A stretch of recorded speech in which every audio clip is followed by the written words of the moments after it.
Good morning, everybody, or good afternoon. We'll be starting in just a few minutes.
Well, good morning, everybody. It is now 8 o'clock Pacific, 11 o'clock Eastern, 4 o'clock in London, 5 o'clock in Paris.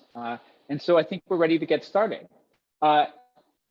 Welcome, everyone. Thanks for joining us today. This is day 2 of the EY Global Blockchain Summit. I'm Paul Brody.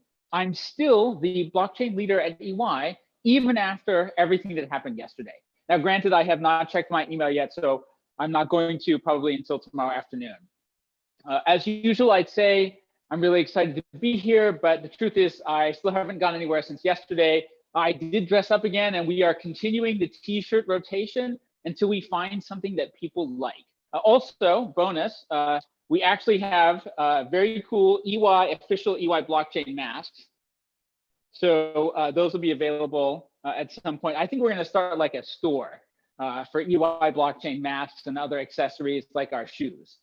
The summit of this, the summit timing here is kind of really interesting because everything that we thought that we knew about how the global financial system works does not seem to be looking like we understood it so well. I mean, when did Bitcoin start looking like a really stable asset? I think we're going to have to change some of the way we refer to things. I'm thinking now we'll refer to some of these things as the digital assets formerly known as stablecoins. Today's focus is all about the fintech and the token economy. And John, if you'll put up our agenda for today, I'd like to take you through it. We now have more than 130 companies for whom EY does financial statement audits that have material amounts of digital assets and crypto assets on the book. In fact, it's the single largest part of our blockchain business today. And over on the tax side, I think we're about to lose track of the total number of clients that we have served at this point, because it's starting to become quite a large number. So today's dive into fintech, assurance, and tax is really focused on how this rapidly maturing digital ecosystem is gaining traction, both in the enterprise and with financial institutions. Before we dive into that, we're going to have an amazing keynote presentation. I'm going to come back to you on what that is. But at the top of today's agenda, after the keynote, going to be a deep dive into stable coins, or the digital assets formerly known as stable coins. This has become, over the last year or so, really one of the foundational components of how blockchains work and how the world operates. And then after that, we're going to have a dive into the conversation topic around custodians, right? The entities and organizations that are keeping our digital assets safe. And then finally, we're going to talk specifically this year about cross-border trade and taxes. So we've been using blockchain for years to look at the origin of products. Is my wine organic? Did it really come from Italy, right? Is it actually biodynamic? Those are origin rules that consumer cares about. There's a whole other class of origin rules, and these are the ones that governments care about. And they matter because what the origin of your product is determines whether it moves tariff-free or not through the global trading ecosystem. And tariff preferences, origin rules, those govern the flow of trillions of dollars of international trade. And we are going to look at how blockchain can start to have a meaningful impact on how companies transact in this environment, because what we have found at EY is that something like the majority of all global trade transactions aren't using the best available tariff rules. They're not using the best available origin data. And then we're closing out today with what's going to be a fantastic conversation with Bob Bench from the Federal Reserve. We're going to be talking about central bank digital currencies.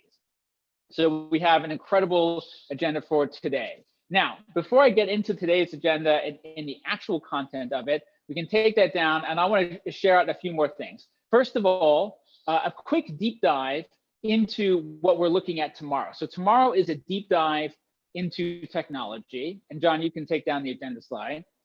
If you thought you were good at math, tomorrow is when you find out that actually you were not good at math. We're going to be digging into privacy, into zero knowledge proofs, and how we can scale those up. And we're going to have Duncan Westland, our global head of R&D, Chaitanya Konda, Michael Connor, and Miranda Wood as well, all on tomorrow. I did not think cryptographers and mathematicians would ever have groupies, but basically these guys have groupies. And they are truly amazing, and they're incredible both as mathematical experts and as people who can explain this stuff in relatively plain English. Although I would admit it took them like 4 explanations, and I think deep down inside, I still don't really understand zero knowledge proofs. I will admit that, just between us. And that really is, I assume, me, my mom, my kids. That's like half of our audience today. And finally, of course, tomorrow we'll be showing off OpsChain 4.0, which is our first solution built on Baseline. And we'll have walkthroughs of all of our products, from smart contract testing through our new visualization tool and traceability functionality. In addition to our main event, we also have a couple of guest stars lined up for today, just like we did yesterday. We've got Megan Nab from Bear Ledger and Lou Kerner from Crypto Monday. So I am super excited to have them. We will have them at the breaks in between activities. And before we go into the main event, I also want to shout out some thank yous to the people who have done an incredible job. Last night, I was kind of reflecting, like a month ago, we were not sure whether the summit was going to happen. And today we could have been sitting around saying, gosh, it's kind of a bummer we didn't get together in New York. But instead, we are doing this, we're doing it live, we're doing it around the world. And for that, I owe the thanks to our operations team, Marikit Klein-Smith, Kaylin Smigelski, Lindsay Reichelt, Eli Wilson, Mahir Kulkarni, and John Frechette. Secondly, I want to give a shout out and a thank you to the Ethereum Finance Forum on Reddit. Again, JT Nicole, one of the moderators there. They have been so helpful in helping us put this together, giving us good ideas. I don't think we get better questions from any other digital online forum than the Ethereum Finance Forum on Reddit. So now I want to dive into the show a little bit. And before I start the slides, can I just say we have a very special keynote today that's been organized by our blockchain team in Italy. This is an amazing group of people who used blockchain to raise over $50,000 for Italian hospitals and healthcare workers while being locked down in the pandemic, and they did it on blockchain. And the EY Italy team, and John has put up this great picture here, they have always been ahead of the curve. This is a picture of them. You can tell who the guys are from the EY Italy team because they are the well-dressed people. They are handing me one of the very first bottles of wine ever to be tracked on the blockchain, to be tokenized, and to be traceable. And this team is the same group of people who are behind today's opening keynote, which is going to be led by Giuseppe Peroni, who's the very good-looking man on the right and very sharply dressed, along with Stefano De Alessandri. And Stefano is the CEO of ANSA, which is Italy's main national news agency. He's going to be talking about how they are using EY OpsChain, blockchain technology, to fight fake news. So with that introduction and my tremendous thanks for everybody who joined us today, I'm going to hand over to Stefano and Giuseppe. Thank you.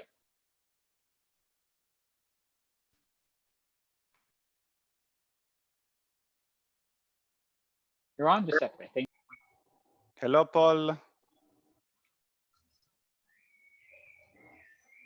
Great to see you, Giuseppe.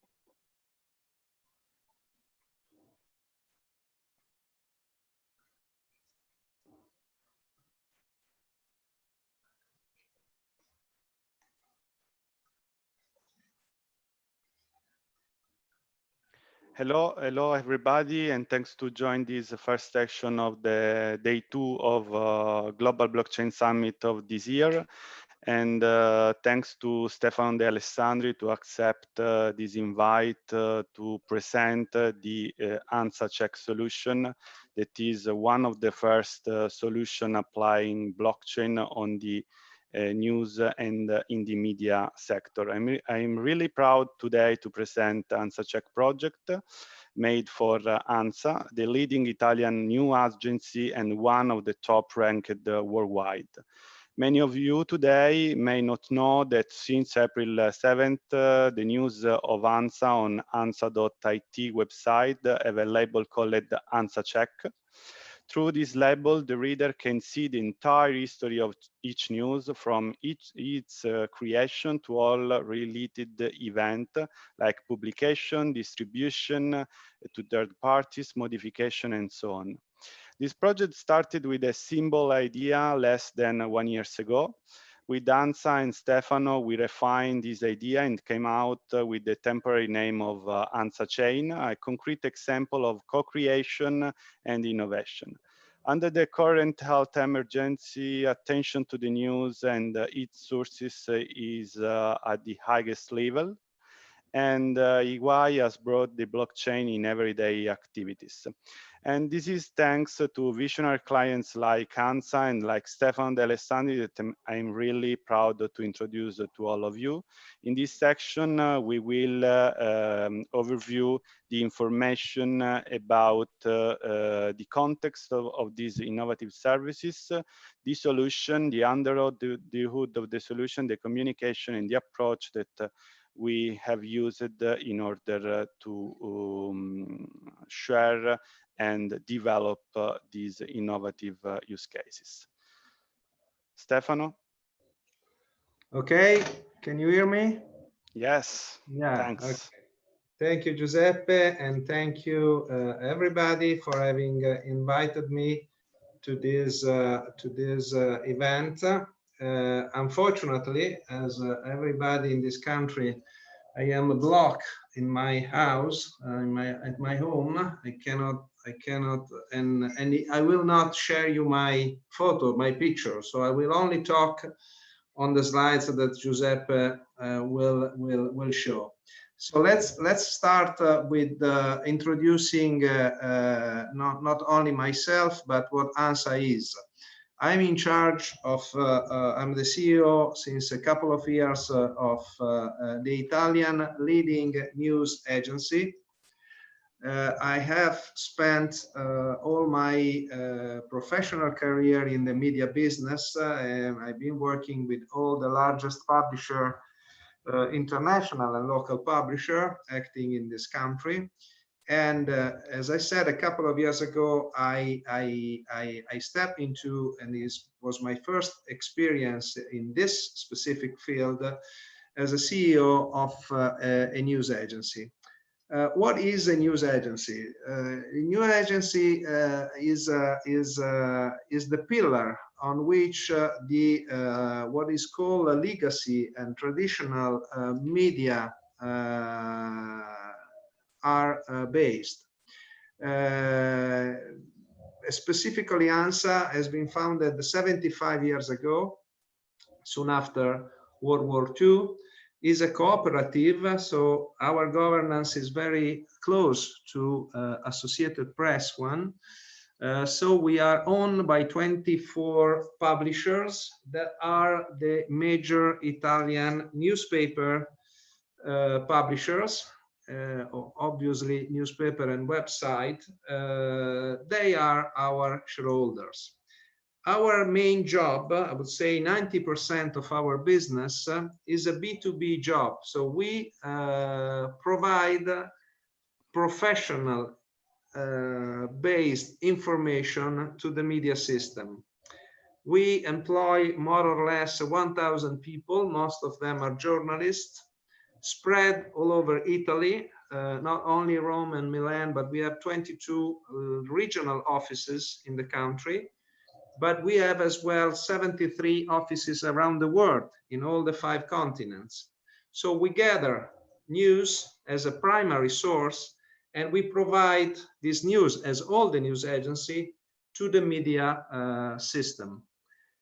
We are not doing only this job. We are also, for a 10% of our activity, a B2C company, because as Giuseppe has mentioned, we publish also a website in which we use part of the news that we sell through our B2B activities.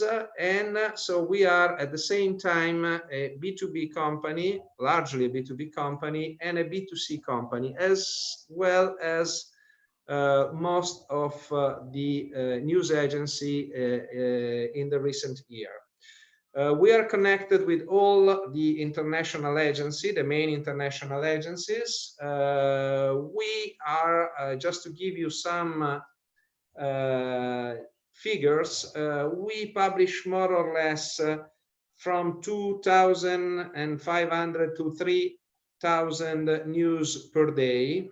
And being the leading news agency in this market, we are considered the best in terms of authoritativeness. I don't know if it's the correct word in English, but This is not something that we say, it's something that I would say, one of our competitors says, because Reuters publish every year a research, a survey, in which ANSA is always considered #1 in terms of reliability on providing news in this country.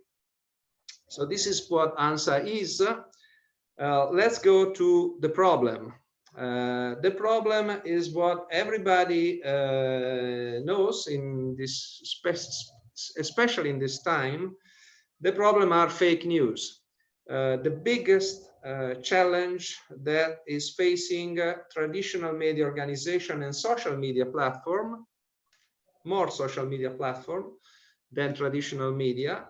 And it's something that really undermines the trust that we as a publisher or a provider or source of primary information have built with our public and our advertisers. So fake news are really the problem because they go directly to the heart of our business. That is reputation. Our business is solid as solid is our reputation. If we miss our reputation, if we lose our reputation, we lose everything. Because we lose the trust, and fake news are exactly the main menace to this. With the friends of EY that came to visit me, as Giuseppe said, 1 year ago, and we were talking about that, and they say maybe we have a first solution to this problem. A first solution that is coming from this technology, from blockchain. And so that's why we have decided to start this project. If we can move on to the next slide, Giuseppe. We have decided to move on this project.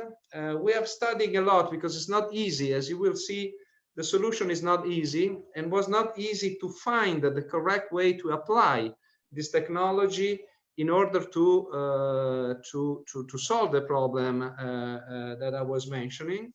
And that was largely due to the skill of Giuseppe and his team, as has been mentioned before, and some of the people working in my company. They create a perfect combination of knowledge of the technology and knowledge of our media business, and they find what I think is a real solution. Let me tell you that when we were ready to launch the solution, and we did it 2 weeks ago, more or less, we were exactly in the middle of the problem that everybody in the world now are facing. So the emergency of coronavirus, and what we have seen in terms of the power, the negative power of fake news exactly in this context. So when we were deciding to launch the solution, and we have decided to launch it exactly in this moment, something happened in the 10 days before the launching of the solution that was not, that is a coincidence, but was extremely important for us. And I think that more than any slide could explain why this solution is so important for us. What happened is that during the emergency, you know that governments are working 24 hours a day, 7 days a week, to find solution, to decide what to do. And you have, it's normal, you have rumors, you have news, you have fake news, you have you know, speculation and hypothesis on which will be the decision that the government will be taking in a few hours or few days. And during this period in Italy, it happens 3 times in a week that someone has, I would say, published, even if it's not the right word, a fake news about what the government was going to do. And to make it reliable, they put it online exactly with our shape, our sign, our signature, our brand, and they were exactly built as ANSA News. Because luckily, as we are recognized as the most authoritative source of information in the country, to put around a fake news with our brand and built exactly as we deliver the news is so important to make it happen as it was a real news. So that happened exactly the 10 days before we have launched the solution, and we were so proud to do that and to have launched this new solution that now Giuseppe will explain in details, because this is not the solution, it's not the definitive solution on fake news, of course, is saying nothing more that we are certifying ourselves on what we do. So we are not saying that through this solution we are publishing real news, but we are saying to our readers that this information, this piece of news comes from ANSA, really, and not from someone else that is not ANSA. Then the fact that we are publishing real news is because ANSA is a serious company, employ professional journalists, and check everything that we publish. But through blockchain and through the solution that Giuseppe will explain in few seconds, we certify ourselves on the fact that this news comes exactly from us. Thank you. Thanks, Stefano.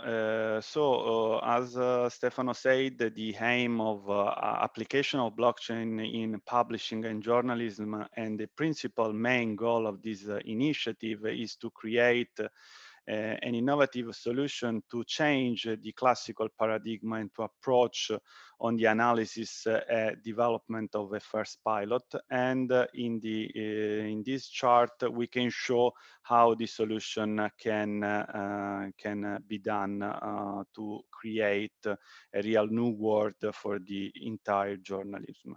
So in fact, today the ANSA news are reposted by other publishers only by appending the words source ANSA.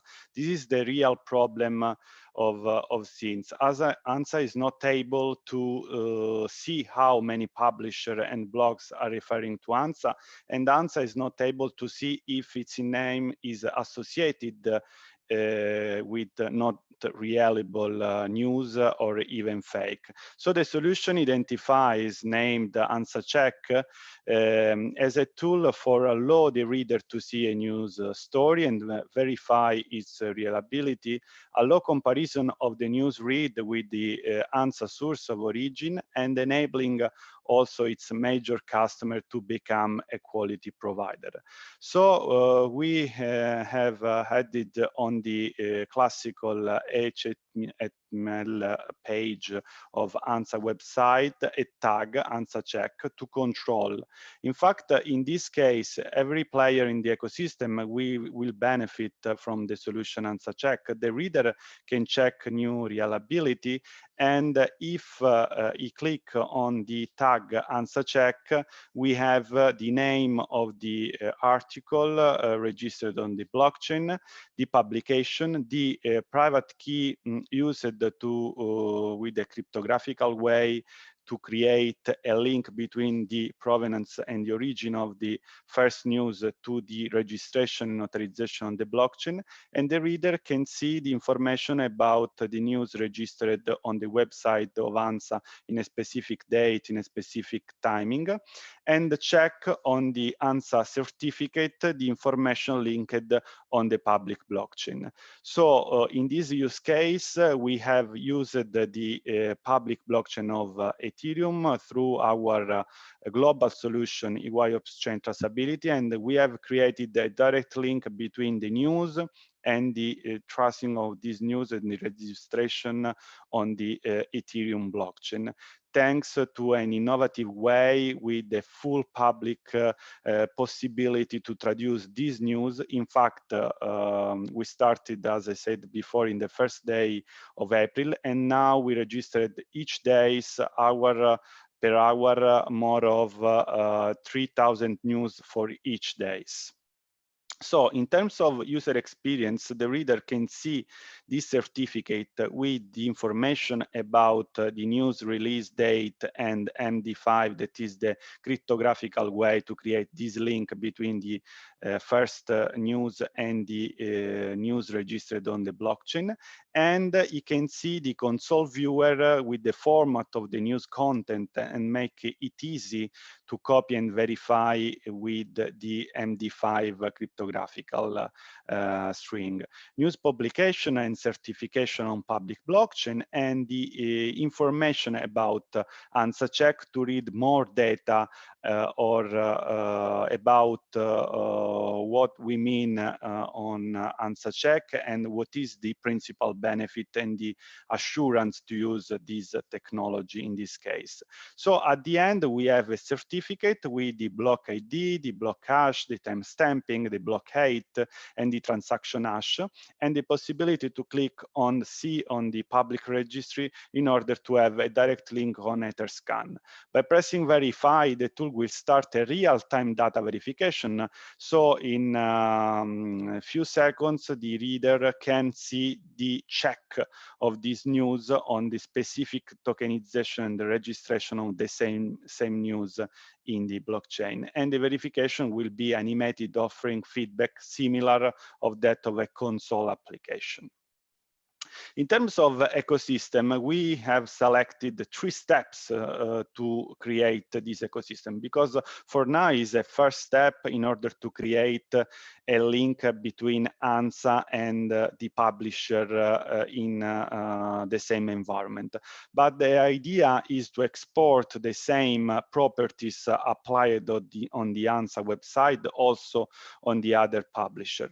So the first is the publication of the news by ANSA and the notarization of this news on public blockchain of Ethereum.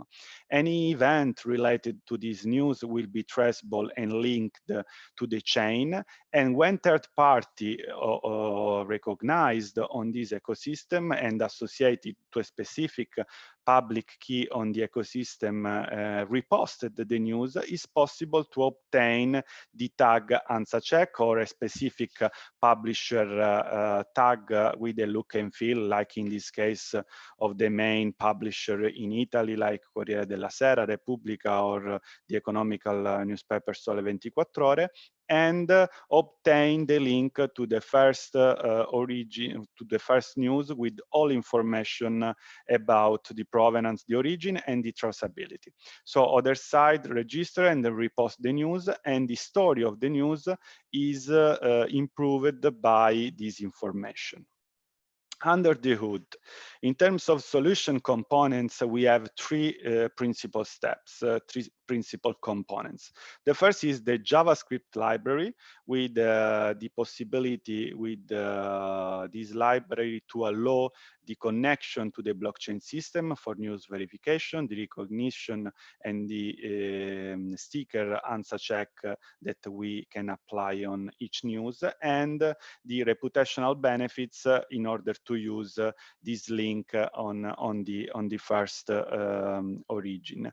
The second component is the ANSA notarization system. In this way, we linked our module of off-chain traceability with the Ethereum blockchain, and on the back office, we have a management system to offer to the publisher the possibility to join the blockchain solution.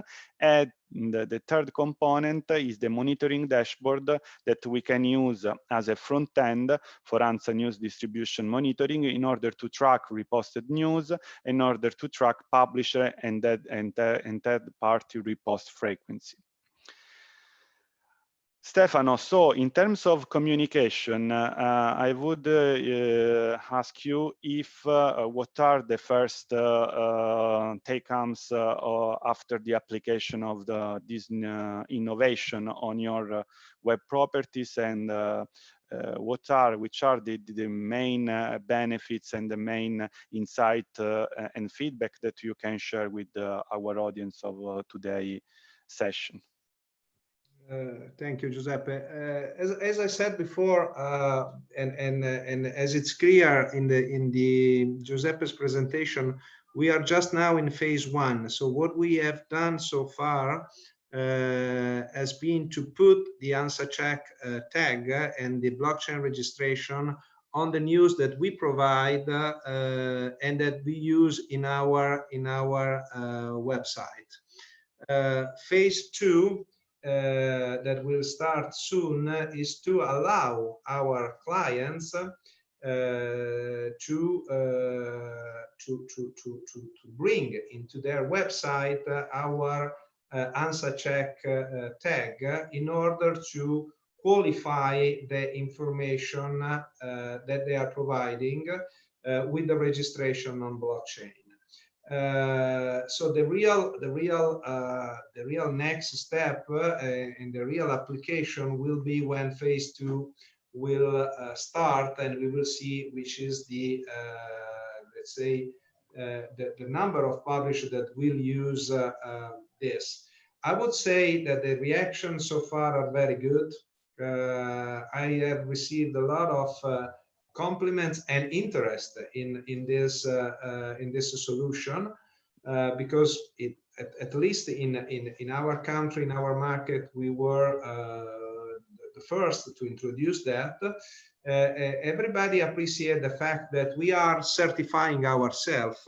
So one thing that could happen is that, and that was very easy in the past, we break a news, and then we, for any reason, we have to correct this news because it was not so accurate, was not fake, but was probably wrong in some parts. So we rectify the news soon after, or after, I don't know, half an hour or 1 hour. And formerly we could not do that. We can do that because it's very easy and no trace will remain. Now with the blockchain registration, if we change the news that we have provided, we have to that we have published, we have to register the rectification on the blockchain. So this will oblige also us to be more and more, even more reliable and cautious than we were in the past. The last point is what I said.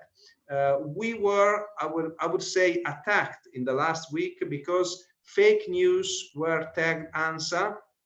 We don't know who create and publish fake news, but we know that we were part of it involuntarily. We were part of it because they were using our reliability to say this is not a fake news, it's a real news. Now they cannot do that anymore because if you don't find our tag, if you don't and if you click on it, you will see that this is exactly something that we have published. If you are using our brand without the tag, they will soon discover, I hope very soon, everyone, that this is not an ANSA news. So we are very proud of what we did, and we are hoping that with that phase 2, this system will spread and we will help to fight against this, as I say, the big problem that everybody have.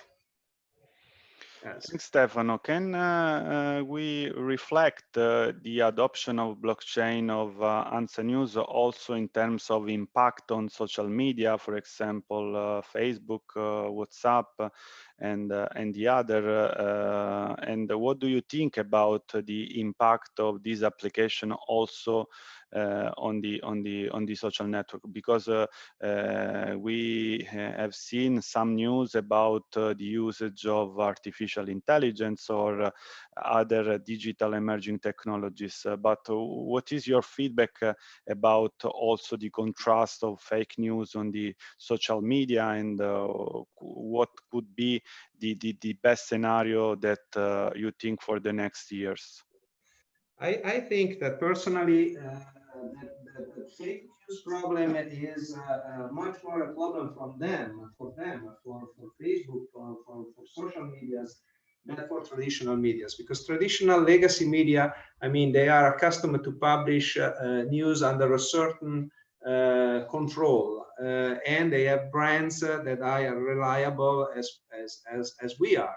I think that one of the main problem of social media are exactly fake news, and I think that this solution that it can help a lot them also in their path to become more and more reliable, let me say, as a publisher for the future, because they can use this technology, they can use this solution, and they can adopt it in order to protect also themselves from fake news.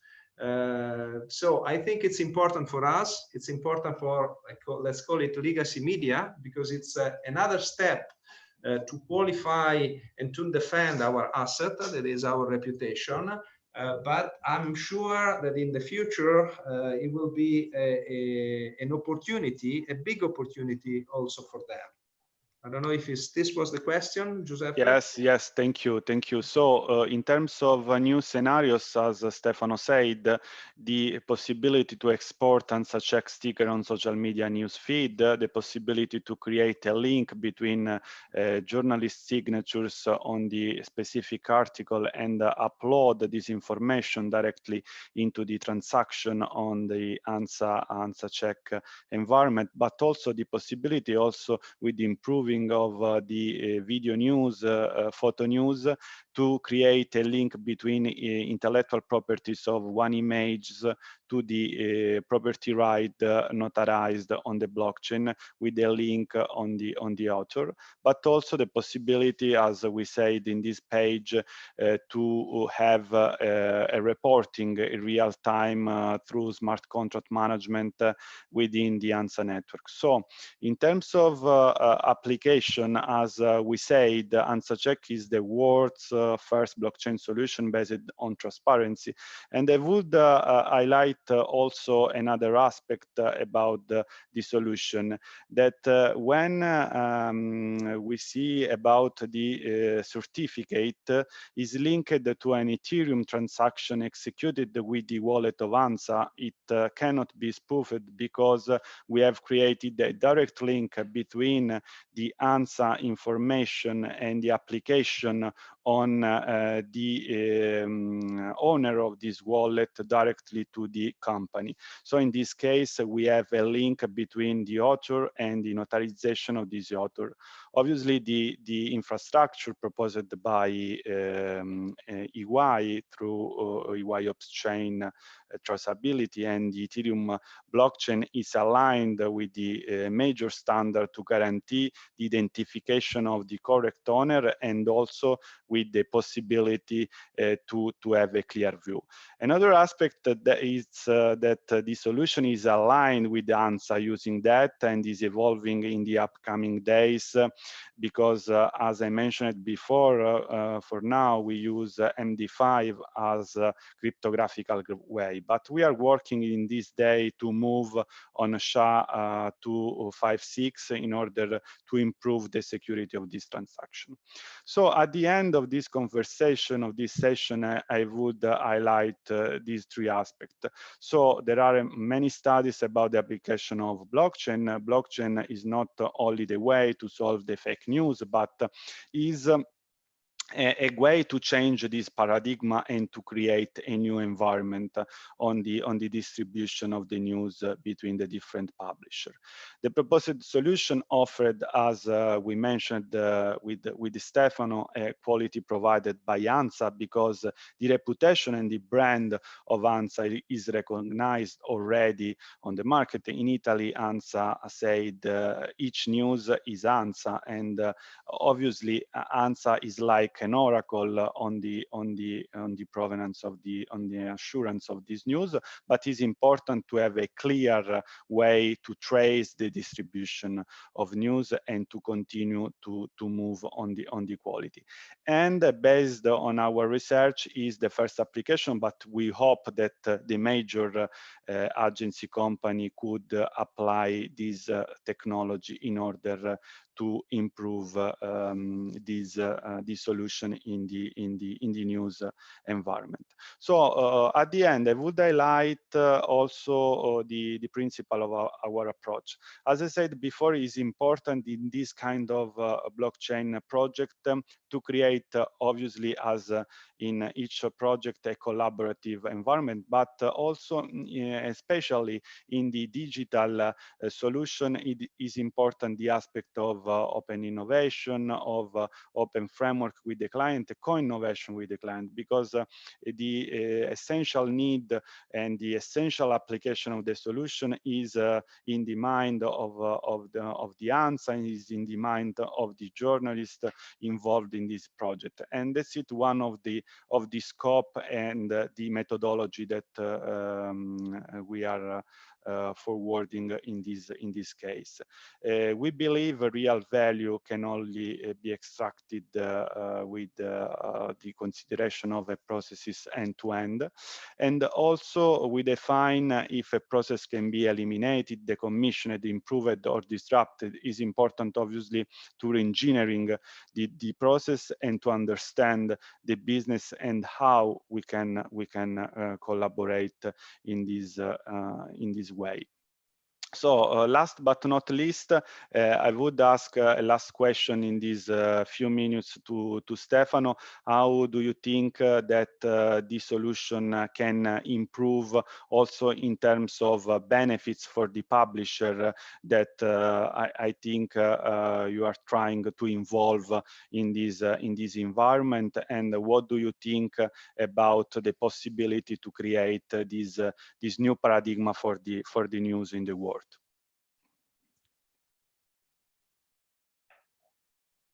Sorry, I was on mute. I hope that everybody will adopt it. I mean, this is something that we did. We were first here in Italy. We don't know if around the world there are similar solutions applied by other publishers, but we were the first in this market.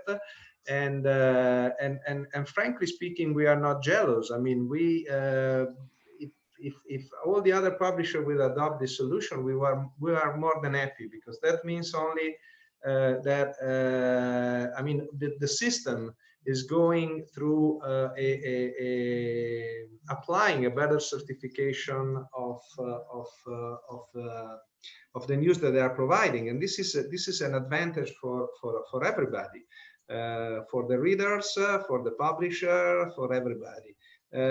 I've been working all my life, most of my life in the media business. I love the media business. I love my job, and I really respect it. And I think that professional information and any tools that we can apply to defend and to enlarge professional information is a benefit for everybody. Not only for the people that is working in the media business, but for everybody, for democracy and for the people. So I think that this is a solution. It's a little step. It's not the final solution, I think, but it's a little step in this process of qualifying our. I would say I've seen some of the question that has been put on the Q&A session. There is only one on which I can maybe give a short answer. That is about the fact checking on the social media. Just to say that I will not consider a colleague, I consider a competitor, I consider a partner, that is Agence France Presse. They have a service of fact checking in cooperation with Facebook. I think it's called Fact Actuel, and I think it's another step in this direction. To fight fake news that, believe me, are really one of the main problems that we are facing.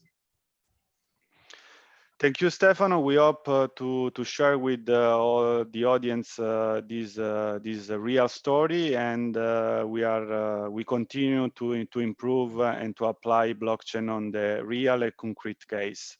Thanks, Paul, and thanks all to join this session. Giuseppe and Stefano, thank you both so much. Really appreciate your time today. Thank you for joining us for Italy. I am incredibly proud of what your team managed to accomplish under lockdown. That's just amazing. So now we're going to go into a little bit of a break with some commentary, and I've got our guest stars lined up for us. I've got two amazing guest stars. First of all, Megan Nab from Vera Ledger, and secondly, Lou Kerner from Crypto Mondays. And they're both going to be firing up their cameras and joining us. And what I want to do is just to get started, I'd like to hand it over maybe first to Megan and just share with us some of your thoughts about the presentation so far and the discussion. And then we're going to go into a bit of a round robin and just have a chat as we prepare for our next presentation. Yeah, certainly. So hi, everybody. And thank you so much, Paul, for having me here. It's a real pleasure. I was watching yesterday and I was inspired by your shirt choices. So I'm going to be bringing out my accounting shirts and changing them throughout the day and see what the people like too. I love it. Yeah, fascinating conversation that just happened. One of the, two of my main takeaways are that, when you hear about fake news being solved by blockchain-enabled solutions, a lot of times people think, well, how can you possibly verify the truth of what's actually happening? And that's obviously a very difficult thing to do, especially in news reporting, right? As information becomes available, in real time. So I really like that ANSA, is focusing on the origin of their original, primary sources. So I think that's an important distinction, to have in your mind when you think about how blockchain can be applied to solving the problems of fake news. Yeah, and there is such a thing as objective truth. And I think one of the things that a lot of people in the world of blockchain keep forgetting is they talk about trustless as if it's possible not to have any trust. But the truth is blockchains allow for decentralization, but there's still a role for trusted authorities, whether they're audit firms or news agencies, to have a separate point of view that they certify. We're just not creating a monopoly for them. Yeah, certainly. And one of the things that you brought up yesterday that I think is very applicable to this topic as well is you want to be able to have people go in and validate what those sources are telling them without having to be a software engineer. So the fact that you can go through and click through, ANSA's verification check and then actually see it on Etherscan is something that's very cool. One other thing, just on that vein is, with companies like ANSA, right, that compile all of the primary reporting and then, send it off to other news organizations. And especially during the advent of, how social media is so important in the news industry now, I sort of see, in the future down the line, maybe a disintermediation of these larger news brands where companies like ANSA, have their reporters can go direct to their readers, and have that same sort of attestation, through their checking service, as opposed to hearing it from, the nightly news or something like that. Going through an aggregator, exactly. So thank you, Megan. Let me introduce Lou Kerner. Lou is the host of Crypto Mondays. Lou, thank you also so much for joining us. Love to get your initial reactions. Sure. Hey, Paul. Hey, Megan. I thought it was a really interesting discussion. One of the things, though, that I would have wanted to ask him if I could ask a question was, it seemed to kind of be a binary truth that, yes, this is either truthful or this is not truthful. And so it's interesting, you know, when they talk about the origin and such. You know, one of the most interesting things to me about fake news, you know, and when I really became aware of how massively important it was, you know, I've been following Facebook as an analyst for a lot of years, and I was positive on them for 8 years as an analyst until they had their first decrease in engagement in the fourth quarter of 2017. And on their analyst call, they actually gave the reason for the drop in engagement, that they actually were trying to decrease the #1 activity that their members like to do on Facebook. And that activity was reading fake news, that's actually what people click on the most. So, you know, it's, you know, what adds even more difficulty, you know, I think is from publishers' perspective, or certainly aggregators, like Facebook, is that this is actually what people like to do the most. And personally, also, I would thought would be interesting, kind of the next step. You know, I'd love to know, in terms of the people that I'm interacting with, I'd like the readers to have a score as well. Be interesting to understand, you know, how much reading people you're interacting with, how much fake news reading they're doing. So do you think that, you know, right now, so you covered Facebook, right? Social media entities are trying very hard to limit the spread of fake news. If I were a social media entity and I had the ANSA origin, right? So I know that this news story, I can't guarantee it's true, but I can guarantee it's sourced by a reputable news organization that invests in fancy advanced technology like fact checking, right? Can that eventually be a pass that lets the news agency spread, like allows you to forward, share, and click on and repeat something, so that increasingly users can forward stuff, but only if it's from, you know, reputable, sophisticated agencies? Yeah, I think that that's a great idea, and you might think that's a great idea, but actually Facebook has really backpedaled from trying to stop fake news, because it actually had such, you know, a negative impact on the amount of engagement on the platforms. And so, yeah, I actually don't think that most of these platforms are actually actively engaged in trying to clamp down on fake news, and I think that's one of the biggest problems that we have. Yeah, just to, you know, throw in my 2 cents on this topic as well, is that there are lots of incentive structures around, you know, paid media and social media, right? And they optimize for different things.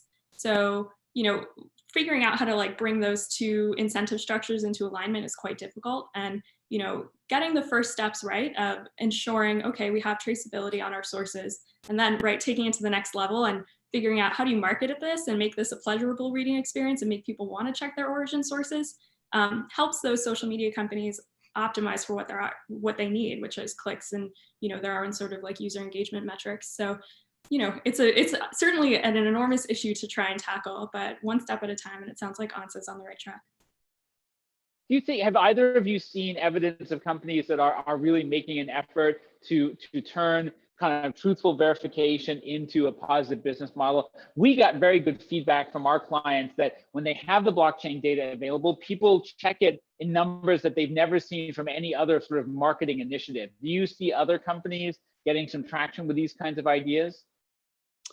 Yeah, it's a great question. I haven't seen anybody rolling things out like that. And I think part of it is there's not really an economic incentive, certainly for the larger players, to do that. Yeah, I mean, I think a lot about Twitter, right, and how they responded to the sort of Facebook, you know, saying they're going to be limiting political ads and then kind of backing away from that a little bit. And, you know, it's tough, right? You have a right to say whatever you want to say, even if it's not right. But, you know, I think, at least for right now, where that really should be happening is at the aggregator level. I don't see it happening as much, you know. I think we're dealing with large corporations. Everybody's profit driven or user metrics driven. I can't think of any examples, but, you know, I think that companies like ANSA are, you know, helping to keep everybody honest, and, you know, would love to see the technology adopted more.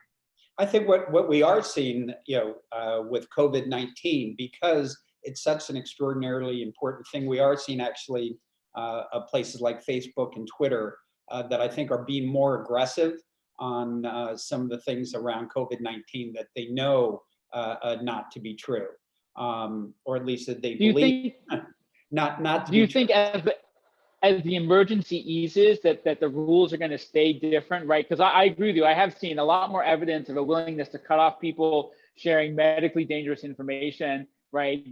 Some of these companies have ventured out into a space they've never seen before. Is this like ANSA, is that the right solution at the right time? And are the rules going to be different in 2 or 3 months? Or are we going to go right back to where we were before, which is say anything, no matter how ridiculous? Well, I still think that most of what they're doing is algorithmic. So, while I think they're stopping a lot of fake news, they're at the same time, as we know, stopping a lot of real news. Ryan Selkis, who's one of the more outspoken people in the crypto sphere, who was very early on the coronavirus. Twitter stopped his account when all he was doing was going out there and telling people the truth. So, what we also have to appreciate, again, even for Twitter and Facebook and others, obviously, is how incredibly hard it is for them to do this well. Yeah. And so let me turn our attention. Oh, sorry. Go ahead, Megan. I was just going to say that progress is not always a forward trajectory, right? You take steps forward, you take steps back. We're in a crazy situation right now. And the impact is yet to be determined, but it's certainly precedent setting. So I would find it hard to believe that these platforms that start, implementing these new policies for this specific situation would ever walk them back in the future. But surely TBD. Yeah, we'll find out. I hope soon. I hope we have some semblance of normality soon. Let me ask you, Kevin. Megan, I'll start with you. We're just about to go into the world. We're just about to start a world of stablecoin discussion, and I want to know, maybe just start with exactly. Can we still call them stablecoins? Should they have ever been called stablecoins, right? Yeah, sure. Call them whatever you want, but the real question is, right, what does the value of a stablecoin represent? And I'm super excited to tune in and see what the panelists have to say about it. How about you, Lou? What are you expecting from stablecoin discussion? What I'd like to hear about, I think it's one of the most exciting things going on in the crypto universe today is the stablecoins. And what we're seeing around the world, and particularly in countries like Venezuela and Argentina, is actually a move away from Bitcoin because of the volatility, and a move in those countries to stable coins. So we're seeing dramatic growth in stable coins and things like Tether and things like DC from Circle, and there are a lot of new emerging stable coins coming out. Like one of my favorites is Saga, which is a basket of different currencies. So even theoretically more stable than just tying it to the dollar or any other single currency. Yeah, well, I think those baskets of currencies have this legacy in the IMF concept of the SDR, the special drawing right, which is a blend of currencies. That seems like it's an idea it's an idea from like 65 or 70 years ago, whose time perhaps has come. Yeah, undoubtedly. And I think they're getting a lot of interest. And I think we've seen just really dramatic growth. It's undoubtedly the fastest growing sector today of the crypto world is the growth of stable coins, as people, I think, are shifting out of their local currencies, oftentimes even dollars, right? Get it out of your bank account and get it into some decentralized exchange or, into your own wallet. Megan, let me quickly ask you before we wrap up and go into the next section. So people are buying stable coins, but what are they going to use the stable coins? What are they going to use to buy with the stable coins, right? I think that one of the biggest challenges right now is there's a drought of stuff to buy that's real. Like yesterday we had on David Hoffman from Realty. There's not a lot of stuff available to buy right now. When will we see something that we can buy with our stable coins other than bread? Yeah, well, there are things, right? There are things I could name, Unlock, for example, is a company that I work with. They allow you to buy a Forbes membership, right? Using stable coins and link it to your credit card. I mean, we certainly haven't seen a proliferation. The payment sector in crypto still has some work to be done. The real innovation, right, of stablecoins and cryptocurrencies is the ability for money to talk to the internet, right, in some form or fashion, and we're still in the early days. If you're into being an early adopter, there's certainly ways to do it, but yeah, we're not quite at that mass adoption phase yet. Do you think China will have a big impact on that? Yeah, certainly. You know, their cash is already mostly digital, right? And through through app-based payments. And you know, the sort of United States and Western world really are much further behind in that, but catching up. I've heard from my friends in China that especially now, nobody wants to pay with cash. Nobody wants to, like literally cash, too dangerous to play with. So anyway, thank you both. We're going to be back with you guys in just about an hour after the next session. And we are going to prepare in about 1 minute now. We're going to have a 1 minute break or so. And then we will be going up into our stablecoin discussion session. So Lou and Megan, thank you both so much, and talk to you again in about an hour. Thank you.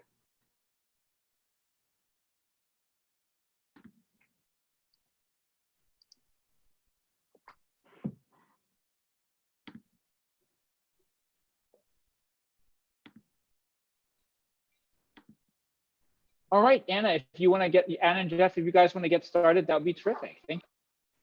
Great. Thank you, Paul. And what a tough act to follow there with Lou and Megan. So hopefully we can live up to those expectations. I know with our panelists, we certainly will. So again, thank you, Paul. My name is Jeff Davis. I'm a partner at EY in our financial services audit practice, and I've really been spending a little over a year now, spending a lot of time looking at stable coins and how we as a firm can help enhance trust around these products.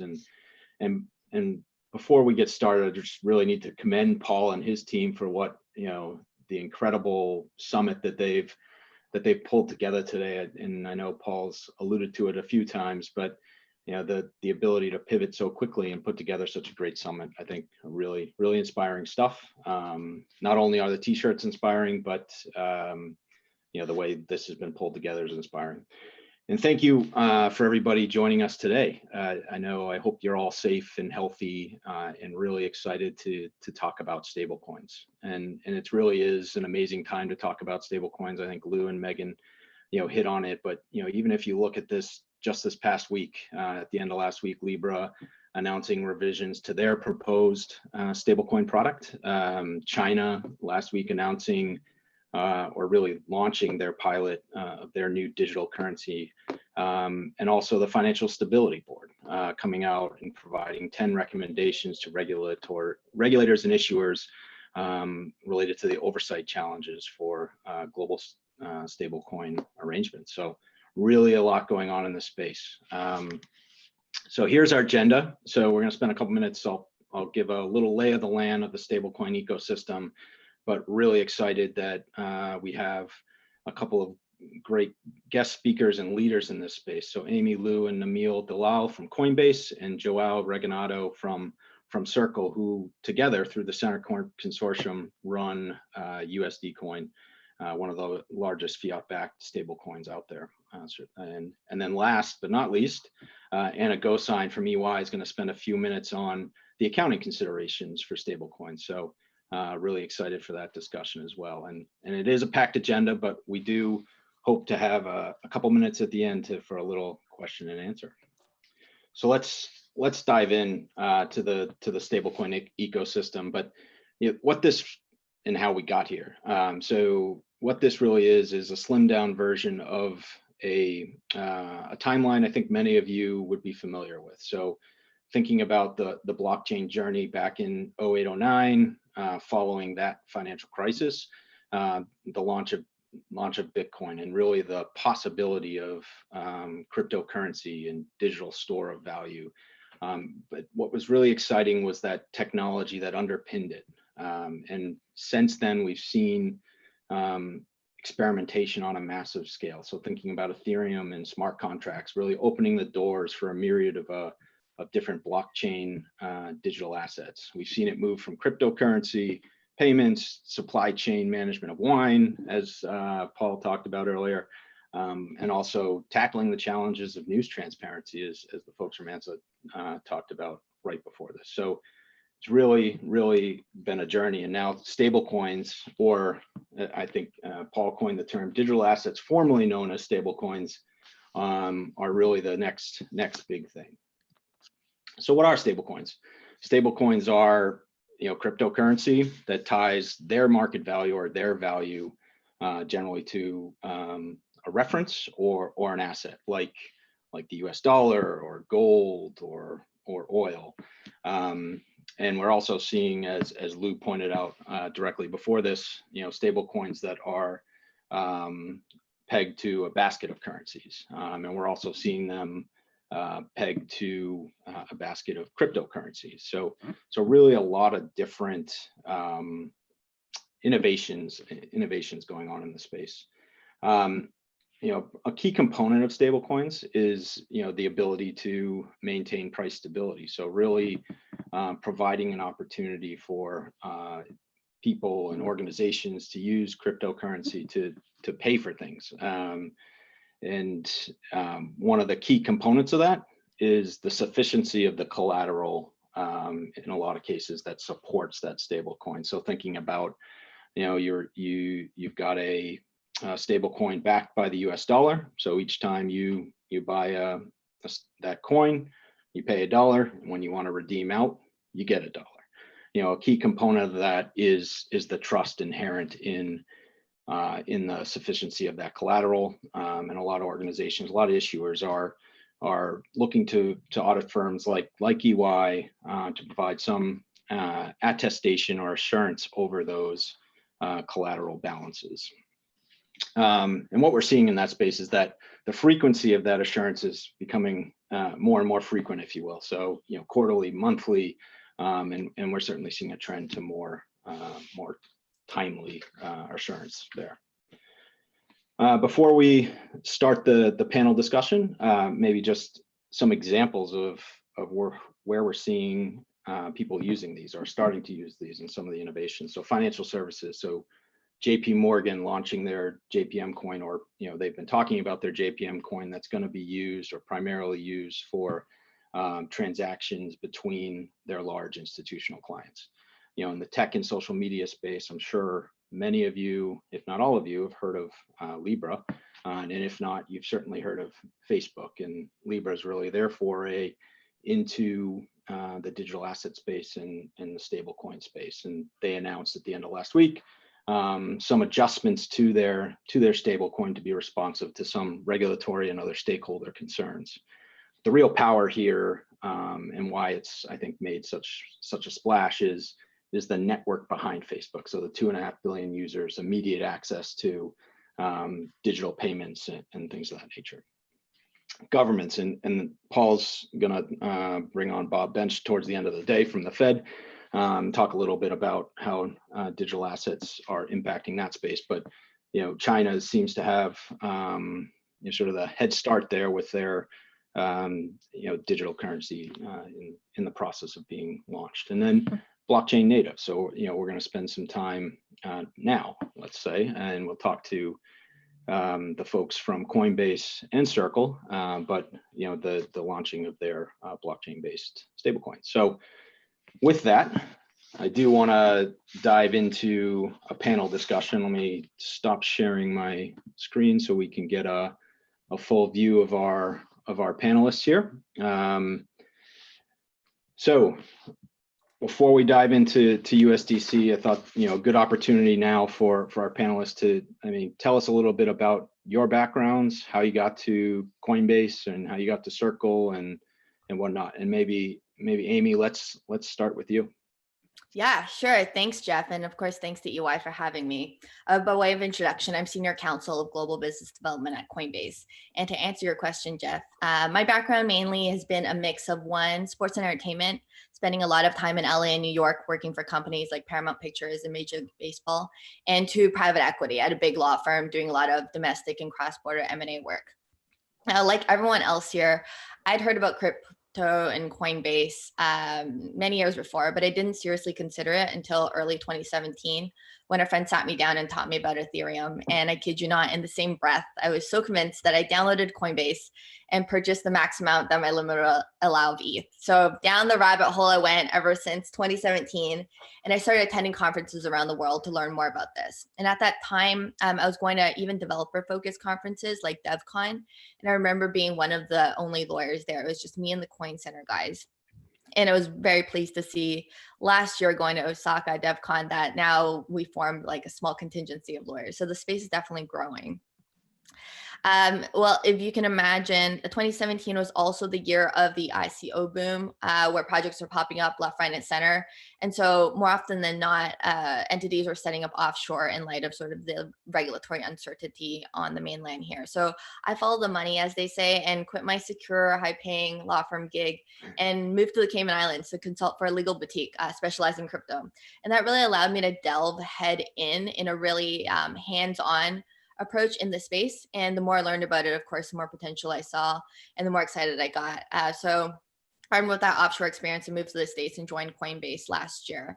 And at Coinbase here, I have a few responsibilities. My purview is everything legal related to one, the institutional sales team, dealing with some of our biggest clients across all of our products, whether that be the trading platform, custody, or analytics. Two, asset issuer matters relating to the partners that we work with to onboard assets. Three, business development deals globally. And then, of course, all stablecoin matters, including USDC and our participation in Libra. Awesome. Namil, how about you? Hi, everyone. I'm Namil. I'm a product manager at Coinbase. I run the USDC team and the crypto teams at Coinbase.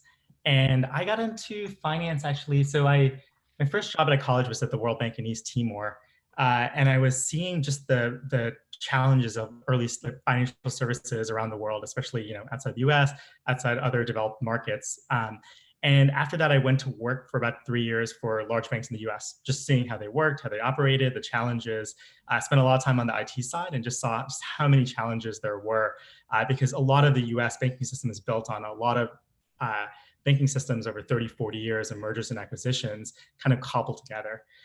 So then I actually had this really great opportunity to spend a summer at the Gates Foundation in their financial services team. I was working on remittances, mobile payments, microinsurance, and it just gave you the sense of just how much work there was to be done worldwide in terms of improving financial services access. And then the next summer I went to India to work actually on mobile payments for microfinance, trying to reduce the cost of microfinance delivery. And here you really saw the impediments that came from the higher cost of remittances, right? If you're moving money back and forth, paying a 5% fee or 10% fee is actually a huge deal, especially when fixed costs are often really high. It might be $10 to send as little as $50. So then I actually was in Y Combinator, starting my own company, and I met Brian Armstrong. Brian Armstrong would go on to found Coinbase. And I just got super excited about this idea of open financial systems with Bitcoin at the time. And I think I was excited about Bitcoin, and then I got even more excited about Ethereum just because it allowed programmability. Again, actually Bitcoin has programmability as well, but they're just ways to make it much more expressive. And so my company was acquired by Coinbase in 2017. And then I joined Coinbase full-time. Now I manage the crypto team, which is all interactions that Coinbase has with the blockchain. So not just Ethereum, not just Bitcoin, but all the other cryptocurrencies that Coinbase adds and interacts with. And then USDC, which is our stablecoin in partnership with the Circle and the Center Consortium. Awesome, great. And Joao, coming to the East Coast, and I know you joined us last year. Maybe a little bit about your background as well, and then we'll dive in. Sure, I've been in tech for 19, almost 20 years at this point. So very varied industry background, but I do share some of the background, as Namil mentioned, in financial services, even though they were not very long stints. But I have worked in traditional banks in Brazil. I'm originally from Brazil. Have lived in Ireland then for 12 years, and then eventually the US. And in that journey, have worked for financial services banks in Brazil, as I said, and then to a big American bank conglomerate over time. But I've done a ton of other things in tech, so I always have a strong bias for just automation in general and improvement of tech stack. So I share that the thing that Namil said as well, that if you go, I think most people don't appreciate that the banking services and financial services that we use today, if people knew how old some of the tech stack behind those services are, they might choose a different option for where they park their money with. But fundamentally, customers don't care about technology. That's the way it supposed to be. We should care about it for them too, so that we can enable better services, right? So over time, I really have an engineering and software engineering background. Over time, I decided to move more into products, so I did an MBA, and that was back in 2011, 2012, and that's when I was introduced to Bitcoin. I had a colleague who basically was not paying attention at all to business classes, and all that he was doing was trading Bitcoin, and he got me into that rabbit hole. But I didn't do so much about that professionally speaking up until 2015, when I got a call from somebody at Circle offering me a job there, and that's how I then got into crypto professionally. So I've been with Circle for about 4.5 years. On the product team, I am VP for product for Circle today. Really in Circle, then we're sharing the passion that we have about building better technology for representing money. That's how eventually we got to USDC. So we have tried. Circle has been founded in 2013. So back then, people really didn't talk about all the alternatives that we have today, and mostly of what we had at the time was Bitcoin. And obviously, we tried to build financial services that basically operate on top of Bitcoin as a better tech stack for interoperating all of these services together, thinking more like people think in terms of the internet for sharing data, trying to do the same for financial services. But Bitcoin proved over time to not be the ideal solution for that, for many reasons, right? Then, similar to what Emil said, we started chasing Ethereum and what was happening there, because programmability enabled us to do a lot more. And then eventually we really realized that, the concept of stablecoins was really interesting if we wanted to really rewrite all of our infrastructure and be sort of blockchain native as far as technology is concerned, even though, we should abstract that for consumers, because they really shouldn't care about how their value is represented, how the technology is used behind the scenes. And that's how we got to USDC eventually in 2018. And then here we are. Oh, that's great. That's great. And maybe Namil, coming back to you, tell us a little bit about USDC. What makes it different and what makes it appealing. I know there's been some, I think some particularly high adoption over the last couple months, given everything that's going on. But maybe touch on that. Yeah, and so maybe I'll start with just like high level. We're talking about stable coins, and why are stable coins so fascinating? So I think like the way I always think about it is the power of fiat and the power of crypto together. So fiat is this amazing thing in that it's stable, it's widely used, it's trusted. And so we take one of those critical pillars, and then we combine that with crypto, which is global, fast, programmable, cheap. It's open access like the internet. And so really, like, if you look at the growth of stablecoins have been pretty dramatic, $8 billion. The market has grown past that. USDC is at all-time highs, so that's 120 million. And I think that we still have a long way to grow. I think the vision for a lot of people who work on stablecoins or even cryptocurrencies is that how do we make this a larger and larger fraction of the world economy? And how do we have people really benefit from the cheap, fast, programmable layers that this offers? And I think then in that landscape, when I think about USDC specifically, I think the core things that I think about, I think the core, like one thing that is the core at the Center Consortium and for Coinbase and Circle has been trust and transparency. So for trust, it's that we have a certain process in which to create the contracts, to deploy it. We put our reputation, both Circle and Coinbase's, behind the line when we decide, to tell the world that we're supporting this and we're integrating with it. And then I think there's transparency, and there's a series of things that we do in terms of audits to ensure that the dollars that we hold, it's a dollar-backed stablecoin, unlike some others. And so that means that people give us dollars, we put it in a bank account, and then we have someone attest to the fact that those dollars are in the bank account. And then on the USDC smart contract side, people can see exactly how many tokens are issued. So it leads to just a lot of transparency. I think that's one set of things. The other set of things that I think are really powerful about USDC are easy accessibility. And so Coinbase makes it accessible to 30 million users with our platform. Circle provides these really fantastic and deep APIs for developers to build on, which I think is really critical for this ecosystem to grow. And then exchanges around the world, because it's an open standard on Ethereum, this ERC20 standard, crypto exchanges around the world can really attest to it.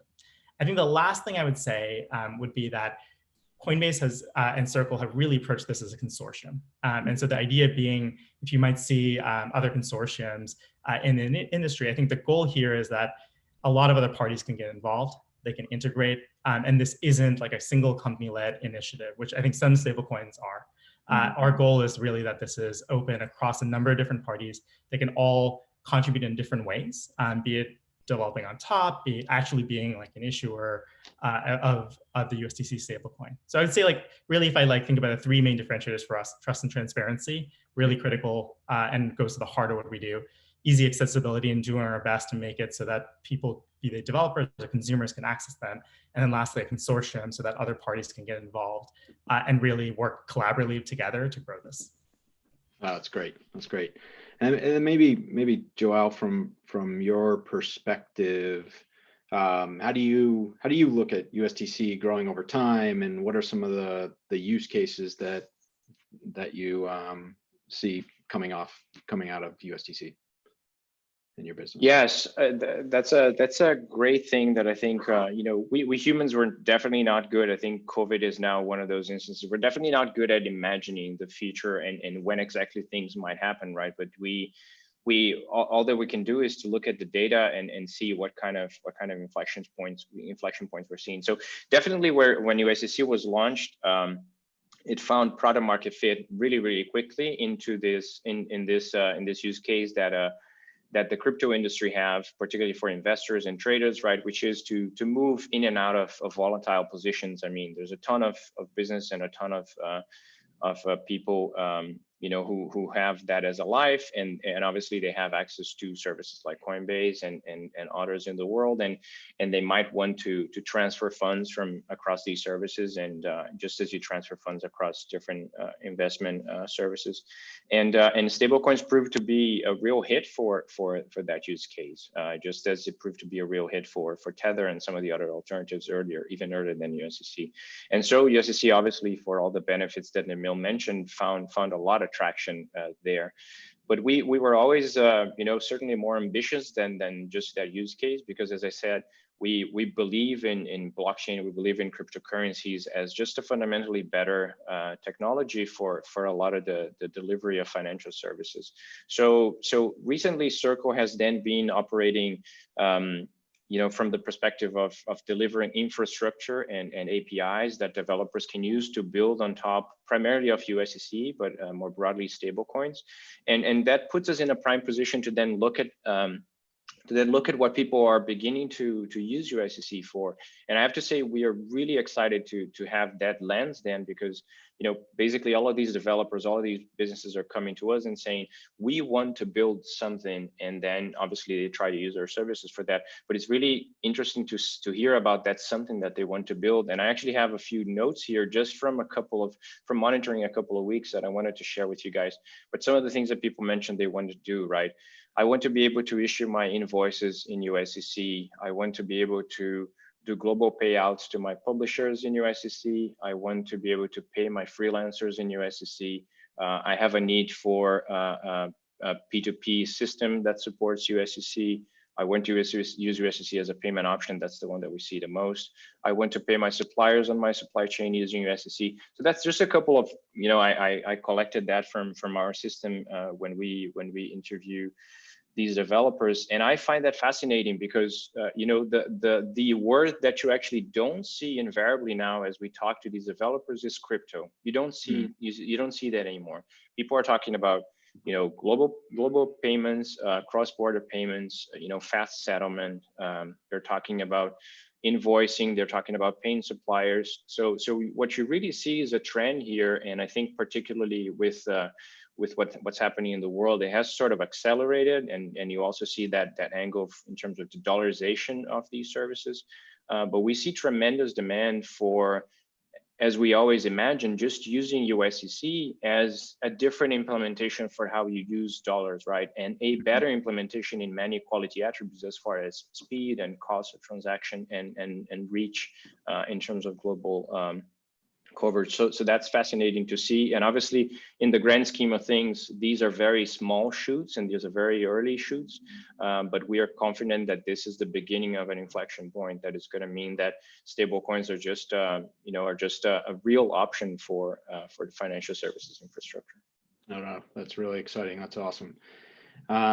And maybe Amy, let's come back to you as we think about some of the challenges, questions you might be getting from customers, regulators, other stakeholders. And I know Namil spent, one of his 3 things was trust and transparency. So, how do you think about that when, or like some of the challenges you're getting from Yeah, stakeholders? sure. Thanks. So I can tackle regulators and then customer stakeholders after that. And then both, I think, yeah, you asked a really good question, tie into the important sort of trust and transparency and assurance question that all of these stakeholders fundamentally look for. So with regulators, you have to ask the fundamental questions, and each of which can open up really a large can of worms. One of, in the jurisdiction that you're operating in, aka where your customers are, is this a regulated asset, and if so, under what regulation? And then two, on top of that, after you're done with the first analysis, you have to ask whether or not the activity that you're performing, whether it be issuing, buying, selling, lending, distributing, etc., changes the answer to number one, meaning that even if it was unregulated as an asset by category, it could possibly become a regulated asset and or move into another or additional category of regulation. And so if things are not complicated enough, you also know that there's no consensus internationally across all the jurisdictions in the countries. So there's not one regime that we can look to and abide by. It's really multiple. So in the US, for example, states view fiat-backed stablecoins differently even. So we have the fundamental question again of, is it regulated, for example, under money transmission laws? Or is it virtual currency that's regulated in some states, as we've seen in New York with the bit license, or unregulated in others, falling under exceptions or exemptions? And then on the international stage, you really have to consider the different categories of classifications and their implications. Is it e-money, a payment instrument, a debt security, an unregulated crypto asset? So as you can see, it really makes it quite difficult and expensive to design a product that is compliant with laws across the world.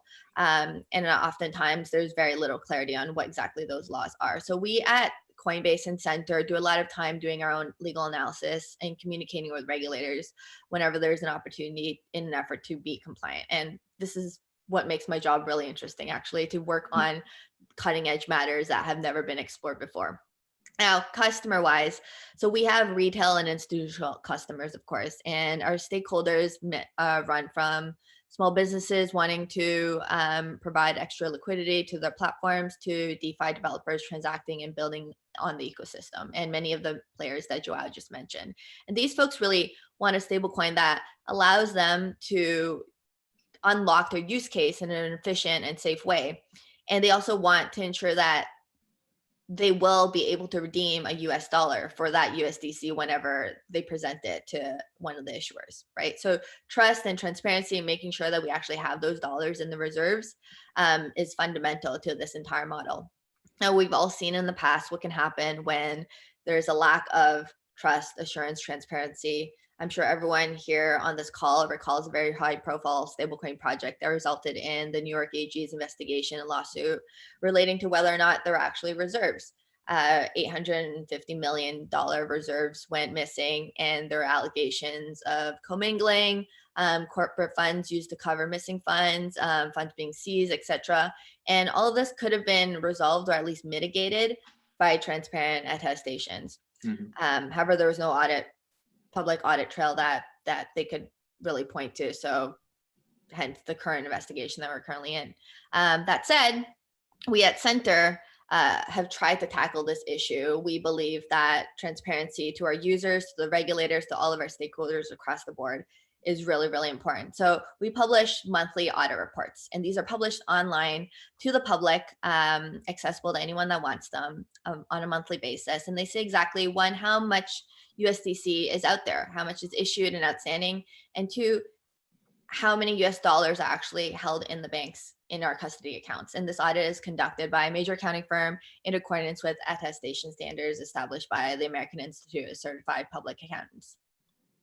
Excellent, excellent. And I know, we're coming up, and we'll come back with Q&A, but before we move on to Anna, quickly, maybe if you each spend, let's say, 30 seconds, where do we go from here from a stablecoin perspective? And hopefully you can all stick around after too, and we've got a couple questions from the audience that we want to hit you up with as well.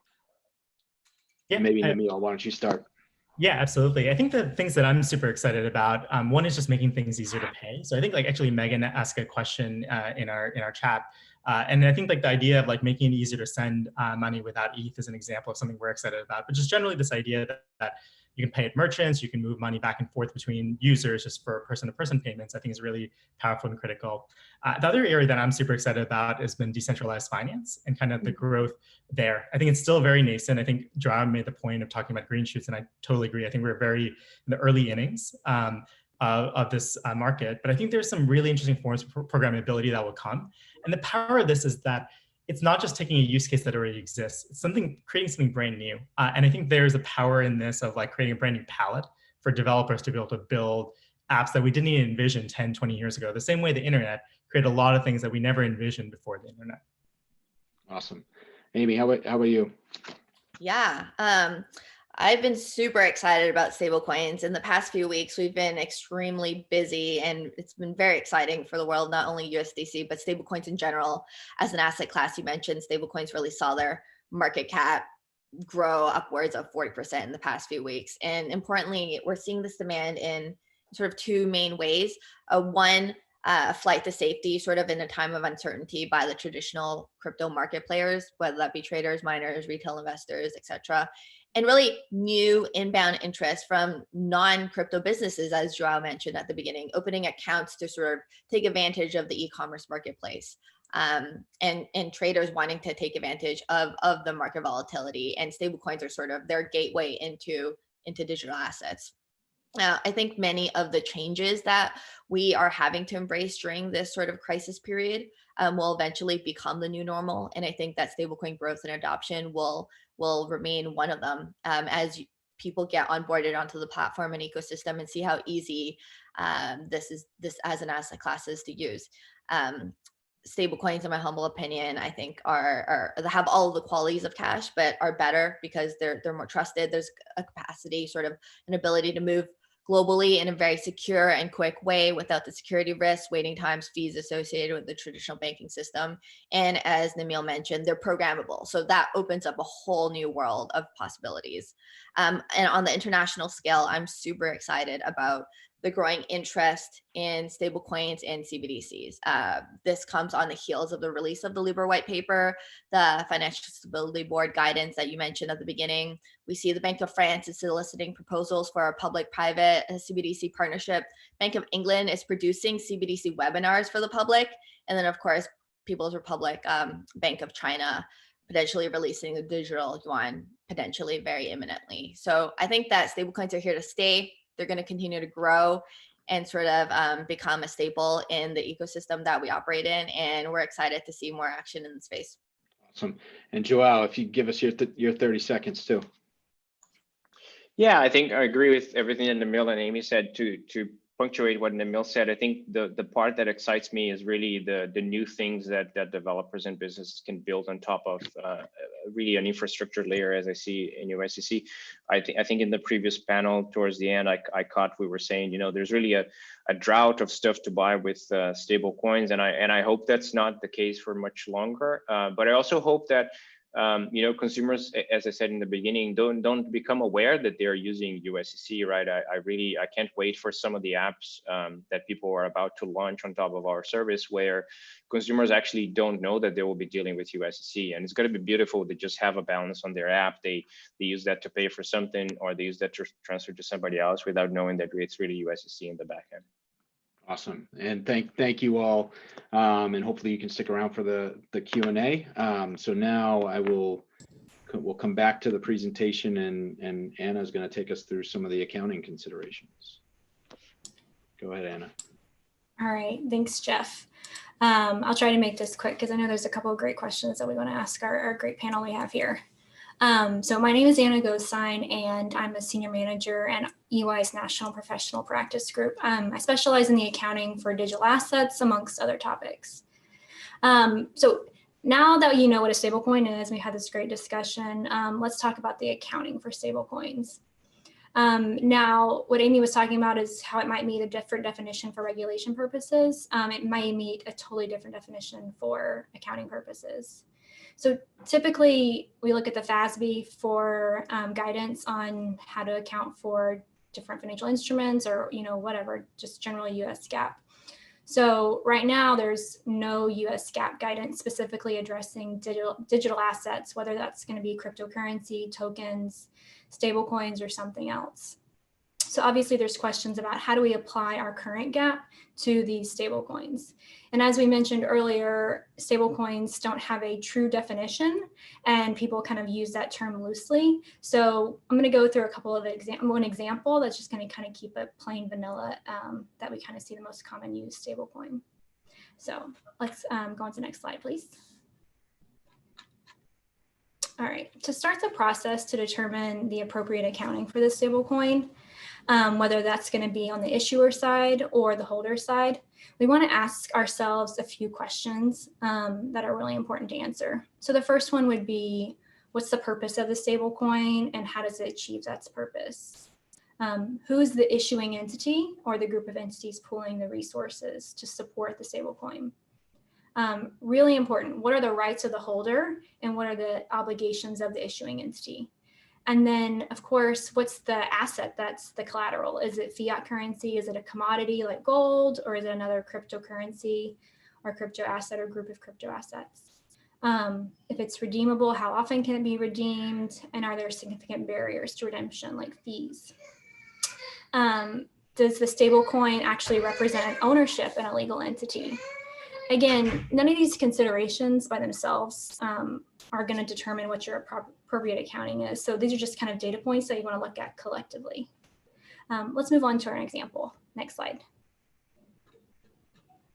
Okay, so I'm going to go over what I call a really simple example, really commonly used example, really.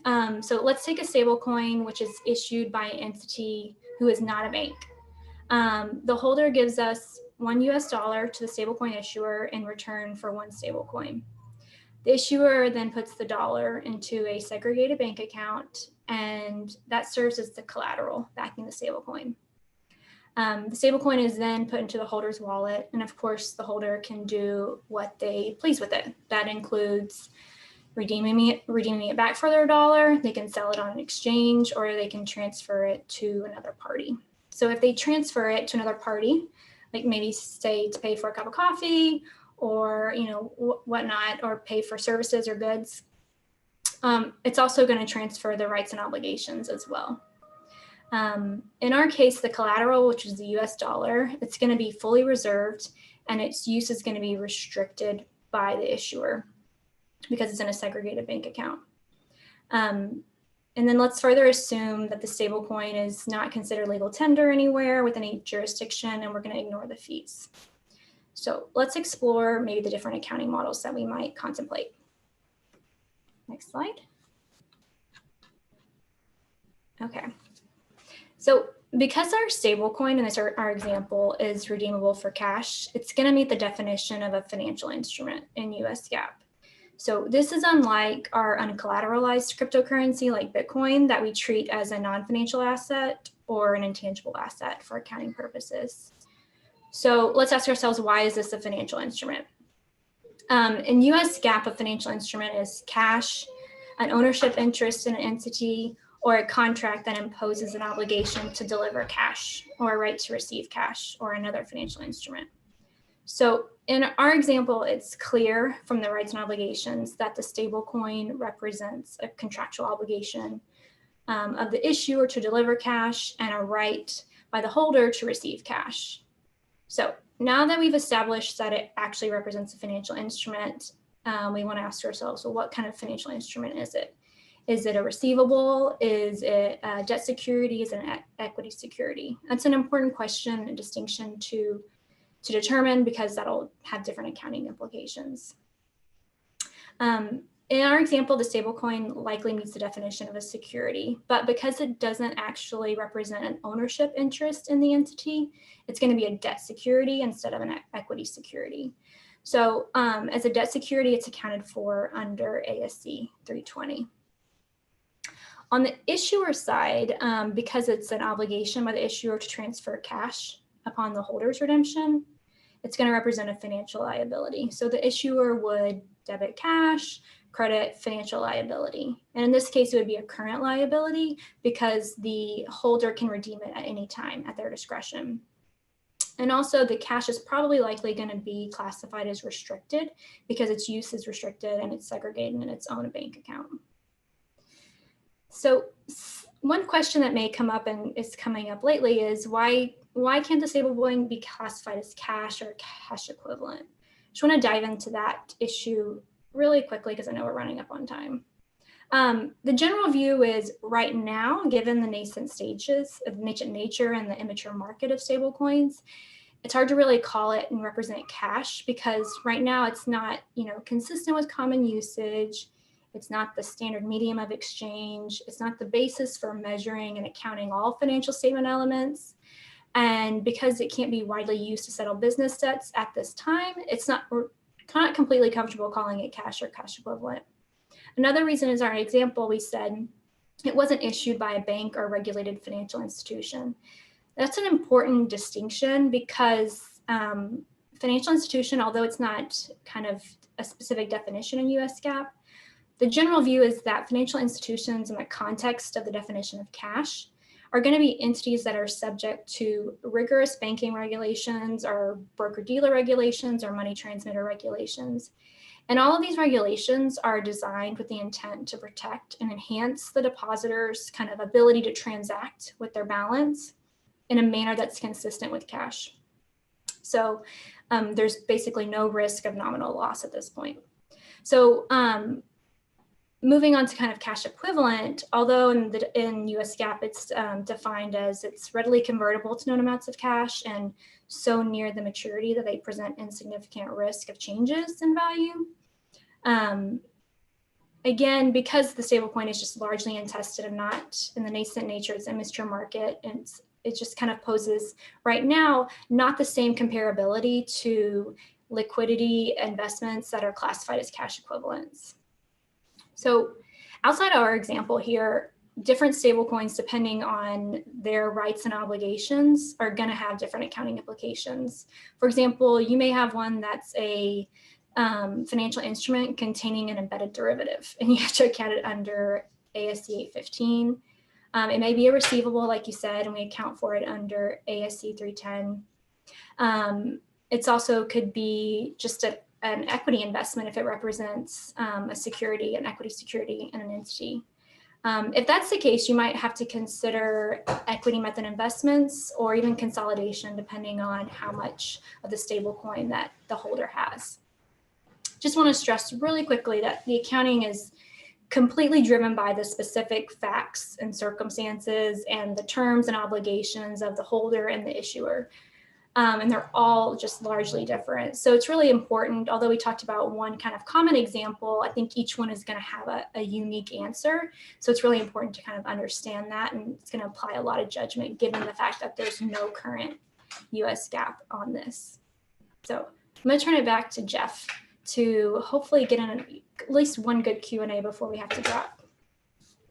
Thank you, Anna. That's great. And us accountants love innovation because it creates additional complexities and challenges we got to solve from an accounting perspective. And so maybe we have time for one, maybe two questions, and got a couple interesting ones around public chain versus private chain, and then also a question around how you guys think about privacy and when you're thinking about USDC.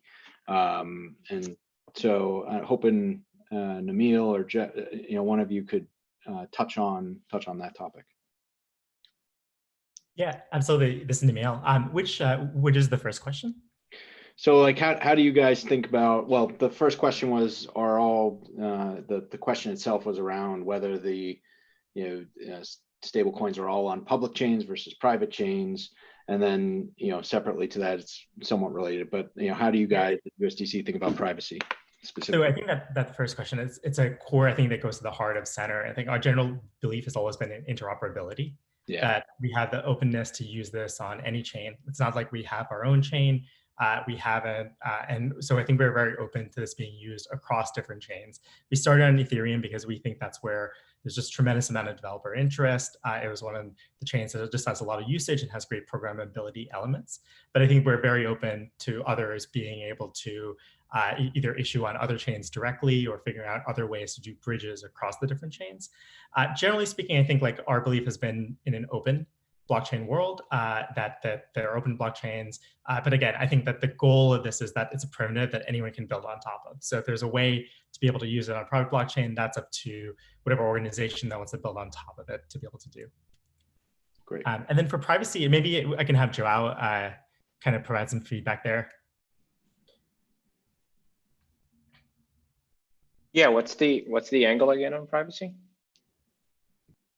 So I guess how you're thinking about privacy on with respect to USDC.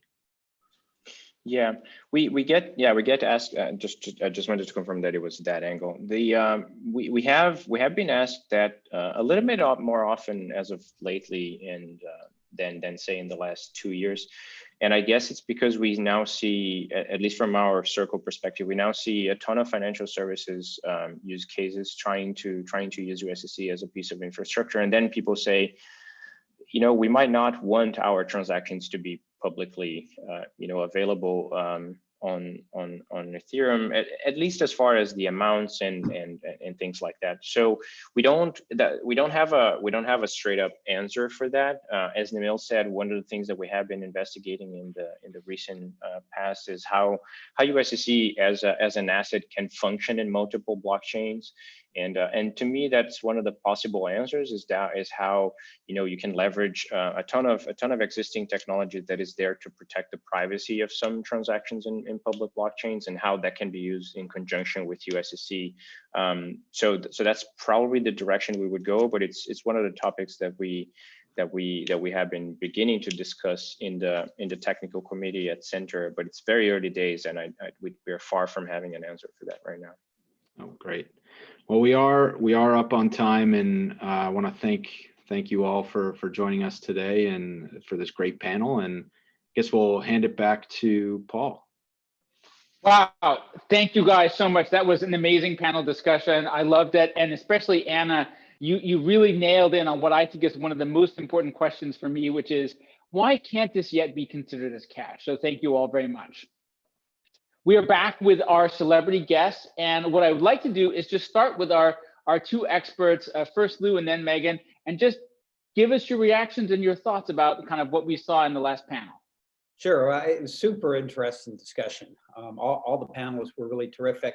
A few thoughts that I had. One, obviously, there's a lot of focus on trust and transparency. And if you go to the Circle site and take a look, you could see that they had $693 million in coins outstanding and $693.6 million in deposits. And by the way, that was up 50% over the prior month, so growing fast. But it's also important to realize that what drives trust isn't that they have the money in the bank. Actually, it's that the next guy is going to take it. And in my view, the most fascinating, mind-blowing thing in the 3 years I've been 24/7 in this space is when Tether came out, wasn't backed $1 to $1, only had 75 cents, and the market didn't care because the market believed that the next guy was still going to accept it as $1. The stuff to buy, I think today the problem is much more one of on-ramping and UX than it is the fact that there isn't a stable coin to buy stuff. One of the things that I really agreed with was the programmable stuff, and that's what I think is most amazing, and the innovation to come. That it's going to be a lot more than just $1. It's going to be all kinds of new things you're going to be able to do. Although there was talk on DeFi, which I'm super excited about, but funny to think about something centralized being an integral part of DeFi, which is decentralized finance. And then finally, they finished talking about privacy. And there's certainly a lot of solutions in terms of like zero knowledge proof that you can use to mask that. What I'm more concerned about though is the surveillance and the government now knowing all these things. In China, they actually most recently were actually going to the homes of people who had recently bought flu medicine to check them for COVID. right? So the surveillance issues that can come up are really, really massive. Megan, why don't you kind of share us your initial thoughts as well? And just by the way, you're just killing me on the t-shirts. Yours are way better. Well, you know, I work in accounting, right? Veriledger is an accounting software, and I never had the opportunity to wear these shirts. So I'm very excited about it. And I chose my audit shirt for this session. So auditability for stablecoins is paramount, right? So whether or not they're algorithmically backed or they are, you know, we're trusting a third-party attestational service, auditing is key. It's one of the most important things in ensuring the stablecoin network infrastructure. So really appreciated the panel's focus on that. I believe Amy, you know, touched on it, you know, quite a bit, pretty thoroughly. Really like vibed with Amy's sort of journey. I thought it was very similar to mine, where, you know, back in the day, started going to these developer-heavy conferences, and I'm not a software engineer, and then sort of moving into the crowd of your own sort of people, right? So right, similar to Amy, she has her lawyer crowd. I now have my bookkeeper accountants crowd, which I love. One of the things, you know, it was touched on before, you know, the sort of trajectory of stablecoins, you know, in my opinion, and I think the panel touched on it as well, is moving, you know, creating a tool to hedge out of risk, right? When cryptocurrency markets were really just about speculative trading.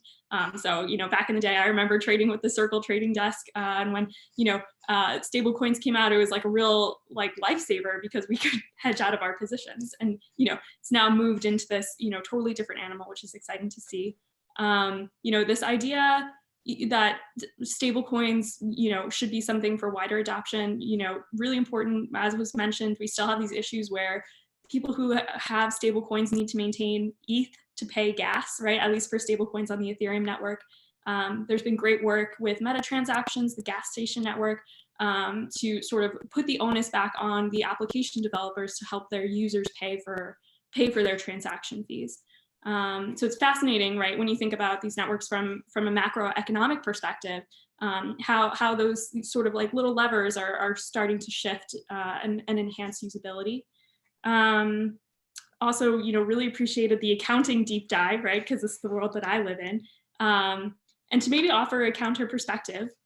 You know, and I certainly work with a different type of clientele. I work with entrepreneurs who are, you know, starting very young businesses that are really, you know, sort of at the cutting edge of inventing some of this technology. And we do work with some crypto-enabled businesses where the only time that they touch fiat is to pay taxes. So, you know, it's fascinating to see how these, you know, different narratives are going to be converging, and obviously accounting rules move very, very slowly. So appreciate the work that EY is doing in sort of translating gap into, you know, what's happening on the ground.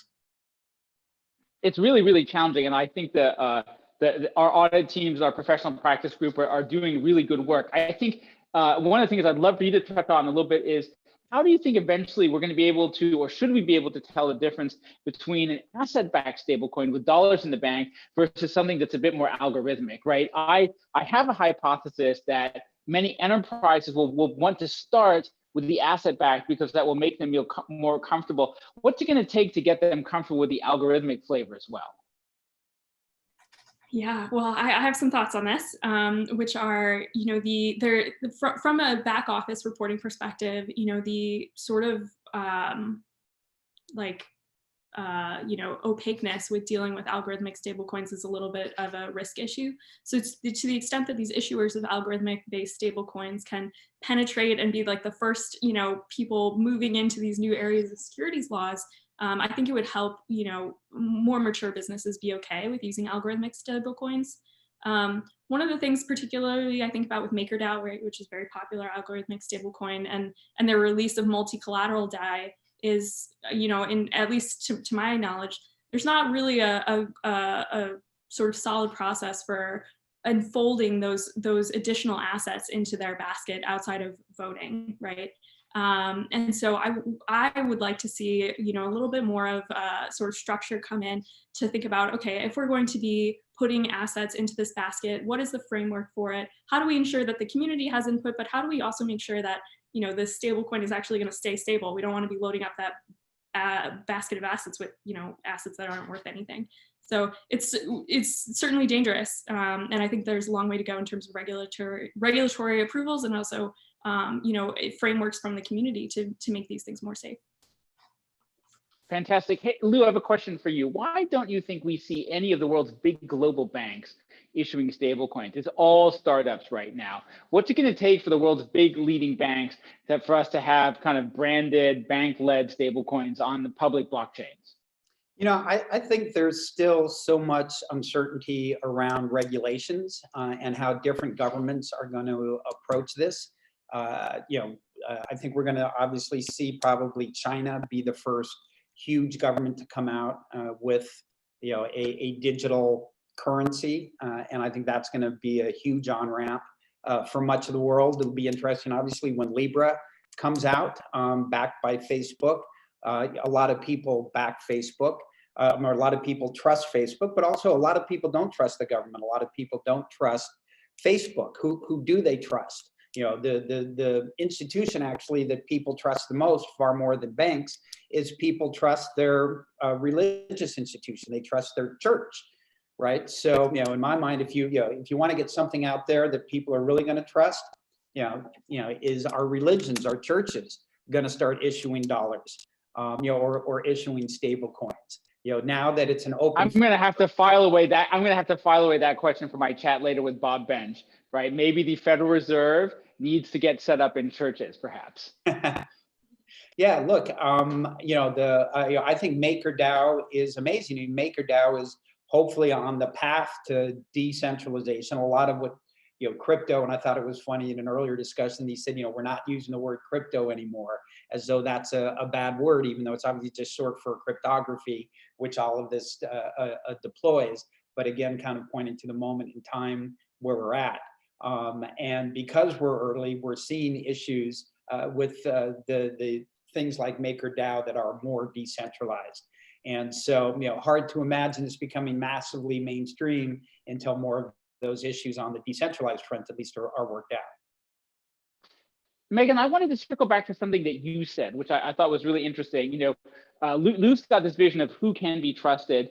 You brought up something that we hear a lot from our clients all the time, which is, I want to do things in blockchain transactions. I want to do things with privacy, and I just don't want to hold any form of cryptocurrency or crypto asset. I have, you know, rules or just an inhibition. When do we get past this point, or when is there sufficient infrastructure where I don't need to touch any crypto in order to use dollar tokens, euro tokens, yen tokens in my business transactions? Because believe it or not, for a number of our clients, that's a stumbling block. And as soon as we can get past that, I think they'll speed up their deployment of blockchain-based applications. Yeah, certainly. I totally understand why companies have that sort of reservation. You know, the custodianship panel that's coming up will hopefully, you know, bring more insight into that. I think fundamentally, right, when you're interacting with public chain assets, right, we do want these companies to eventually get comfortable with holding their own assets, right? Otherwise, the sort of innovation of the true public chain is sort of lost. Custodians certainly provide an important service there, and you know, to the extent that we can see innovation, right, in how custodians actually hold their assets, I think that'll be, you know, a good thing for the environment, a good thing for their clients. But you know, the abstraction away from crypto assets, from, you know, the benefits of the network, you know, has moved forward quite quickly over the past, you know, just 12 months. So I think we'll continue to see that, especially, you know, excited to see what some of EY's clients come up with on that. You know, the question of when things go mainstream is obviously a difficult one. My first company was the top level domain .tv, and we were the largest streamer of video in 2000, except for the experience of streaming video in 2000 was not very good because the pipes weren't fat enough. Fast forward 5 years, there were a couple tiny companies that were allowing people to upload videos and stream it. And then one day somebody uploaded a video called Lazy Sunday onto a website called YouTube. And that day YouTube became the fastest growing website in the history of the internet. 6 months later, Google bought it for 1.5 billion. So, you know, in my view, we have all these brilliant people working on all of these amazingly innovative products. And, you know, we're just sitting around kind of waiting for our lazy Sunday moment in in crypto and, for stable coins and everything in terms of digital assets. So I believe one of the other remaining big barriers is privacy. So lightning round before our next discussion, quickly, what do you think, how quickly do all these stablecoin issuers need to get to something that runs under zero knowledge proofs and allows for private transactions? Because I just don't think any enterprises are going to touch stuff that's public. I completely agree with you, and I know that E&Y is working with some of the leaders in zero knowledge proof to help that adoption. And it's probably not today or tomorrow, but I think it's pretty close. The technology is really amazing. It was invented in Israel 40 years ago, and this is really the first commercial use of it. Yeah, I would say critically important, obviously, otherwise all of these transactions just become a tool of the state. But to pose a question, can you have that? Can you have true private transactions with cross-chain interoperability? I don't see how, but we'll be curious. Maybe I'll learn something different. Oh, that's a good one for our next one. So after this, but now we're going to talk about custodians, which you also brought up, Megan. So I'm going to pass it over to to David Middleton, who is going to help start our conversation around custodians. So thank you guys both, and over to you, David and Paul and Jared. Thanks, Paul. And hello, everyone, and welcome to Rise of the Custodians. My name is Dave Middleton, a senior manager within EY's national office focusing on blockchain, and I will be moderating today's discussion. I am pleased to be joined by Nathan McCauley, CEO and co-founder of Anchorage, Jared Shaw, head of internal audit at Gemini, and Paul McIntosh, an EY advisory partner who serves many of our digital asset clients. Gentlemen, I'll now ask each of you to expand briefly on your backgrounds. Nathan? Hi, everyone. I'm Nathan McCauley, co-founder and CEO of Anchorage, a digital asset custodian. Very, very focused on security and usability of the assets. So can you hold your assets safely within a custodial provider and use them in all the ways that you want to be able to use blockchain-based assets, really treating assets rather than as bearer instruments, treating them as software, allowing you to really achieve all the use cases that you would like to out of crypto assets, whether it comes to staking, governance, voting, any kind of participation. That's what we focus on, and that's where we find our bread and butter. We serve primarily and only institutional clients. So think your crypto hedge funds, traditional asset managers, venture capital funds, and increasingly are looking at use cases around being an infrastructure provider for other folks looking to build crypto businesses on top of our rails. Fantastic, and welcome. Jared? Thanks, Dave. Hi, everybody. I'm Jared Shaw, and I'm the head of internal audit at Gemini. Gemini is a full-service digital asset exchange and custodian. So we focus on a lot of the same things that Nathan went over as far as storage of digital assets, but we also provide a retail and institutional exchange for liquidity on various digital assets. We are a New York State trust licensed institution operating in the US and in several international locations. Prior to coming to Gemini, I've been with the firm for about a year. I worked at EY actually, so great to see you all again. For about 8 years focusing on fintech and cryptocurrency startups. And then prior to that, did my time in the traditional financial services industry at Goldman Sachs. Thanks for having me. Very nice. And Paul? Hey, thanks, Dave. Paul McIntosh. I'm a partner based in San Francisco. For the last 20 or so years, I've been working in the banking, capital markets, wealth and asset management space. In the last few years, focusing more on cryptocurrency exchanges and digital asset blockchain companies. So primarily giving accounting technical advice and advice around internal controls. So leveraging a lot of our traditional financial services experience and seeing how that can be leveraged in the blockchain company space. So glad to be here today, Dave. Appreciate it. For those in attendance, please feel free to submit questions for our panelists using the Q&A functionality, and we'll leave time at the end of this session to address as many of them as possible. Now, we'll jump right into the first phase of questions for our panelists. As storage and security services for digital assets have become a primary market demand in recent years, one of the key questions from customers that commonly arises is whether or not their digital assets held in third-party custody are secure. So Jared, can you discuss certain of the recent shortcomings that we've seen in the market where digital assets were not secure? And additionally, perhaps you can talk about the mechanisms in place to prevent theft or loss of the private keys to the digital assets. Sure. Yeah, absolutely. And, we're talking about custody here. So safeguarding and secure storage of assets are absolutely the most critical aspect involved. And the cryptocurrency industry, digital assets have had no shortage of, let's just call it, lack of confidence in that space, given the fact that there have been very high profile hacks and loss of assets, Mt. Gox, Quadriga being a couple of those. So there are multiple vectors for bad actors to try to maliciously get access to both online stored digital assets and offline physically stored digital assets. And that's actually the interesting component about it, is that unlike other fintech sectors, cryptocurrency has the unique aspect of having both a technology component on one hand from storing digital assets online, but then also it has this very physical operational component to storing digital assets in what we would call cold storage, offline.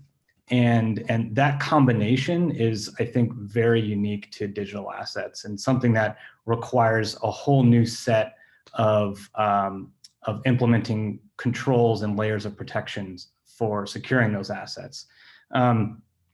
So really, Gemini is very focused on, and I know Nathan at Anchorage is as well, is kind of trying to improve the level of trust in the industry based on the various levels of securing assets that we have on our platform.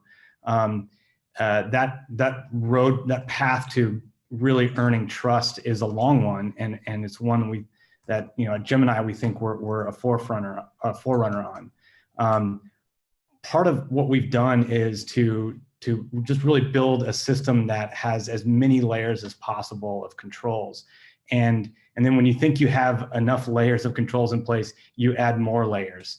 Part of that in the last couple of years has been acquiring insurance on both our online hot wallet storage solutions and our offline cold wallet solutions. And I think the industry has broadly moved towards acquiring insurance.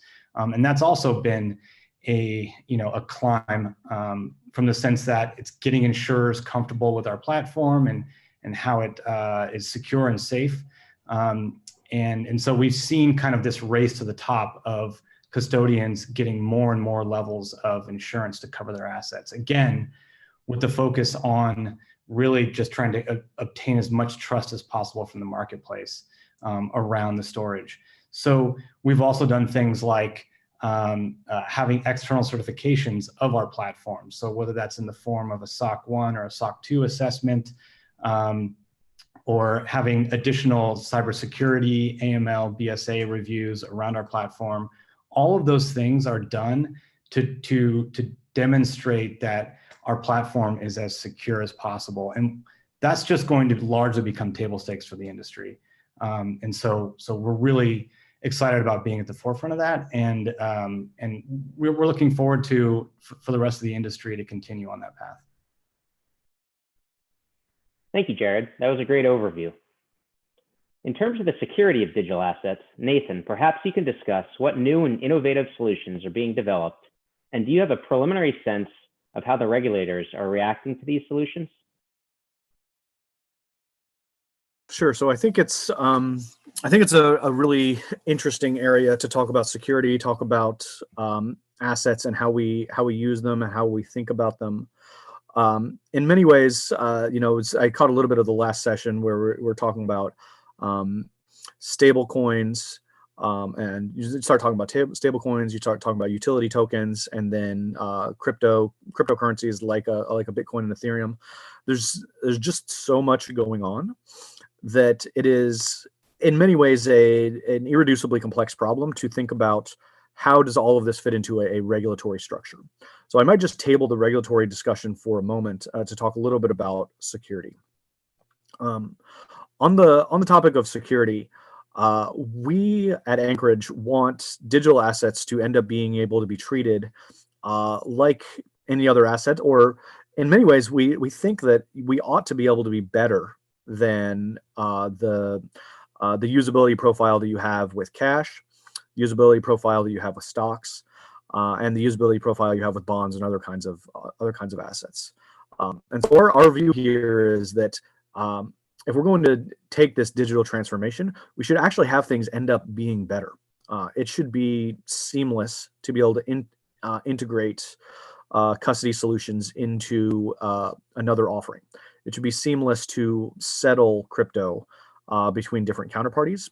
It should be seamless to utilize your crypto in ways. If we're just going to have all assets like Bitcoin that are stores of value but don't really do much, then there are appropriate ways to secure those coins. But where things get really interesting is, what if you actually want to use the crypto assets? Take, for example, Maker with its multi-collateral DAI system. Moving Maker to a multi-collateral DAI system required a vote. What that vote required was actually using the private key of the Maker token in order to express an intent, in the same way that you might do a vote in a proxy voting kind of setting. Our clients needed to vote with their Maker keys, and that requires a level of security that is unmatched in other kinds of assets, and is unmatched in really in the bleeding edge of what's going on in crypto right now, because you need to very quickly be able to access that key multiple times in order to effectuate that vote. And so our starting point with how to secure the assets was not just how can we put in the most difficult set of processes to protect the assets, but really how can we make sure that if you're properly authenticated, you can move your assets within minutes, you can vote with your assets within minutes, you can do automated staking such that your staking system works as seamlessly as your stock dividend system might work. And so we really think that what helps this whole space move forward is multiple capable custodians that are able to really push the envelope on what is possible in terms of security and usability. Coming back to the question on regulation is super important, and one of the best things for regulation is for there to be multiple good options. If there are multiple good options, then regulators can start to see the patterns between them and take those patterns and say, okay, this one's working here, this one's working here, and how do we move forward?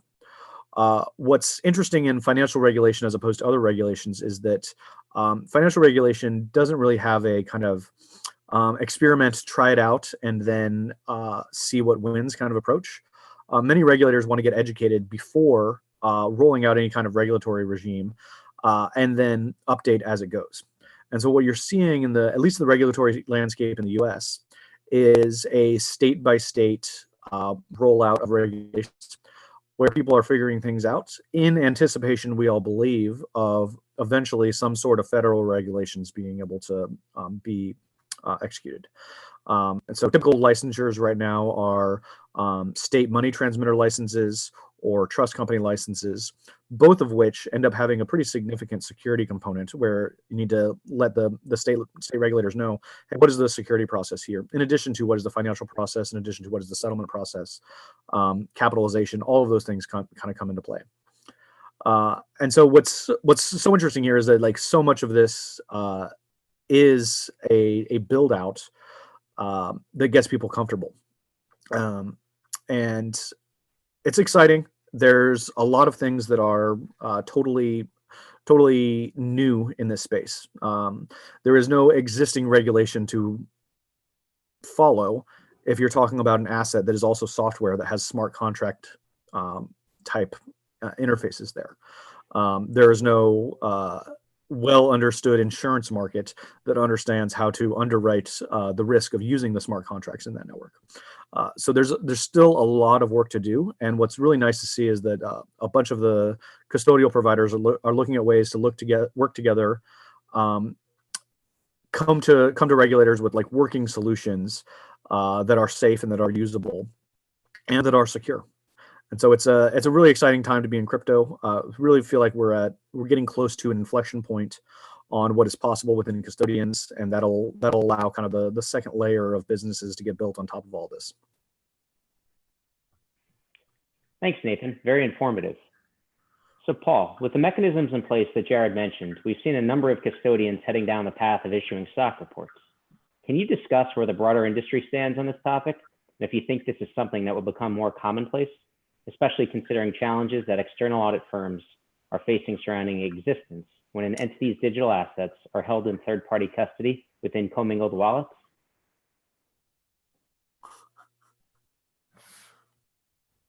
Paul, you're muted. Hey, Paul, you're muted. Thanks, Jared. Come on now, rookie mistake. I know, guys, I know. It was 10 seconds of astounding commentary. So I was just saying that SOC reporting, that system and organization controls reports, these are issued by various companies, and there's an auditor attestation to it. So I think a few folks have mentioned, a key component in the ecosystem, it's trust. And so how do you provide trust in the ecosystem for the controls that are supposed to be operating at various entities? So one way to do it is via these SOC reports. So we typically see a few types of these. A SOC 1 report is more focused around controls over financial reporting. A little bit broader than that, you can have things like digital asset valuation covered, customer complaints, digital asset storage, all the things a customer of these digital asset companies might be looking for.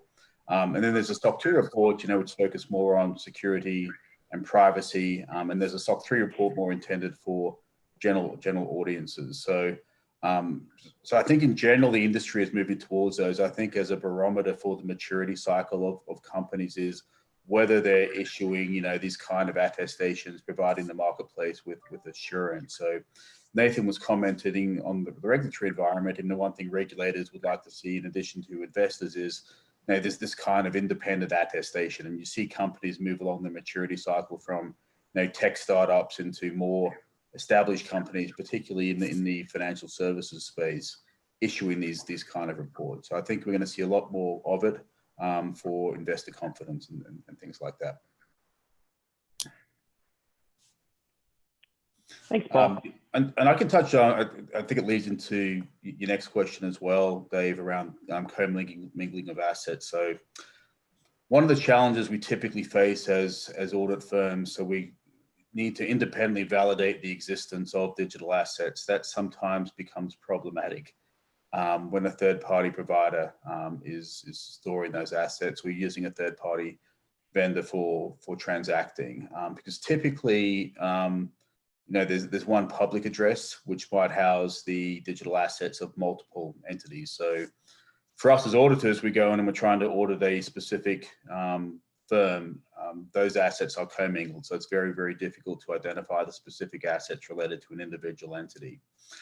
In addition to that, not all the transactions might be recorded as well. So, for example, if multiple companies are using a third-party vendor and company A wants to buy 1 Bitcoin and company B wants to sell 1 Bitcoin, that third-party provider, in all likelihood, isn't going to the public blockchain and buying and selling one Bitcoin either way.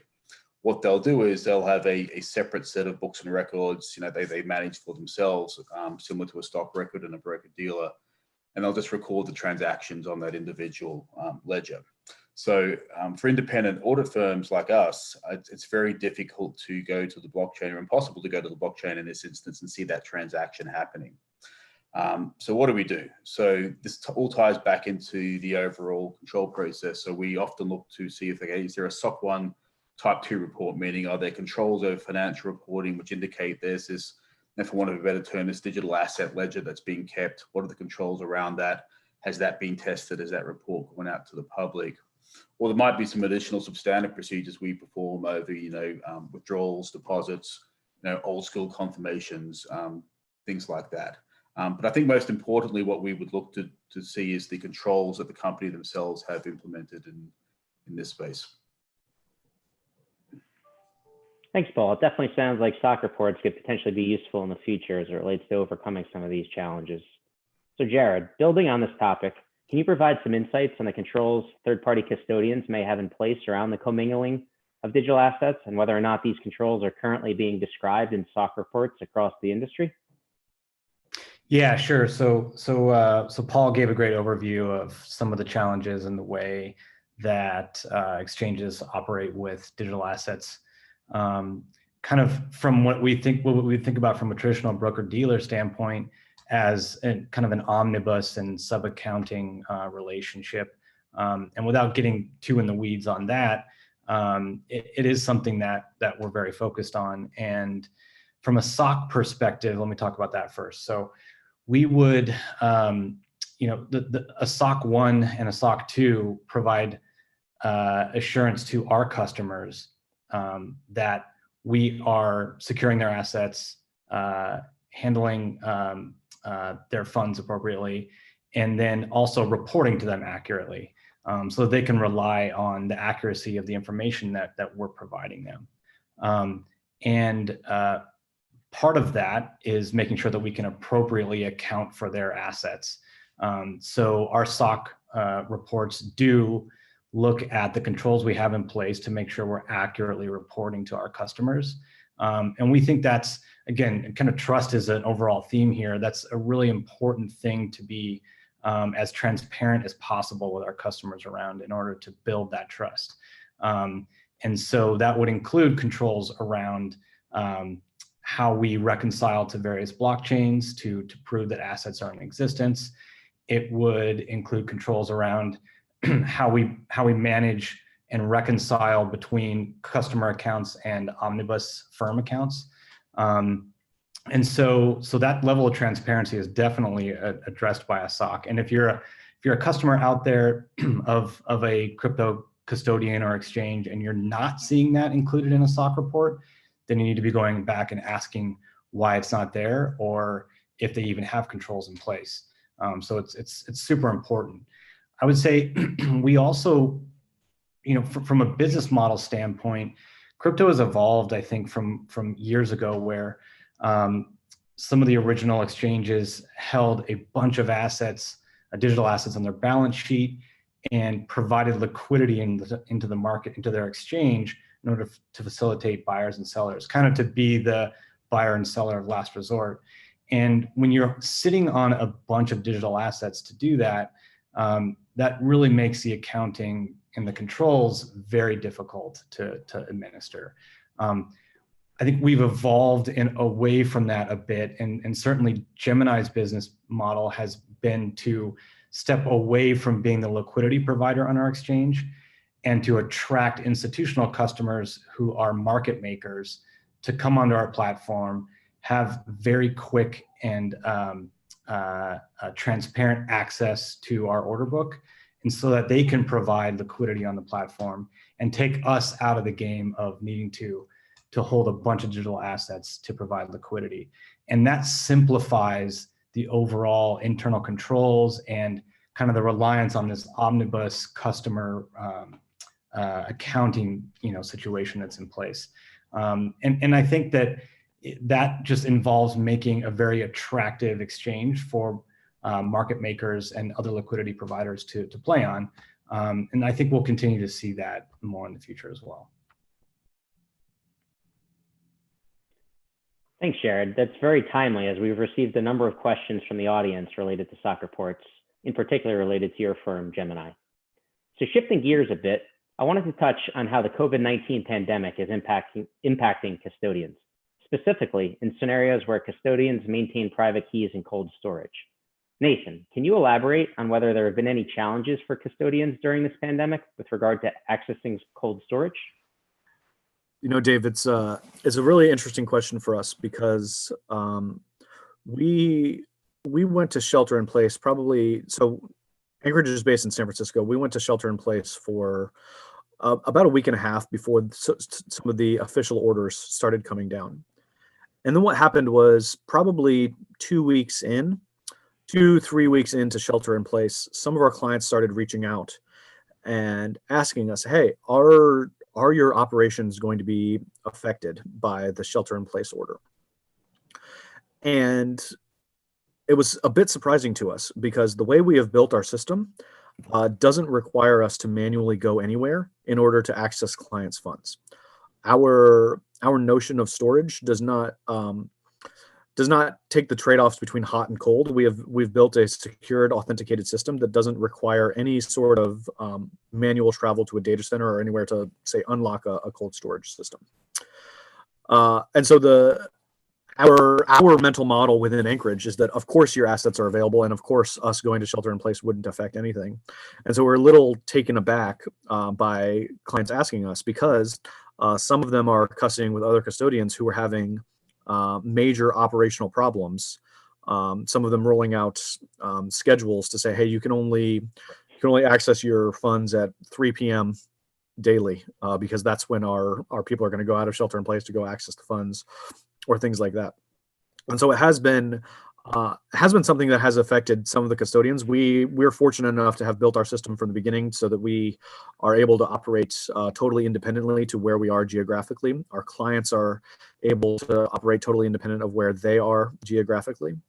But certainly we've heard anecdotally so that some folks have had some issues with this, especially some of our clients who have a portion of their funds in self-custody still. They have built internal custody solutions where they're holding their own funds. And a number of them have actually reached out to us and say, hey, we want to be able to operate totally independently. We understand that Anchorage allows very flexible use cases where people are able to authenticate no matter where they are. Can we sign up? Can we onboard? Because we are wanting to update our business continuity plans. We're wanting to update our operational plans to be able to make sure that we can operate in a fully remote environment like so many people are facing these days. Thanks, Nathan. We'll revisit the impact of COVID-19 shortly, as we've gotten a few other questions from the audience on this topic. The next section will cover an assortment of topics. So Nathan, you briefly mentioned earlier that staking as a service is a new option that is being offered. Can you discuss the benefits of staking from the perspective of the customer, the custodian, or the exchange, and also to the blockchain network as a whole? Sure. So staking, for those who maybe aren't familiar with it, staking is roughly similar to Bitcoin mining in very broad strokes, in that it is the process by which the crypto network is brought to consensus, which is to say it's the process by which new blocks are added into the blockchain. And staking has a lot of advantages, particularly around energy consumption. It is far more energy efficient to bring networks to consensus using a proof of stake type system rather than proof of work, which is what you see in something like Bitcoin and its derivatives. And the interesting bit is that with staking, what you're actually doing is taking some of your assets and putting them at stake in order to bring the network to consensus. So miners get paid rewards based on how much electricity they use. Stakers get paid based on proportional share of the new underlying crypto that is created as a result of the staking operation. And so folks who participate in staking are able to prevent dilution of their funds. If you look at this in the same way that the U.S. government right now, through the Fed, is printing more dollars, some of the crypto networks out there are issuing new cryptocurrency on an ongoing basis as part of a staking operation. And so clients entirely reasonably want to be able to participate in that so that they can keep up with the inflation in the network, and in some cases generate some amount of yield for themselves. That said, it is a relatively complex operation. You need to, like I was talking about earlier, you need to be able to use private keys. You need to be able to keep the staking node synchronized with your custody solution. And so many clients actually want their custodian to be able to solve this. Additionally, we're talking to a number of exchanges who want to custody their funds within Anchorage and have us provide staking infrastructure for them so that they can then provide those back to their end clients. So this is increasingly looking like something that will be done at the custodial layer, and that it'll be kind of an integrated offering of custodians. So with that in mind, we have invested a heavy amount of resources into being able to stake for clients. So clients want to be able to participate in the yield. Exchanges want their clients to be able to participate in the yields. Therefore, it's something that custodians must do. There are a few big assets that are doing staking right now. But if you look at kind of the time horizon of 2020 launches, 2021 launches, it's looking like proof of stake is going to be an increasingly important part of the crypto ecosystem, and something that everyone will need to be able to do. And what's great here is that custodians like Anchorage, and I know others have done this, are investing the time and resources in order to be able to stake most effectively and most appropriately for their clients. It introduces a slew of complex questions around the treatment of staking gains. And so is this ordinary income? Is this more like a stock dividend? How do you treat it? And so as much as you need to think about getting SOC audits, probably many custodians are working with Big Four auditors to come up with the tax strategy around how they're doing staking as well. So there's a bunch to consider as you consider how to roll out staking. Another one of those areas that the regulators need to get comfortable with. Our regulators themselves have approved us to stake any assets that we want because we kind of showed them the overall model for how we're going to do that. So that was one of our big wins this year, was getting kind of wide approval to do staking out of our trust company. So big deal for us. So that sets us up very well for being one of the custodial providers that really flexibly provides staking infrastructure to its clients. Yeah, staking is definitely a very interesting and complex topic. So thank you for that overview, Nathan. Jared, I recently saw that Gemini announced the digital asset pilot with State Street, combining Gemini custody with State Street's back office operations. Can you elaborate on that program? And do you think that these kind of partnerships may become more prevalent in the future? Yeah, thanks, Dave. It's the partnership with State Street to develop a pilot program for them is something we're really, really excited about. I think we've talked about this level of trust in the industry, and certainly there's been kind of a pretty wide gap between the traditional financial services industry and the emerging digital assets, cryptocurrency industry. And we think that this State Street example is something that narrows that gap tremendously.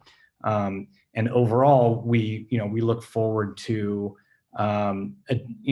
increased amount of participation from the traditional financial services sector as they get comfortable with our platforms and the services we can provide. I think this will really provide a way for us to demonstrate that we can integrate with larger institutions. And so we're really excited about it. One of the things that it affords us the ability to do is to really establish kind of a reporting relationship. Normally, our custody clients receive reports directly from us, but with an institution like State Street, we can have integration with them so that they can still maintain that customer-facing relationship, reporting as they normally would, but just using us on the back end as a custody solution. So we're really excited about what this means for the industry as a whole. I will say that we're going to continue to see more and more institutions getting involved. It's just a matter of time, and it's something that we're heavily invested in, and we're continuing to push on shortening that length of time. So we hope that this can do that. Thanks, Jared. That's a great segue to our next question. So Paul, as the digital asset custodian industry expands to include more traditional financial services firms, what impact do you think this growth will have on the average investor? Yeah, it's an interesting question. So I think the theme of trust has come up several times today. So I think, with more traditional players getting involved, I think it sort of perhaps elevates in certain people in the market's view of that trust thing. So I think what we see in the market is perhaps a generational divide sometimes, where the younger generations are more comfortable using these startup tech companies and more comfortable with digital assets. And I think as we get more traditional players involved in the market, it might open up doors to some of those older generations who feel more comfortable working with the legacy players. So I think what it's going to do is, we see funds now starting to offer crypto as investment options. So once that happens, it's going to make, I think, crypto and digital assets a lot more available to the general public. I think things like utility tokens, other applications of blockchain will become more and more prevalent in the marketplace as well as different solutions get created. So I think overall, we're going to see a migration of more mainstream adoption, various uses of blockchain technology, and just with the more traditional players getting involved, gives it greater market credence. Thanks, Paul. Jared or Nathan, one of the questions that's come in from the audience deals with insurance. So just open it up to either of you in terms of what percentage of assets are typically covered by insurance, and do you think insurance should be mandatory for bearer assets under custody? Yeah, I can take a quick round at this one, and Jared, you can follow up here. Sure. I think that the insurance markets are something that probably many people going into crypto custody didn't think that they would have to become experts in. But it turned out that in order to run and be part of a crypto company, you had to become really quite well versed in the insurance landscape. And so here's kind of the brass tacks on the insurance landscape. Insurance landscape, there is a fixed aggregate supply for interested people to allocate risk insurance to the cryptocurrency markets. And the total aggregate there is measured in, Jared, you may have different numbers here, but I would guess it is single digit billions. Agreed. In the total market available to be able to get insurance. And so you round up everybody in the world willing to issue insurance, you end up with something south of $10 billion. I trust that everybody on this call wants the crypto market to grow well beyond $10 billion. We want to be talking about multi-trillion-dollar markets here over the long run. So the clear understanding that we all have to do business with is there will never be full insurance. It is financially impossible for us to develop systems that have full coverage for all of your crypto assets because it just cannot work that way. Once we get to multi-trillion-dollar market cap, if there was some sort of a loss there, that's an insurance payment bigger than, say, Hurricane Katrina or something like that. So it is just the math simply doesn't work for full coverage. So where does that leave you? It leaves you with security. We actually have to build truly secure systems and segment the system such that any particular breach that might happen, and we do assume after enough time there may be some sort of a breach of the systems, no matter how well we design them, that may happen. If you segment things and then ensure the segments, then you get to something where you have an acceptable risk tolerance here that you can expect. So that is just kind of the brass tacks of the situation. What I would add there is that, like Jared talked about a little bit earlier, the insurance policies here end up coming from some different markets within the insurance landscape, and they underwrite different kinds of risks. And so what people typically have in mind is a insurance policy that covers, hey, if the custodian loses the assets are going to be insured. Well, the question is, what kind of loss is actually insured? Is this loss that has to do with the custodian making an operational error? Or is this a loss that has to do with their physical data center being destroyed, say in a fire or a flood or something like that? Or does this actually cover what I think people have in mind, which is cybercrime? Someone comes in and is able to steal the keys, and as a result of the keys being stolen, the coverage would kick in at that point. And so it's pretty important when you look into the cyber insurance space to get very particular about what is covered and what isn't, and when it is covered. Some people have coverage for their hot wallet. Some people have coverage for their cold wallet. All insurance situations aren't created equally. In the Anchorage case, we are fortunate in that we don't have a hot wallet system or a cold wallet system. We kind of have an integrated system, and we've got cybercrime across all of the life cycle there. So no matter when your assets are with us, they are covered, and that was our kind of big win, I guess you would say, in terms of getting comprehensive coverage in that case. But nobody is going to be able to provide full 100% coverage, and we shouldn't want that because we want the asset base to grow so significantly that it's simply not possible to underwrite that risk, and then it needs to come down to the security of the systems. Gemini has done a bunch of work here though too, so I want to make sure Jared has some time to talk about some of the stuff they've done. Sure, I'll just expand a little bit on that because that was a great overview, Nathan. You mentioned that there isn't going to be full insurance. Would totally agree with that. And in fact, we've tried that before, and tried it in the debt markets when AIG basically tried to write insurance for every debt instrument out there. Yeah. And guess what happens when everyone comes calling to claim on that insurance?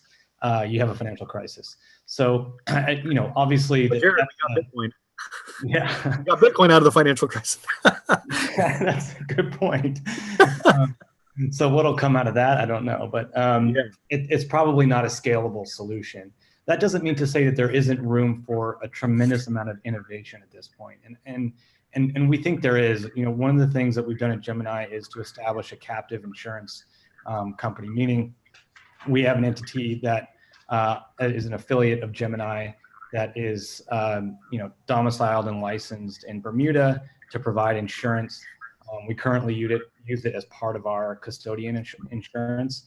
And we think there's a lot more room to iterate off of that. And really what it comes down to is it's risk aversion. So certain customers are going to be very risk averse and willing to pay for insurance. And other customers are going to be less risk averse and are going to rely on the security controls that we've outlined here today. And so the market will evolve in a way that satisfies that sort of spectrum of risk tolerance. And we're trying to be at the center of that innovation. Thanks, Nathan and Jared. Paul, one of the questions that also came in surrounds legal title and custody, and whether or not the assets are owned by the exchange or the customer themselves. Can you provide some overview or insights there? Yeah, sure, Dave. This is a key question from an audit perspective. Now, who has the rights and obligations to the digital assets themselves? So I think the question was, is it usual, is it common to see a custody house take legal right and title? Typically not. If you can imagine these custodians who are managing the digital assets of multiple companies, from an accounting point of view, if they did have the rights and obligations to that, they would have to bring it onto their own balance sheets, which wouldn't make sense. We do look at this. It's really key to get the legal agreements right up front. So the key questions to ask, who has rights to the digital assets, under the contractual arrangement. That just might be a user term and condition when you sign up to a digital asset exchange. You got to understand, what happens in a bankruptcy situation if this goes to court or creditors get involved. Who has title to the digital assets.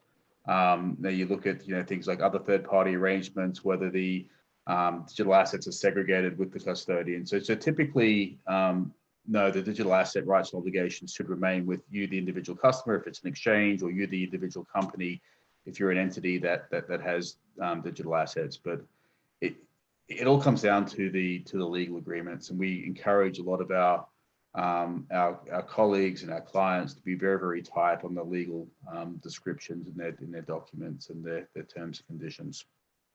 I hope that answered the question for whoever submitted it. Thank you, Paul. I know we're coming up on time, so maybe I'll just give each of you maybe 30 seconds to provide some closing remarks. Nathan, would you like to start?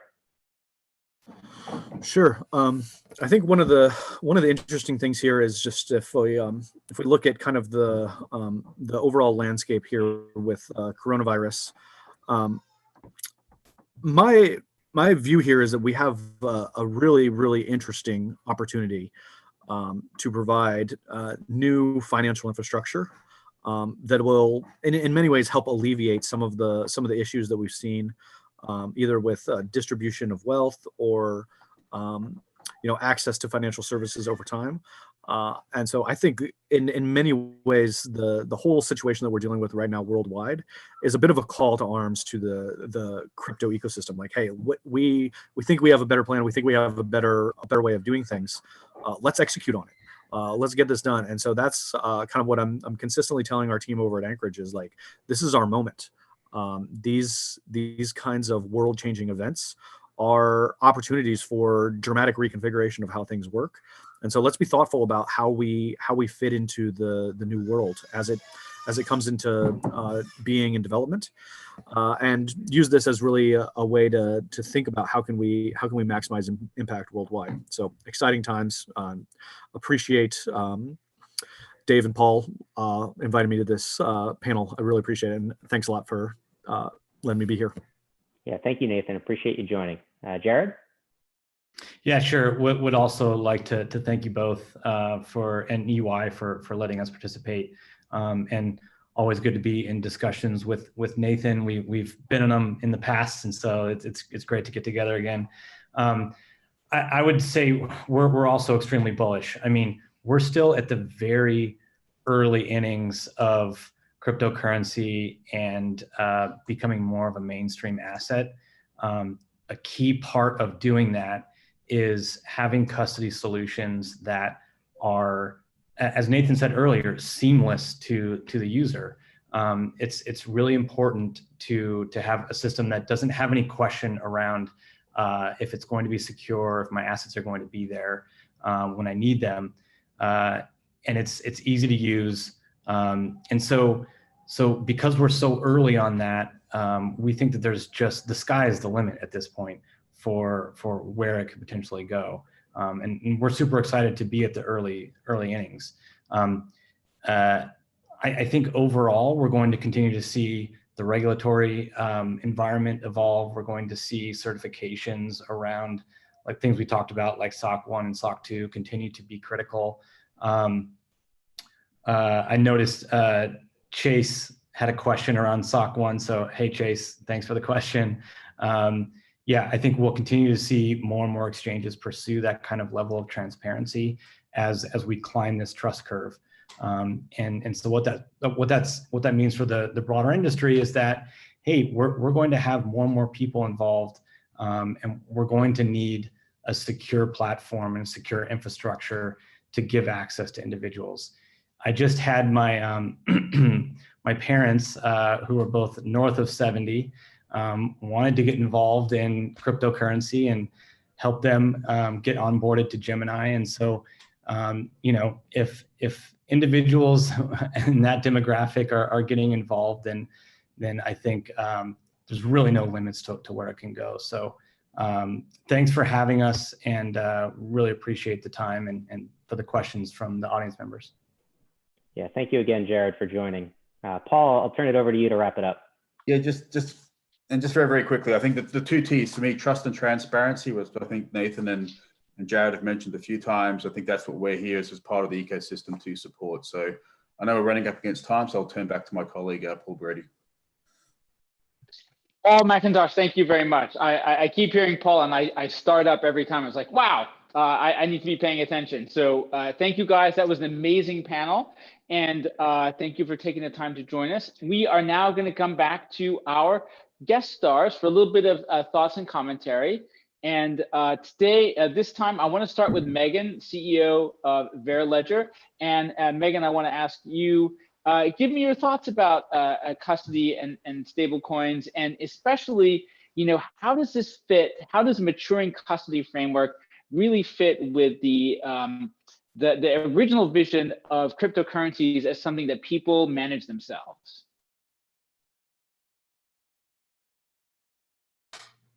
Oh, we lost Megan. How about Lou? Let's go to you for a quick first thoughts, and then we'll come back to Megan. Okay, well, Megan's back. Megan? Oh, okay. Megan, you good to go? Yeah, I'm good. We need to see more of the T-shirt.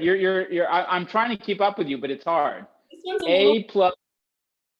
It's more cryptic. We'll leave it out there and see if anybody can figure it out, and I'll let everybody know at the end of the day. Okay. Yeah. So I'm sorry. I apologize. I missed the last part of your question. No, you know what? Just actually share us your thoughts, and then we'll go from there. Yeah, sure. So generally, custodianship is an incredibly important thing, right? They are the main liquidity providers in these markets. They make it easy for people to gain access.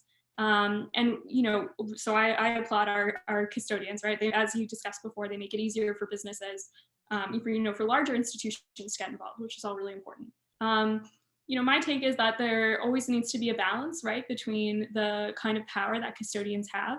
I think that it's great that we have seen these different service providers sort of replicate some of the best practices that we see in securities markets.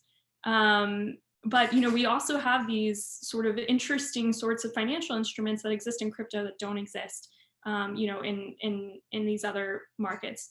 So what I would like to see personally is a little bit more of a consortia effect among custodians to think through, okay, what are the frameworks that we need to be thinking about for uniformly listing and delisting assets? How are we going to be thinking about situations in the future where, we distribute airdrops, right? Or this is less in vogue, right? That particular instrument.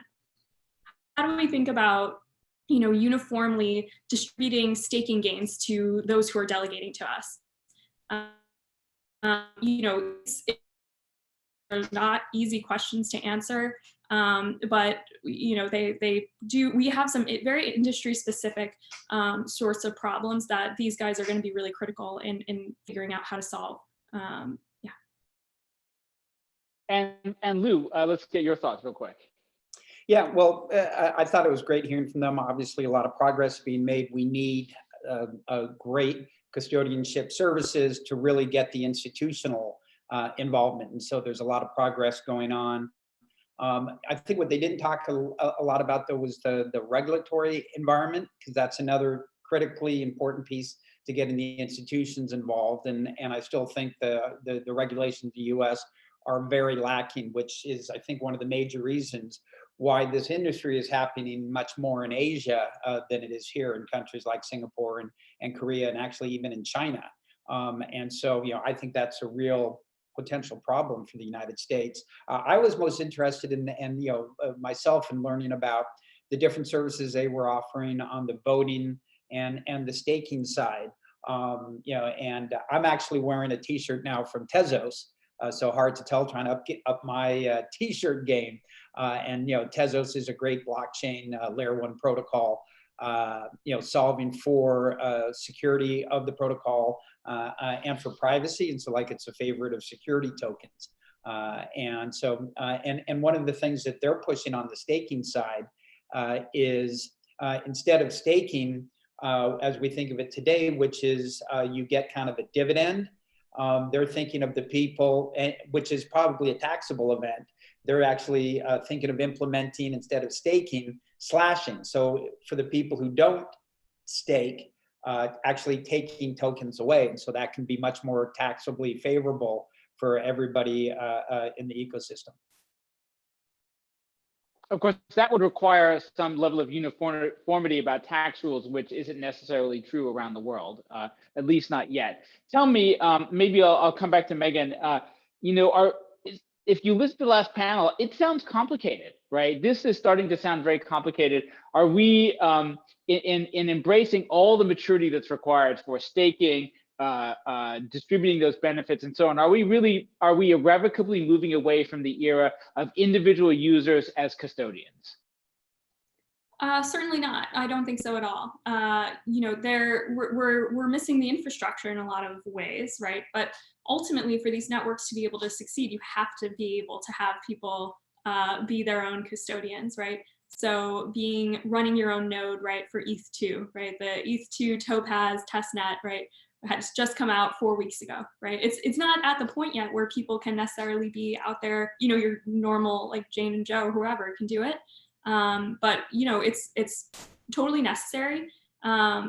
And staking really enables, you know, an enhanced level of network security, right? Because more people are going to be able to validate the network than is, you know, more people can mine right now. So certainly think that, you know, at least on staking, you know, everybody who holds, right, an ETH2, right, Ethereum ETH will be an intricate part of network security in a way that they're not now. And the question, and you know, I think future is how is that sort of complexity abstracted away from the user? And I think we'll see that. Lou, what's your sense? I know you talking before about sort of surveillance and privacy. I know it's a topic that's near and dear to your heart, which is how to preserve the autonomy of individuals who are part of this vast network. Right. Well, I think it's really a question of choice. Right. In order to get institutional involvement, obviously, I think institutions are going to want to, you know, have a custodian for those assets. And I think you have a lot of other people, I think, you know, much more individuals who are going to want to own their own keys and have control over that. So I think being able to offer, you know, a wide array of solutions based on what people want is just another thing that's going to help the industry grow. Now, in the one of the things that's really interesting about the world of crypto assets and blockchain assets that's so different from the traditional banking world is in this world of crypto assets and blockchain assets, especially on the public chains, everything that happens is really public. So whether you are a custodian or an integrated service provider or an individual, you can see all of the underlying technological stuff. Even when you use zero knowledge proofs to conceal kind of the from and the to, you can still see how it's done. Do you think we're ultimately, my hypothesis is we're ultimately building through transparency a much more resilient ecosystem than a traditional financial structure? And I'd love to get your thoughts on that and where could that go forward and where could it get tripped up?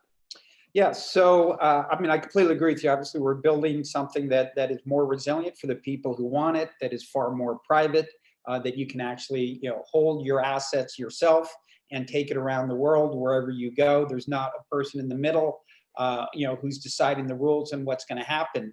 You know, when we're talking about, you know, having custodianship too, we also, you know, there's a level of obviously a high level of centralization there, also with stable coins, right? If the government wants to come in and take, you know, all of the Circle's assets because, you know, people are using USDC for illicit purposes, then the government can come in and do that. And so, you know, again, this is about giving people choice, you know, and so again, for the institution. But they couldn't seize those assets arbitrarily though, right? You would be, or let me say they couldn't seize them invisibly, right? Doing something like that would be highly, highly public.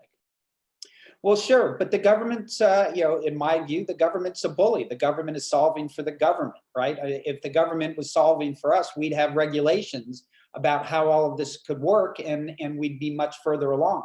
So the government doesn't want people, you know, I think are concerned about people owning Bitcoin, but, you know, they're fine with people going down the street and buying a lottery ticket. That's an interesting point of view. I mean, I've got my own opinion on that, but Megan, I want to give you a chance to sort of respond to that because Lou, you've staked out a very controversial point of view. And those of us who are in accounting and professional services, our job is to make this legal and viable. And I think it may not be happening as fast as some people want, but I think it is starting to happen. Megan? Yeah, well, I would say broadly, right, to get back to your earlier question, at least, like, I do think that this is a much more sort of resilient infrastructure that's being built right now. We see every year, right, financial statement restatements on the order of hundreds of millions and billions of dollars from some of the largest companies because of, you know, back office errors or whatever sort of operational problems you have, right? And there's not a lot of transparency into it, right? And it has ramifications for, you know, GDP, for industry health, all of these things. And so while we may not ever be able to truly like have 100% privacy across networks, we can at least have more transparency into the way that companies behave and how industries perform. That's what I would say in response. So, I mean, I certainly think, you know, of all the institutions, it's funny, right? I feel like of all the institutions that people talk about, I think the Federal Reserve and the independent central banks are actually among the most reliable. The custodians of our currency have the highest level of transparency. They have among the most mature kind of independent infrastructure. It's interesting that so many people distrust this institution, which actually has a fairly good track record. Well, I think a lot of people said there was going to be hyperinflation. There wasn't. There was no hyperinflation after Ben Bernanke invented quantitative easing.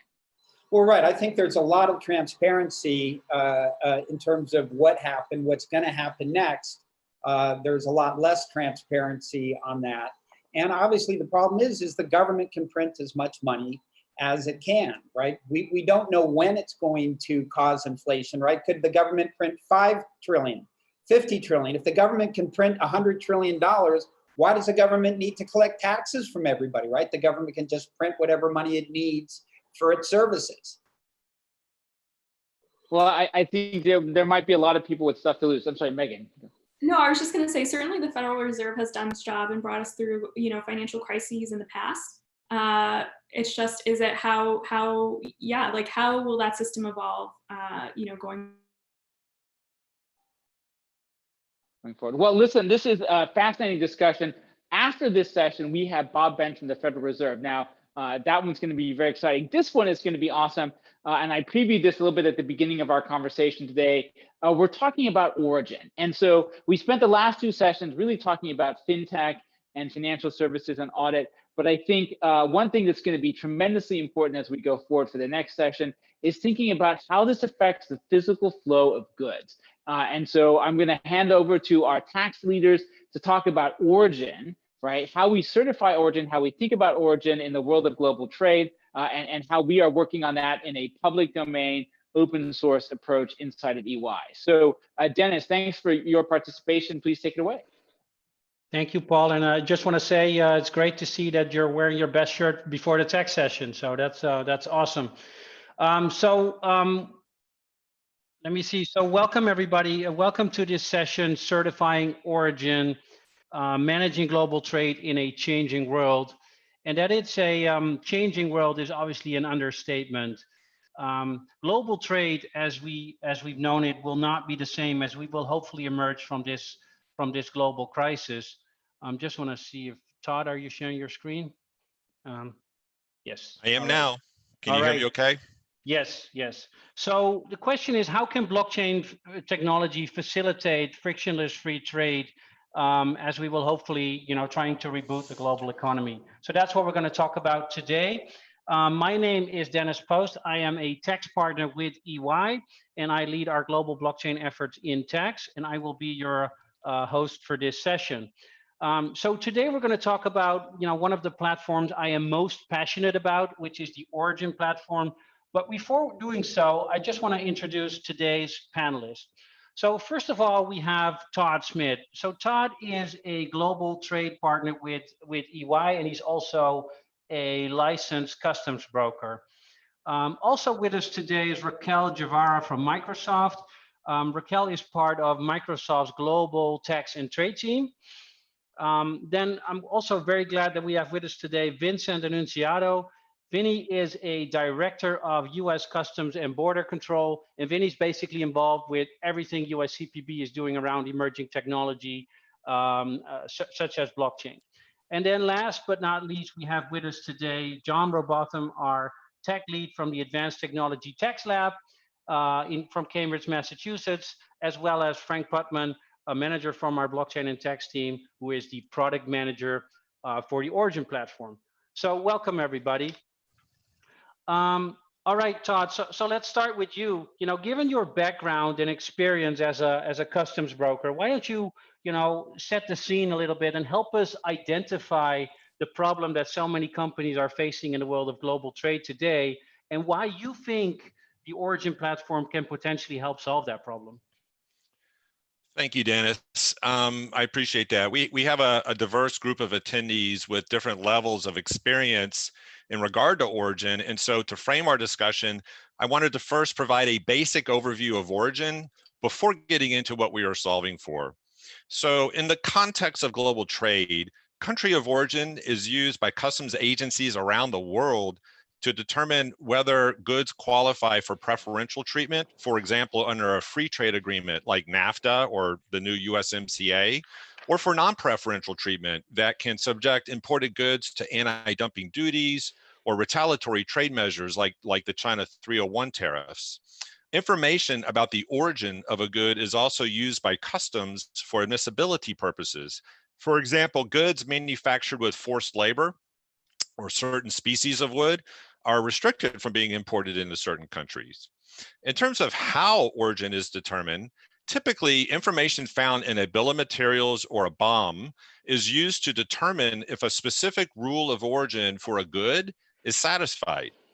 Based on the analysis of the rules of origin, a manufacturer can attest to the country of origin of its goods in the form of a certificate of origin or a CO. And we'll be talking about these as we go through the panel. But to be sure, what you'll see during our panel is much more than a track and trace, farm to table, wholly produced origin solution. We are really solving for a complex, multi-party, multiple steps, and multiple component origin determinations, which can be quite complex. So how prevalent are companies and customs authorities dealing with origin determinations, issuing certificates of origin, and auditing the accuracy of origin claims? Just to put things in perspective, there are over 480 free trade agreements, and each agreement has numerous product-specific rules of origin, which can be very complex. For example, there are over 2,000 rules of origin for auto and auto parts contained in the NAFTA free trade agreement, which is now USMCA. So by our estimates, there are over 700,000 different rules of origin across all these free trade agreements around the world. Also, 50% or 9.7 trillion in goods are traded under preferential agreement. But many manufacturers lack the experience and training to interpret the rules of origin for their goods, which may be why a study by the World Customs Organization showed that to 22% of certificates of origin had irregularities or they wouldn't pass a customs audit. So to put that level of non-compliance into perspective, the average rate of duty for manufactured goods is 10% globally. And that translates into an at-risk duty savings pool of close to 220 million per year around origin compliance. So, okay, you may be thinking, all right, origin is important and lots of companies are benefiting from preferential trade programs. What are some of the problems and how will blockchain help with origin compliance? I've been assisting clients with country of origin determinations and through customs audits for the past 20 years. And when I learned about some of EY's other successful blockchain projects at last year's blockchain summit, I began formulating the idea of a vendor agnostic blockchain platform and ecosystem. So today, exporters or manufacturers issue certificates of origin to their customers because customs regulations require that the certificates be obtained and on hand at the time a good is imported and the importer wants to claim a free trade or preferential treatment. Today, all the parties in the supply chain have their own systems, and in most cases, they don't talk to one another. So the exporters issue certificates, and they are usually selling the same part to multiple customers, and each customer requires the certificate for the same part in different formats like email, PDF, fax, FTP, file upload, etc. We're talking hundreds of thousands of parts each year go through this process. So lots of inefficiency and redundancy and human effort.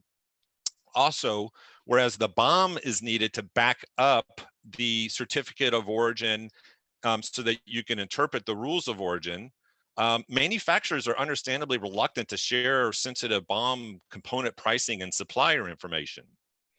Blockchain resolves these inefficiencies and confidentiality concerns because access to the BOM data is based on permission. Having permission access to the BOM and other supporting data will also enable third parties who issue certificates of origin, like approved government agencies and chambers of commerce, to efficiently access the BOM data. This will solve a massive knowledge gap by facilitating independent FTA knowledge experts specializing in those 700,000 or so complex rules of origin I just spoke about, and review the BOM and essentially certify that the certificate of origin being issued by the manufacturer is in fact accurate and will pass a customs audit. You'll see how this shows up on a BOM during Frank's UI demo in just a moment. For importers who want to claim free trade agreement duty benefits, they need to solicit or obtain these certificates from the manufacturers and suppliers. This is also currently done via email and is a costly, time-consuming process. Besides not meeting the requirement of a particular rule of origin today, most certificates are static and cover all shipments of the same good for a full year of production. So changes to component pricing or suppliers during the production year that might disqualify a previously certified good are rarely communicated, which is one of the reasons why the at-risk pool is in fact so high. So the origin blockchain will automate and streamline the solicitation process. It will reduce risk because changes to the BOM that either help qualify or disqualify trade benefits will be instantaneously updated on the origin blockchain's distributed ledger, as John will discuss in just a minute. And then at the border, the origin blockchain will benefit customs because, unlike today, when customs needs to verify an origin claim, unlike today, they will be able to instantaneously access the original immutable BOM data that was recorded to the origin blockchain when the certificate was first issued, provided the manufacturer grants customs access. Again, the manufacturer sensitive BOM data can be kept confidential from their customers via the origin blockchain. So this vendor agnostic origin blockchain is going to truly revolutionize how origin compliance and admissibility is managed today by both industry and customs authorities around the world, and we're real excited about it. So I guess with that background, Dennis, I'll turn it back to you now. All right, thank you very much. And that does indeed sound like a very serious problem we're trying to solve here, with some big numbers involved, and obviously also a perfect use case for blockchain. All right, so let's move over to Raquel. Raquel, obviously, we're at EY are very excited to have EY, or to have Microsoft, obviously, as the first user of the Origin platform. Can you help maybe talk a little bit about why this is so important for Microsoft to actually use blockchain for purposes of origin determinations? Sure. Thank you, Dennis, and thank you, Todd. It's a pleasure to be here with you and talk a little bit about blockchain and how it can benefit Microsoft. So when we look at origin and any other information we declare for crossing border, one of the things that we look at it is the compliance. So are we compliant with the rules and regulations required for crossing border? The second one is accuracy of the data. So is the data that I'm declaring accurate? The third one is really around the operations and streamlining our operation, having an efficient process in place. And the fourth, which is really an unintended consequence of blockchain, is the ability to run simulation and what-if scenarios. So breaking this down a little bit, we are super excited to be able to look at the compliance aspect of it. And with blockchain, we see a possibility of better qualify for preferential rules, for procurement rules. So when I think about, Buy American Act, BAA, or TAA, fulfilling, government orders, or qualifying, as Todd mentioned, to free trade agreements. And even if we think about scenarios, most recent scenarios like 301 in our ability to really understand our bill of material, our suppliers, and our supply chain, and being able to be agile around understanding and analyzing that. I think blockchain will play a very critical role for us to be able to drive that compliance. When I think about the accuracy of the data, I think Todd mentioned as well. So currently, we really center our operations on a static certificate of origin that's provided by the supplier when we procure our products, our end product. Having the ability, again, to have a dynamic process in which we have accurate information at the time we are crossing borders is critical. And last but not least, I think it's the streamline of the operation. The process today is time-consuming, it's email-based. It does require a lot of back and forth between us and suppliers. So I think that will also be a great benefit of having blockchain. And I'm very passionate about technology. So when I think about the unintended consequences of blockchain, I see the ability to really run what-if scenarios to bring to classification. So if I think that I have the bill of material information and I can look at my components and I look at my final product, I can actually apply rules of classification in a similar way that I would apply country of origin or preferential rules in place. So we are super excited to be the first customer to be here. I think for the company, it's going to be a great win. All right, thank you, Raquel. And really exciting to see that Microsoft also wants to be on the forefront with this. All right, so let's go over to Vincent Annunziato. Vinny, I think it would be good for the audience to hear your thoughts on the US CPB perspective. So why do you think blockchain will help customers enforce the various duty benefit programs and other requirements that depend on knowing the country of origin for imported goods? Dennis, thank you very much. By the way, I can't start the video unless you give me access, so I'm just letting you know. We'll work on that. So yeah, there we go. There you are. All right, Yep. here I am. All right, so there's a certain irony here, Dennis. And by the way, thank you very much for having me as a part of this event. Very exciting work that we're doing with blockchain, and thank you for Todd for inviting me to this panel. One of the ironies here is that about two and a half years ago, when I first started in blockchain, the Executive Assistant Commissioner, Brenda Smith, specifically asked me to go out and find the country of origin. So I can't think of any better timing for this type of software. There's a lot of value for CBP. Obviously, having the supply chain visibility so that we can know not only where items are manufactured, but also where the goods are supplied from is of the utmost importance. In fact, if you look at a lot of the news that we've been generating over the past couple of years, a lot of what we're looking at right now is for that pre-arrival, pre-release data.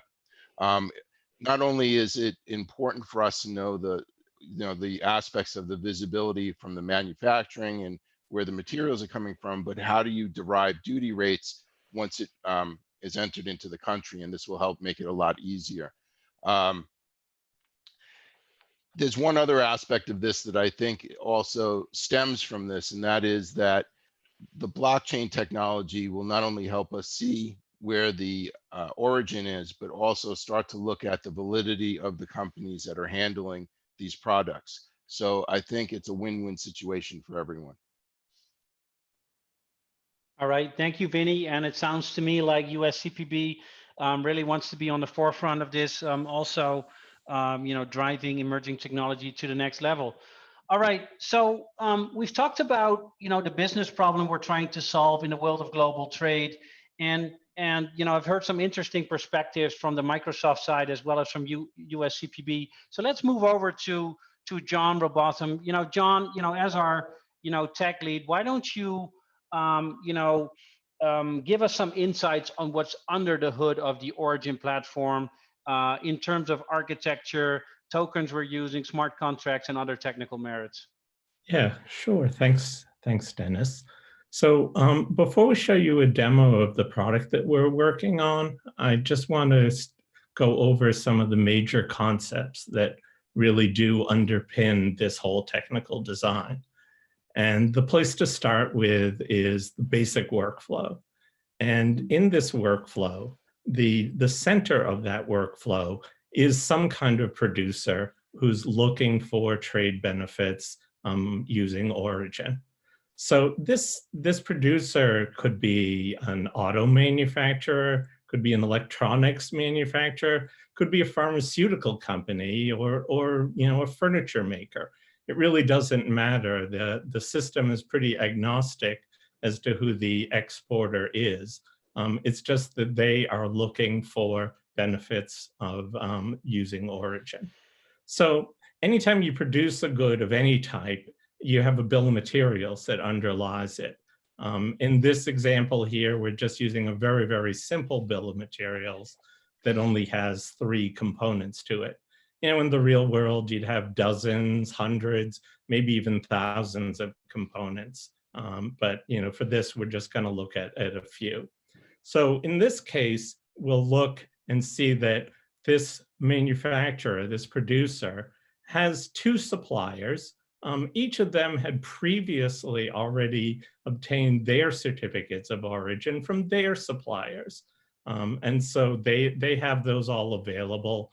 This is typically done, obtaining this is typically done before the production process begins. So now this producer, this manufacturer, needs to get their own certificate of origins, and they need them for each of the components. So through this system, what they do is they make requests for the certificate of origin, or CO as it's called. So they've made those requests to their 2 different suppliers, and on the blockchain, the suppliers will be able to send tokens, and these tokens represent a certificate of origin. So it's essentially the digital equivalent of a paper certificate of origin, but now it's being recorded right on the blockchain in an immutable form. So the producer now has those 2 different certificates of origin for 2 of their key components. They can then themselves run their own free trade software, which can determine with the rule of origin.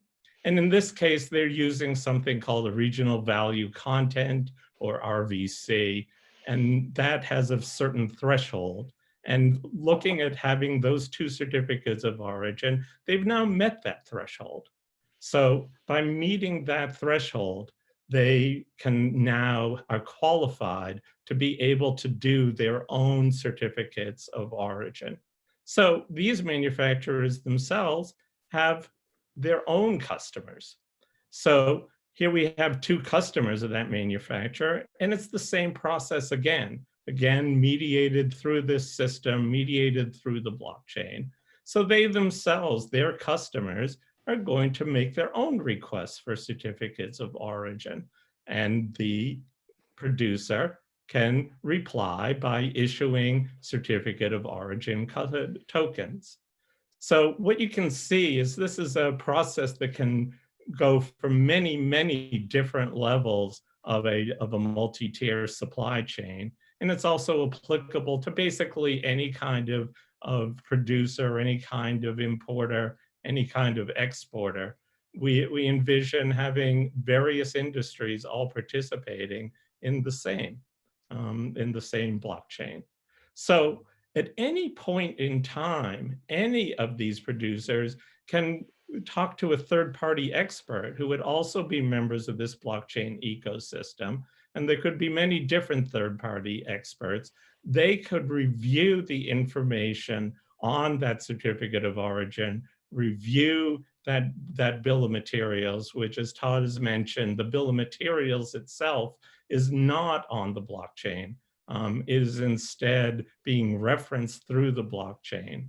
And they can review that and apply their certification. Now, this can provide a lot more confidence in that certificate of origin. And in some countries, there's actually a requirement for government or a government authorized agency to provide that certification before the good can be shipped.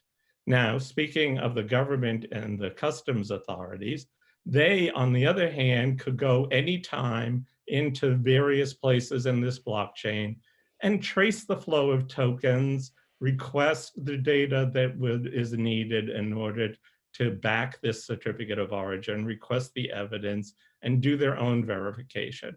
So this third-party expert certification could happen for any place on this blockchain. Similarly, the customs could be making their inquiries at any point and then use the information in the blockchain to be able to trace as far back as they want to in terms of checking for that validity. So we've now taken a look at the basic workflow. Now let's see how it would be implemented on the blockchain.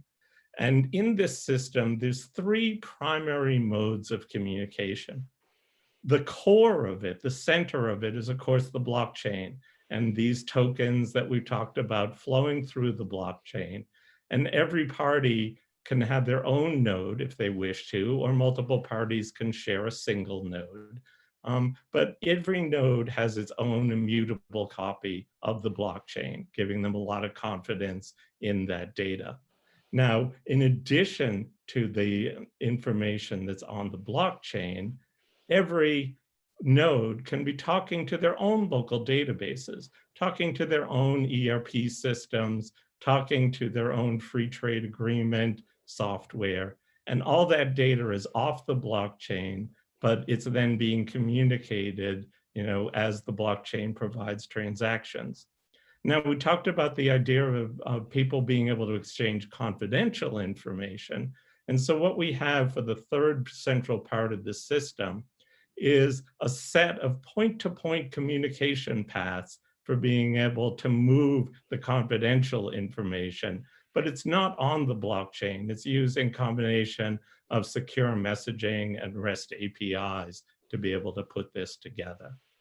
So then if you look at any one of these nodes on this blockchain network, you can ask, what does the software stack look like there? And here's a picture of that software stack. At the bottom is infrastructure as a service. It could be from any kind of cloud manufacturer, or it could be a private data center participating and having their own node. The layer on top of it is really important. This is the origin core solution. This core solution is the data that runs on the blockchain. It's those tokens, it's those transactions that we were just talking about. It's really important to note that EY fully intends to make this open. And in fact, as Todd will describe later, our intent is to be able to turn over the governance of that core solution to an independent, neutral third-party organization that can help grow and manage this. And it means that anyone who wants to participate will be able to participate in this network. It will be an open solution. Now, on top of that is the interaction and integration layer. And that interaction integration layer is what supports the user interface, and we'll be seeing some user interface in a few minutes. And it's also the software that connects to every member's ERP system, their enterprise systems. So the enterprise systems don't change, but they are all now connected to each other through this blockchain-based solution. So now that we've taken a look at the technical architecture, I'm going to turn this over to Frank Putman. And Frank is the product manager for EY's Origin platform. So take it away, Frank. Thanks, John. So I will now take you to a quick run-through of the UI of the application. And this will follow the same basic flow as the one that John just explained. So we're now assuming to be the entity in the middle, the manufacturer, who will set up a bill of materials in the system. And that's the first thing we'll do. We'll go to the bill of materials section and create a new one. And the first step is to specify some basic details about the product. And this is information that is usually in the header of a bill of materials. So it's details about the qualification of the good and some values like the cost value, sales value, labor and overhead cost. So the next step is to select the preference program we want to ship this product under. It is possible to select multiple, but in this example, we will select NAFTA. And because we select NAFTA, some NAFTA specific questions will pop up.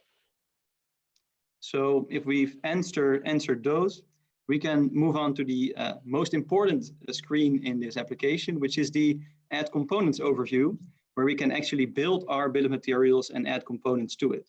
And there are two things I would like to point out on this screen. The first one is the analytics you will see at the top of the screen, which is basically showing you whether you meet the relevant rules and thresholds under the selected trade program, such as NAFTA. But if you would have selected multiple, you could, of course, switch between those. And the second thing I would like to point out is the option to import a bill of materials file instead of manually adding components, which we will do now. So now we will manually add a third-party certified component to our bill of materials. And now we will see that we are well on our way to meeting some of the relevant thresholds under NAFTA. However, we are not there yet. We need to add some more components. So we will select one which is self-certified by a supplier, and also one which is not yet certified by a supplier. So now we've added more components, and we should have enough components to meet the relevant thresholds. However, we are missing a CO for the third part. And the application lets us easily request this CO from the supplier on the blockchain. So if we click send request, we will see a CO request going out on the blockchain, which means we are now ready for the next step, which is to add a certificate of origin to our bill of materials. So we can either add an existing certificate, or we can create a new one. And if we create a new one, it will pre-populate all the fields it already knows based on the information provided before. So it will ask some NAFTA specific questions. And if we now create the CO, it will be published as a contract on the blockchain. So now we can save and continue. And the next step is to add documentation, supporting documentation to the bill of materials. And Todd, not the whole screen isn't visible anymore, it's only part. So we can review our bill of materials, and because we are missing a CO, we will not publish the bill of materials, but we will save it as a draft. So now we see a new metric in our draft BOM screen, which is the coverage level, which is basically specifies to what extent your bill of materials is backed up by actual COs received from suppliers. And we were still missing one CO, so now we can log out as the manufacturer and log in as the supplier we sent the CO request to. So if we now log in as that supplier, we should see the incoming request from the manufacturer we just sent in this screen, and we can respond either by creating a new CO and issuing it, or by finding and issuing a CO we already set up in the system previously. So we will select the first option. It will pre-populate a table with the available options. We can select one, review it against the original request from the manufacturer, and then issue the CO. So now a CO token will go from the supplier to the manufacturer. So if we now log out as the supplier and log back in as the manufacturer, we should be able to see the CO token we just received from a supplier. So we go to supplier COs, and here we see the token we just received. So now we can review it. We can review it against our original request. And if it meets our expectations, we can accept it, which is also a transaction on the blockchain. So if we now move back to our draft bill of materials, we see it has a coverage level of 100%. So we're fully covered, which means if we now go back into the bill of materials flow, we can go to the component screen where we now see we meet the relevant threshold. Under NAFTA, we meet the RVC net cost method, which has a check mark because we received a self-certified CO from a supplier. So now we only have to review our final bill of materials. And as you can see, everything checks out. And now we can publish our bill of materials contract on the blockchain. And now we should have a 100% covered bill of materials contract on the blockchain. And also we created the certificate of origin contract previously. So we have a fully covered bill of materials and a certificate of origin contract set up. And this allows us as a manufacturer to now issue CO tokens to our own customers.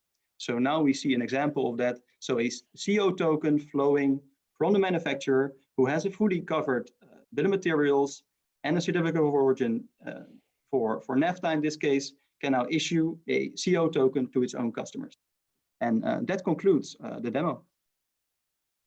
All right, Frank. Well, thanks for this. And you know, this looks awesome. And I know that you guys worked really hard to get this all ready for the summit. Raquel, you know, definitely don't want to put you on the spot here, but you know, any comments from your end after having seen this? Yeah, so I think, you know, as I see John and Frank talking about the technology and all the aspects of, you know, the maintaining the accuracy of the data, I really think about the operations itself, where I see, you know, the users and taking the human factor out of the analysis on origin determination, preferential rules, and the ability to expand on that with, you know, technology like automation, robots. I think it really opens up for a lot of the optimization that we need within the supply chain. Right. All right. Thank you, Raquel. So, you know, in the meantime, you know, we're getting already a lot of questions in the Q&A, so that's really awesome. But before going there, you know, Todd, there's one thing that I want to address with you. And obviously this year's theme for the summit is going public. And we've seen a lot of presentations, and we've heard Paul and Joe Lubin and others talk about it yesterday. And in line with that theme, we obviously want the Origin public blockchain to also have as many companies and as many customs agencies as possible. But the question is, how are we going to do that, right? Can you maybe talk a little bit about, you know, what I think are two of the most, you know, striking issues when it comes to blockchain. One, how are we going to create that multi-party ecosystem? And secondly, what level of governance is actually needed to make that happen? Yeah, no, it's something that we're giving a lot of thought about, Dennis. And the thinking around that is that we are planning to establish a governance board that EY actually won't ultimately be a member of because of independence from our own audit clients. And as John said, you know, this will be put into and moved into the core platform, will be moved into the public domain. EY won't own it.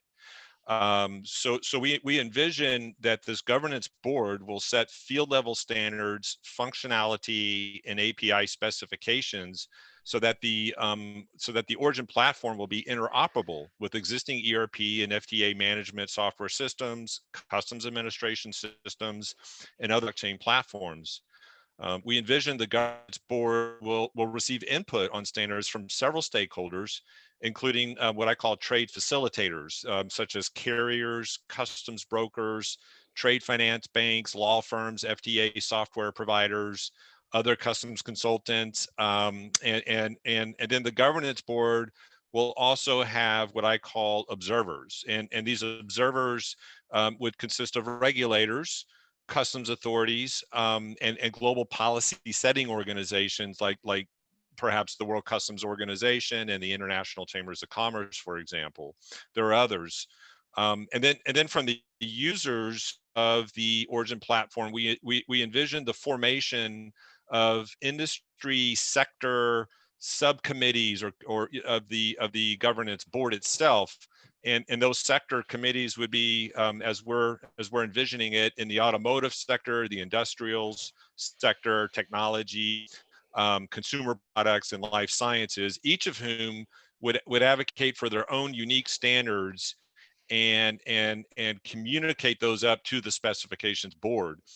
Ultimately, again, the core platform that John discussed will be moved into the public domain, and the governance board would hire firms, private firms, to make in-kind contributions to update and enhance the capabilities of the core platform.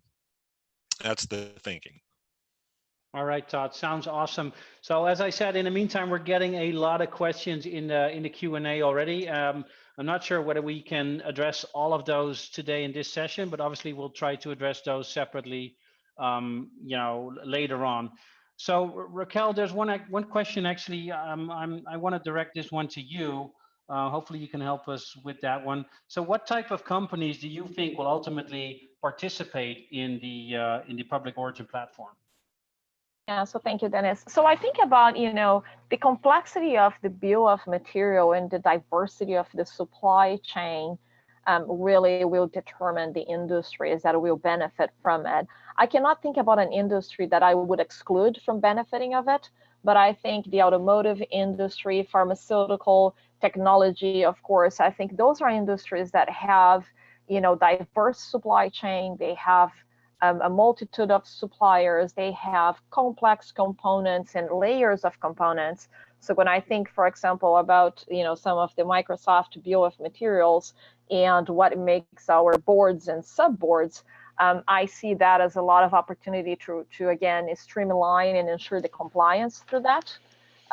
So again, I wouldn't exclude any industry. I think big importers, exporters.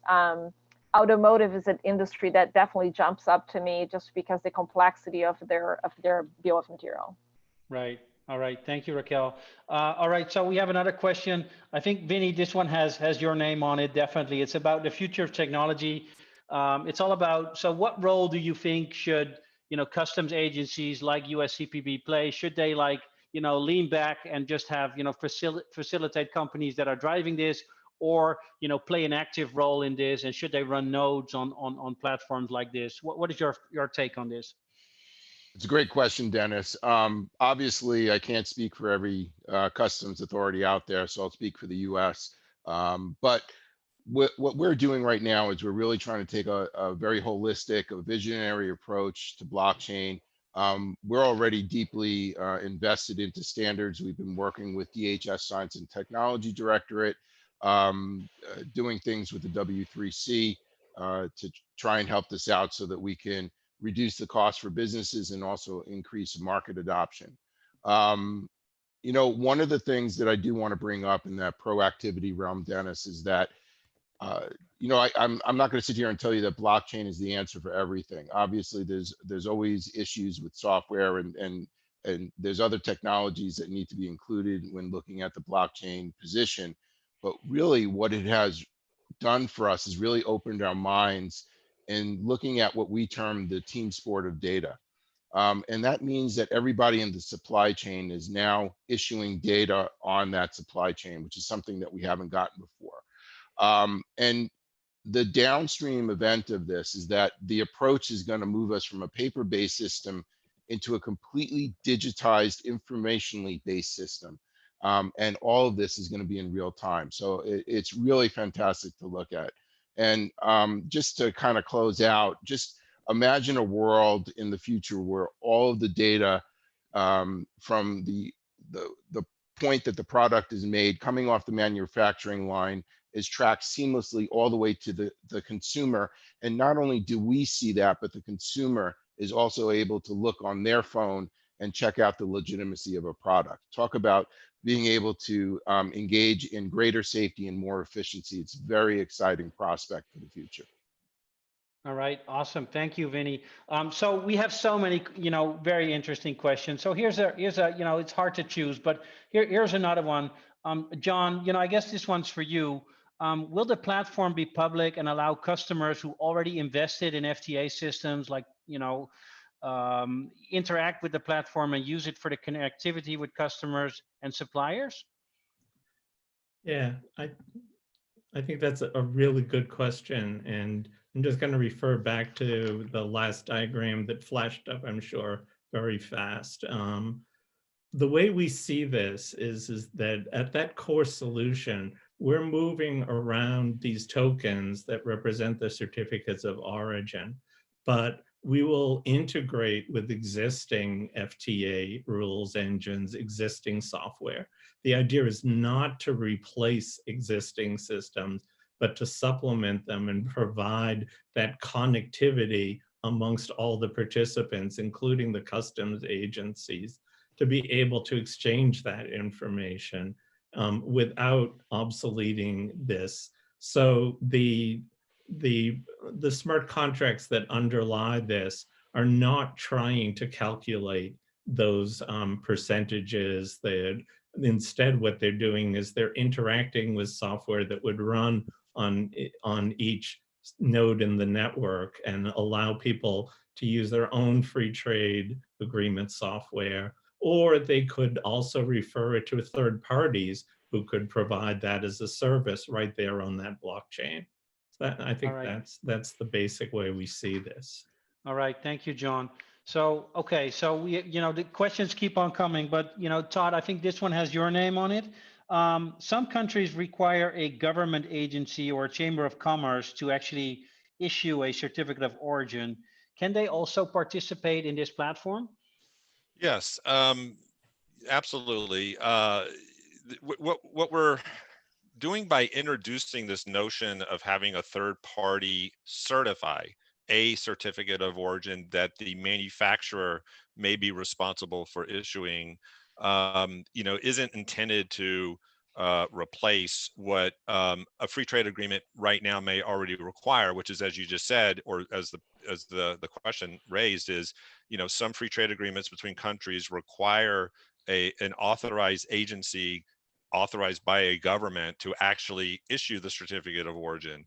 So the third party in this instance could be that agency. It could be also a lot of chambers of commerce around the world today issue certificates of origin. We would envision possibly even those chambers utilizing this platform to issue certificates of origin in the future. So one agnostic platform that whether it's a government agency that's issuing it, a chamber, or a third party expert, could be a customs broker that has specialty in origin determinations, would be able to unlock the underlying documentation, put on the not put on the blockchain, but recorded on the blockchain, and review that information, and then basically attest that information, if push came to shove under a VINI customs audit for origin, it would be instantaneously available, and they could feel comfortable that they can claim free trade agreement benefits using that data. All right, thanks, Todd. Again, we have so many questions. We'll address them separately. I think we're almost at the end of our session. I just want to, say one more thing. Maybe Todd, you can pull that last slide up. So if you have any, other questions or technical questions or practical questions, but even more so, if you're, just as excited as we are, and you're saying, hey guys, I'm in, I want to do a pilot, just send out an email to origin@ey.com. and we'll be in touch and we'll make that happen. And I think with that, we've come to the end of our session. And I would really like to thank our panelists for joining today, but obviously also our audience for listening and tuning in. It's been great to have you here. And then with that, Paul, I want to give it back to you. Thank you, Dennis. That was a fantastic presentation. I really loved it. Even when Vinny said that blockchain is not the solution for everything, I still managed to see the good in your presentation. So I do want to add a couple of extra shout outs. First of all, I want to say an extra special thank you to Microsoft over and over again, whether it's as a client, as a partner, as a development set of expertise. One of the things that we heard a lot early on in our time in the world of blockchain was, we go to clients, we go to companies, be like, hey, we have this vision of doing stuff. And the clients would be like, that sounds fantastic. We'd love to do this. Sounds great. You go first. You come back to us when you got somebody else to do this. And Microsoft over and over again has been a partner who has been willing to go first, for which I cannot possibly be more grateful. Secondly, a quick just shout out back to the Origin team.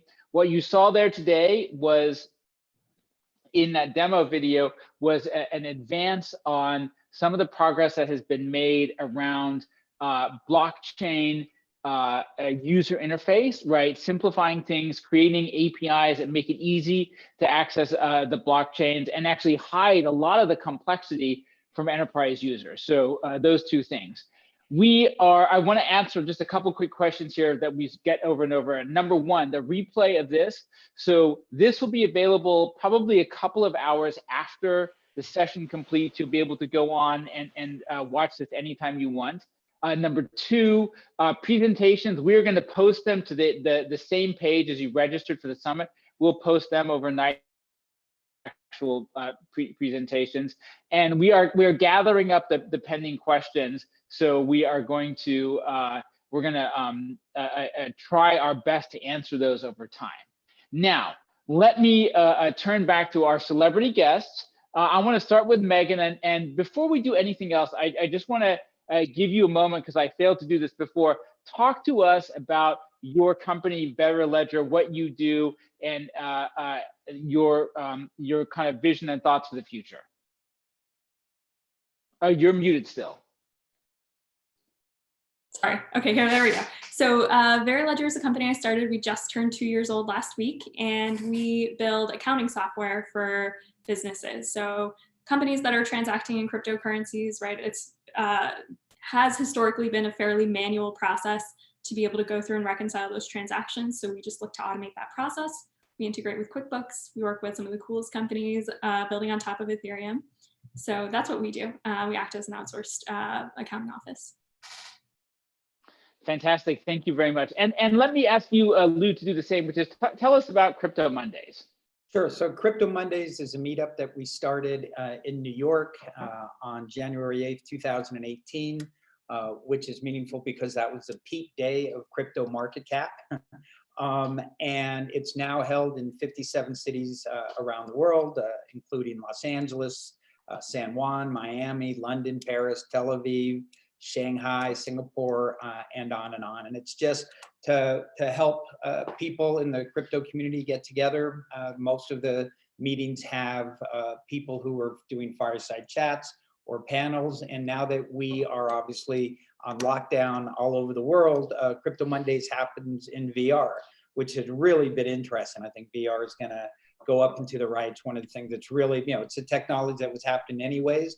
And now with coronavirus, I think the adoption is going to be massively accelerated. Fantastic. Well, thank you for joining us on a Wednesday. So, so tell us, maybe I'll start with you, Lou. Just give us your quick reactions to Origin, and then we're gonna after a quick lightning round of reactions to Origin, I want to turn us towards our closing kind of key discussion today. So let's start with Origin and trade, global trade. Sure. So yeah, obviously super impressive, great use of the blockchain, and I was most impressed by the fact that it's going to be an open system. So E&Y isn't going to control it. They're going to turn governance over to some type of committee. And I think that's, that's how you turn it into something that's adopted by a much wider audience. So super exciting stuff. Congrats. Thank you very much. And also thank you probably for the first time ever in complimenting an accounting firm for governance by committee. I guess the key thing was it's just not our committee. So Megan, on to you. Yeah, certainly an interesting project to learn about. Subject matter I'm not as familiar with, so it was super informative. It looks like it's increasing automation, which increases efficiency and interoperability between all of these systems. It's just fantastic, but also fundamentally looks at how do these sort of different stakeholders actually interact with one another. So I'll be keeping tabs on the project going forward. Excellent. And by the way, love your t-shirt. We saw in the question, somebody did figure out your prior t-shirt. Right. So you want to give them a shout out? Totally. Shout out to Nick Kritikos, who cracked the code on my t-shirt, which was accountant. So nicely done, Nick. I'm just terrible at those things. I looked at that t-shirt for like a while and I was like, wow, what is it? Right. So, but anyway, I'm really glad that somebody got it. Let's turn our attention to kind of the exciting closing discussion here. Central bank digital currencies. 90%, more than 90% of the world's money is already digital. Why do we need central bank digital currencies, or do we? Sure. Yeah. So I would say that our international global monetary system would certainly benefit by having central bank digital currencies. When we think about the kinds of networks we're building, this is really fundamentally the base layer, right? And we've seen lots of different central banks and working groups, the Bank for International Settlements, pick up interest on this subject by producing working papers.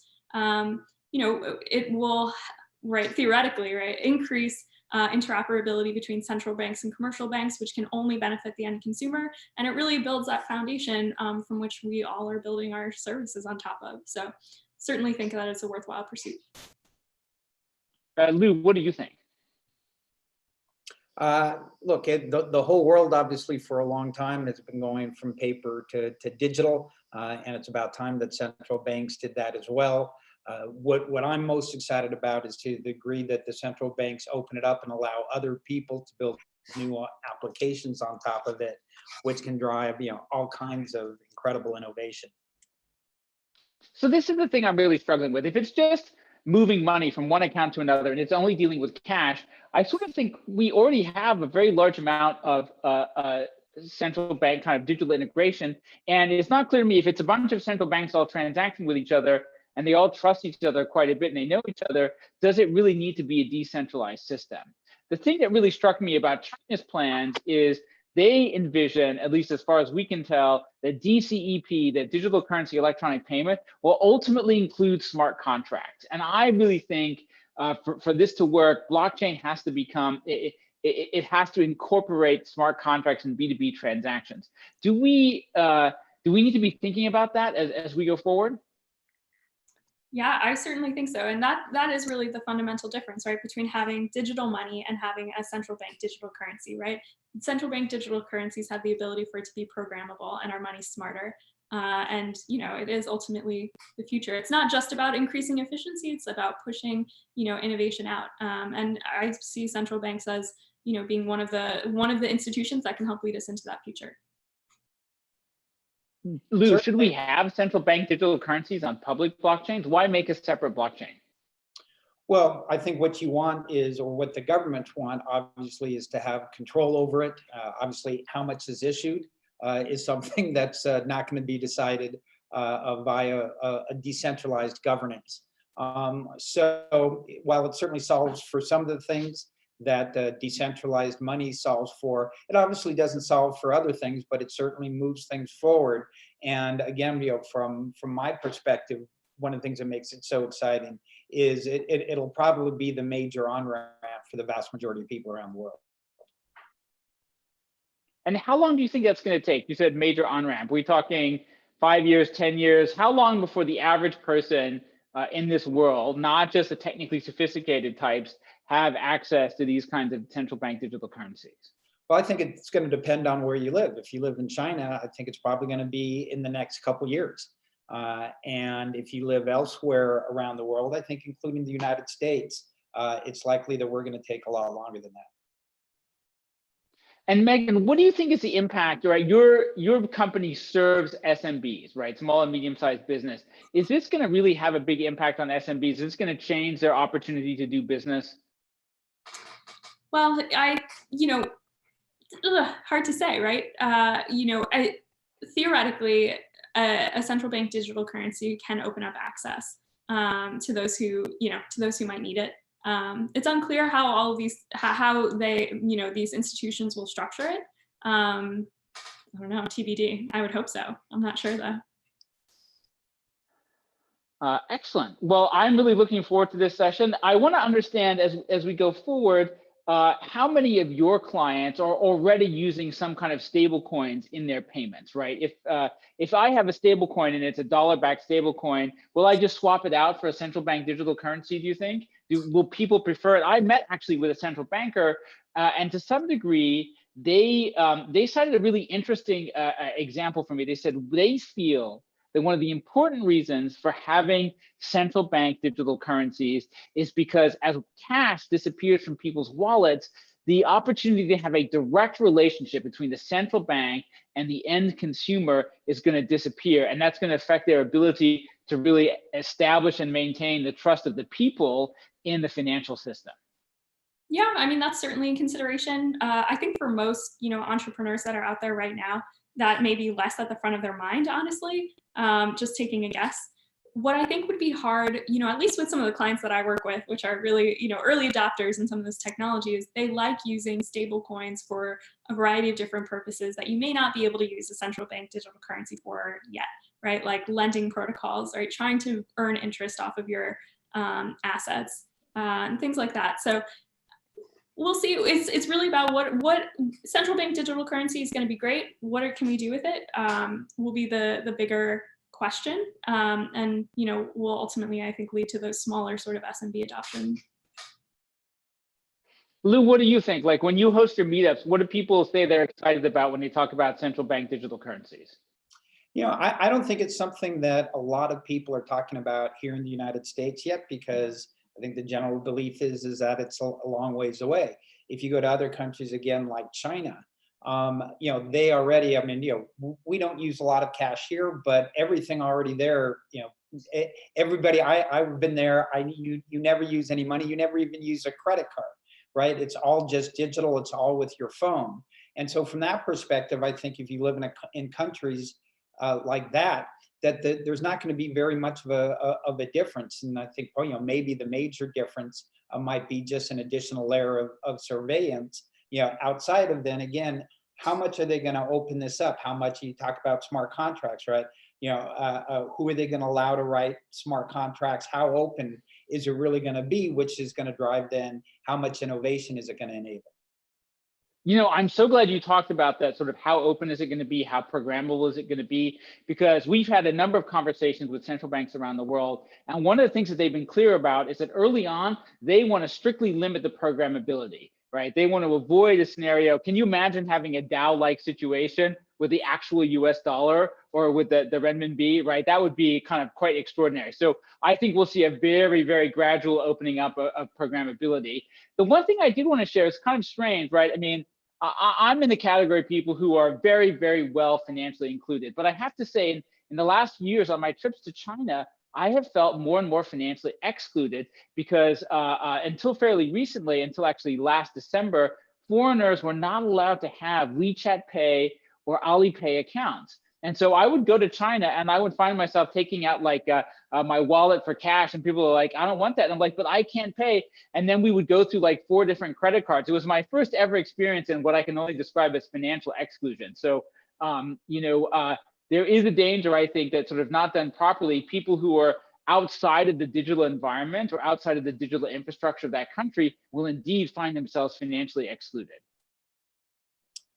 Yeah. So we are going to go into our final main presentation of the day, which is a look at central bank digital currencies. Lou, Megan, you guys will be back in 45 minutes. And I'm going to bring on here, we saw him for just a moment here, Bob Bench from the Federal Reserve. So thank you guys. And Bob, welcome to our program. Thank you. Glad to be here.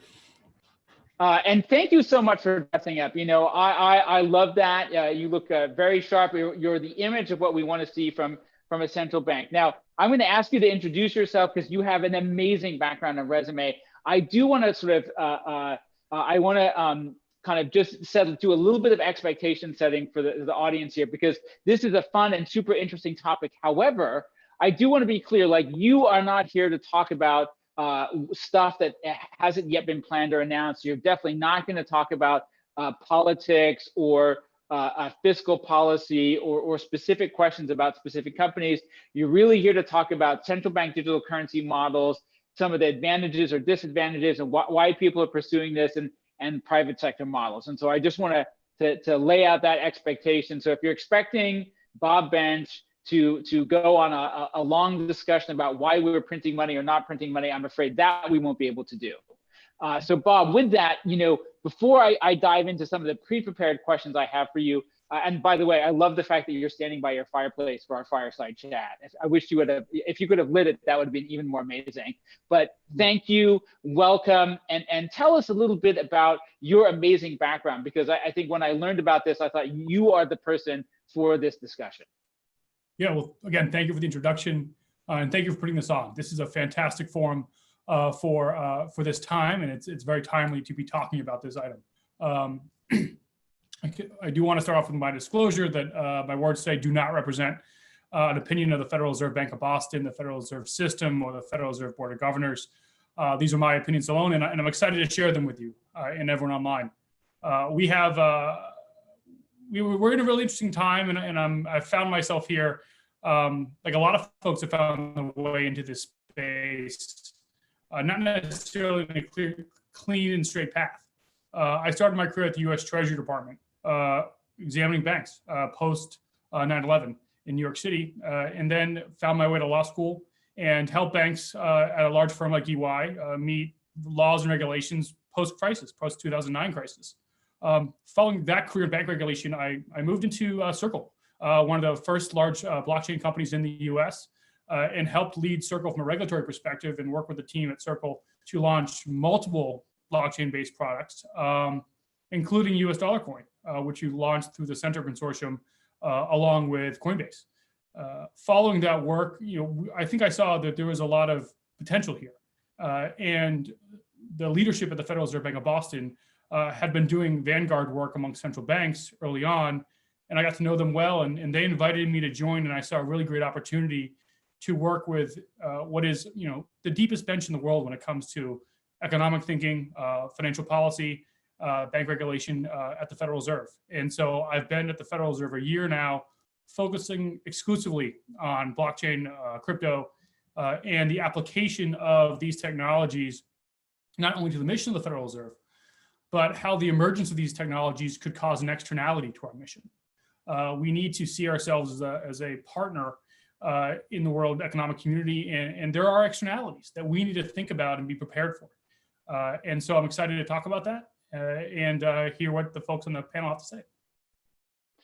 Terrific. So I would love, the thing I would really love for you to start with is, and you've been studying this even longer than we have, there are so many different ideas, proposals, concepts that have been circulated around the world with regard to how central banks can or should implement their digital currencies. Give us a bit of a level set on the different models you're seeing and some of the pros and cons that you think are emerging for those different models. Sure. So my team and I at the Fed have been thinking about this a lot. And one thing we're really seeing, and we always try to level set when we have these conversations, is there is no one size fits all for central bank models. What you really see is each central bank determining whether they have a problem they need to solve and whether that problem can be solved by these emerging technologies. And then also understanding their own economy and where these technologies can be applied to their own economy. So the first way we look at this, and this is certainly not mutually exclusive, but probably the simplest way to look at it is, are you applying this technology for wholesale purposes or general purposes? So are you trying to build a wholesale central bank digital currency, which is almost exclusively used for institutional partners? So permissioned institutions moving cash back and forth effectively. And that really narrows the scope of what risks you're looking at and how you build that underlying technology. Therein, you're mostly building a transactional technology. Just things like data collection may not be as important. But then the other side of that model is general purpose digital currencies, which are for which is a new form of central bank liability that can be made available to institutions, say banks, non-banks, retail customers, and retail businesses. And depending on how you build it, intermediaries may or may not be necessary and may or may not be mutually exclusive. So that's the first buckets we look at. The second type of bucket, which is what the BIS classified, is, are you dealing in an account-based model or a token-based model? Now, this isn't new to digital currencies. The deputy governor of the Bank of Japan recently had a speech on this, and the way he spoke to it was, there's always been token-based models, right? Cash is a token-based model. The instrument itself transfers the value. Since we've had a ledger system, so since at least Italy with the Medicis, there's been an account-based system, which is a ledger, in which you communicate through an intermediary in a ledger and value is transferred on that ledger itself. So that's how we look at it. But the great thing about technologies is there's so many ways to apply these models based on the needs of that individual country.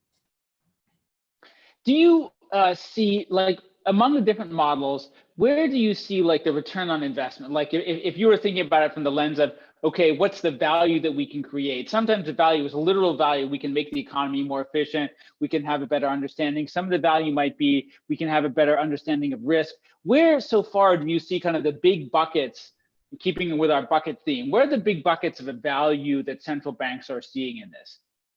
That's a great question. What we like to look at again is, what is the use case for that country?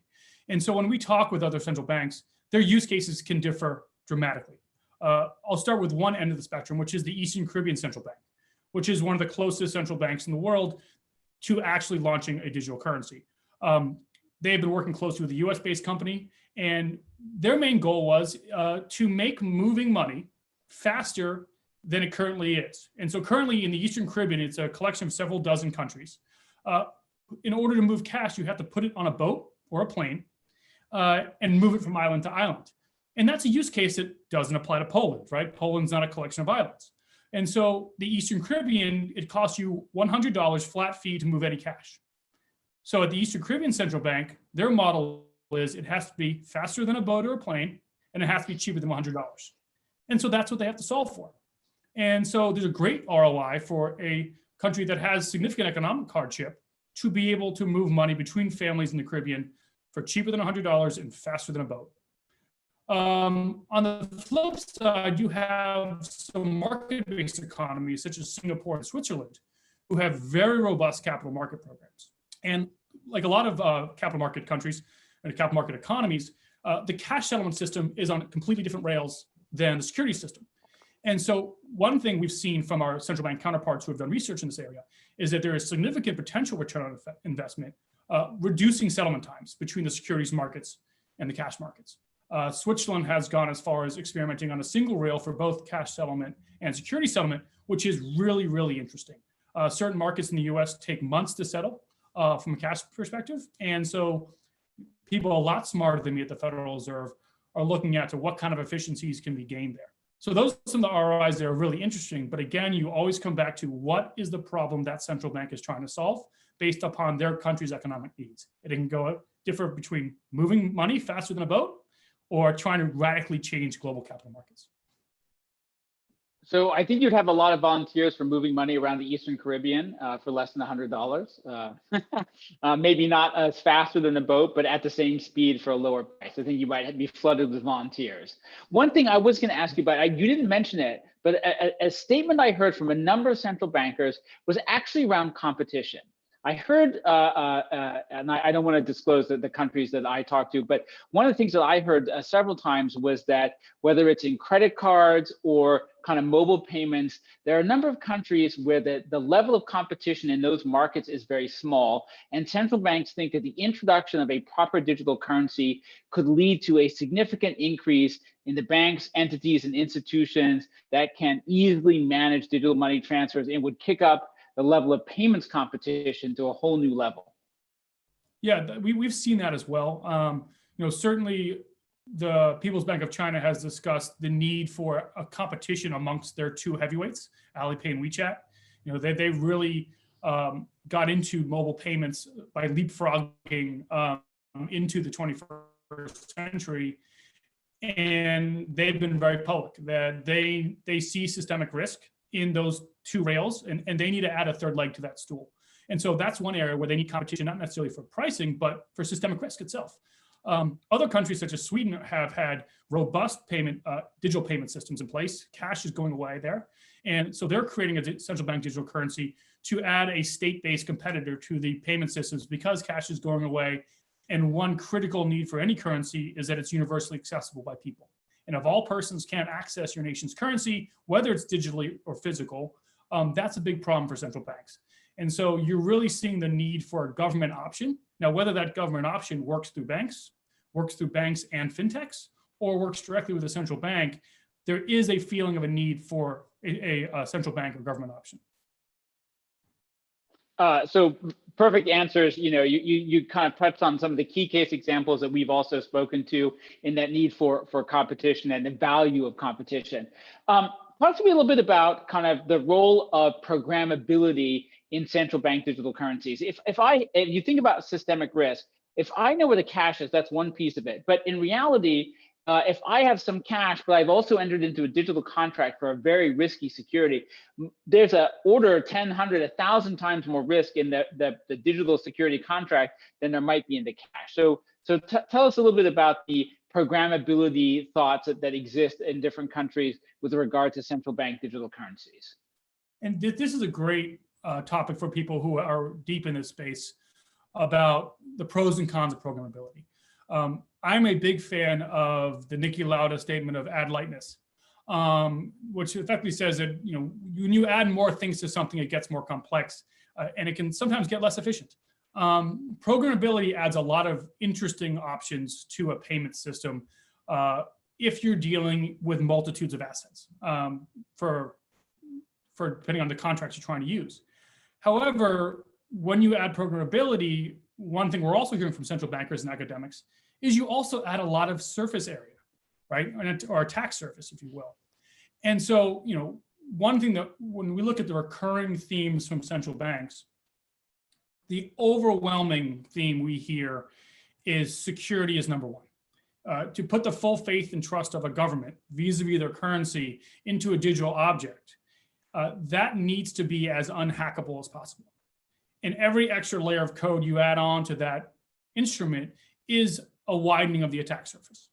And so what we're seeing from central bankers is every bit of even programmability or even data capture is analyzed against how wide does this make my attack surface? And how much more does this make my currency a target for hackers?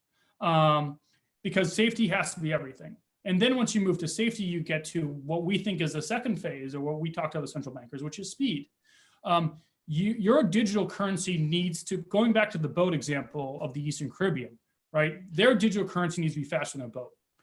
If you're in Sweden, your e-krona needs to be faster than the other payment option.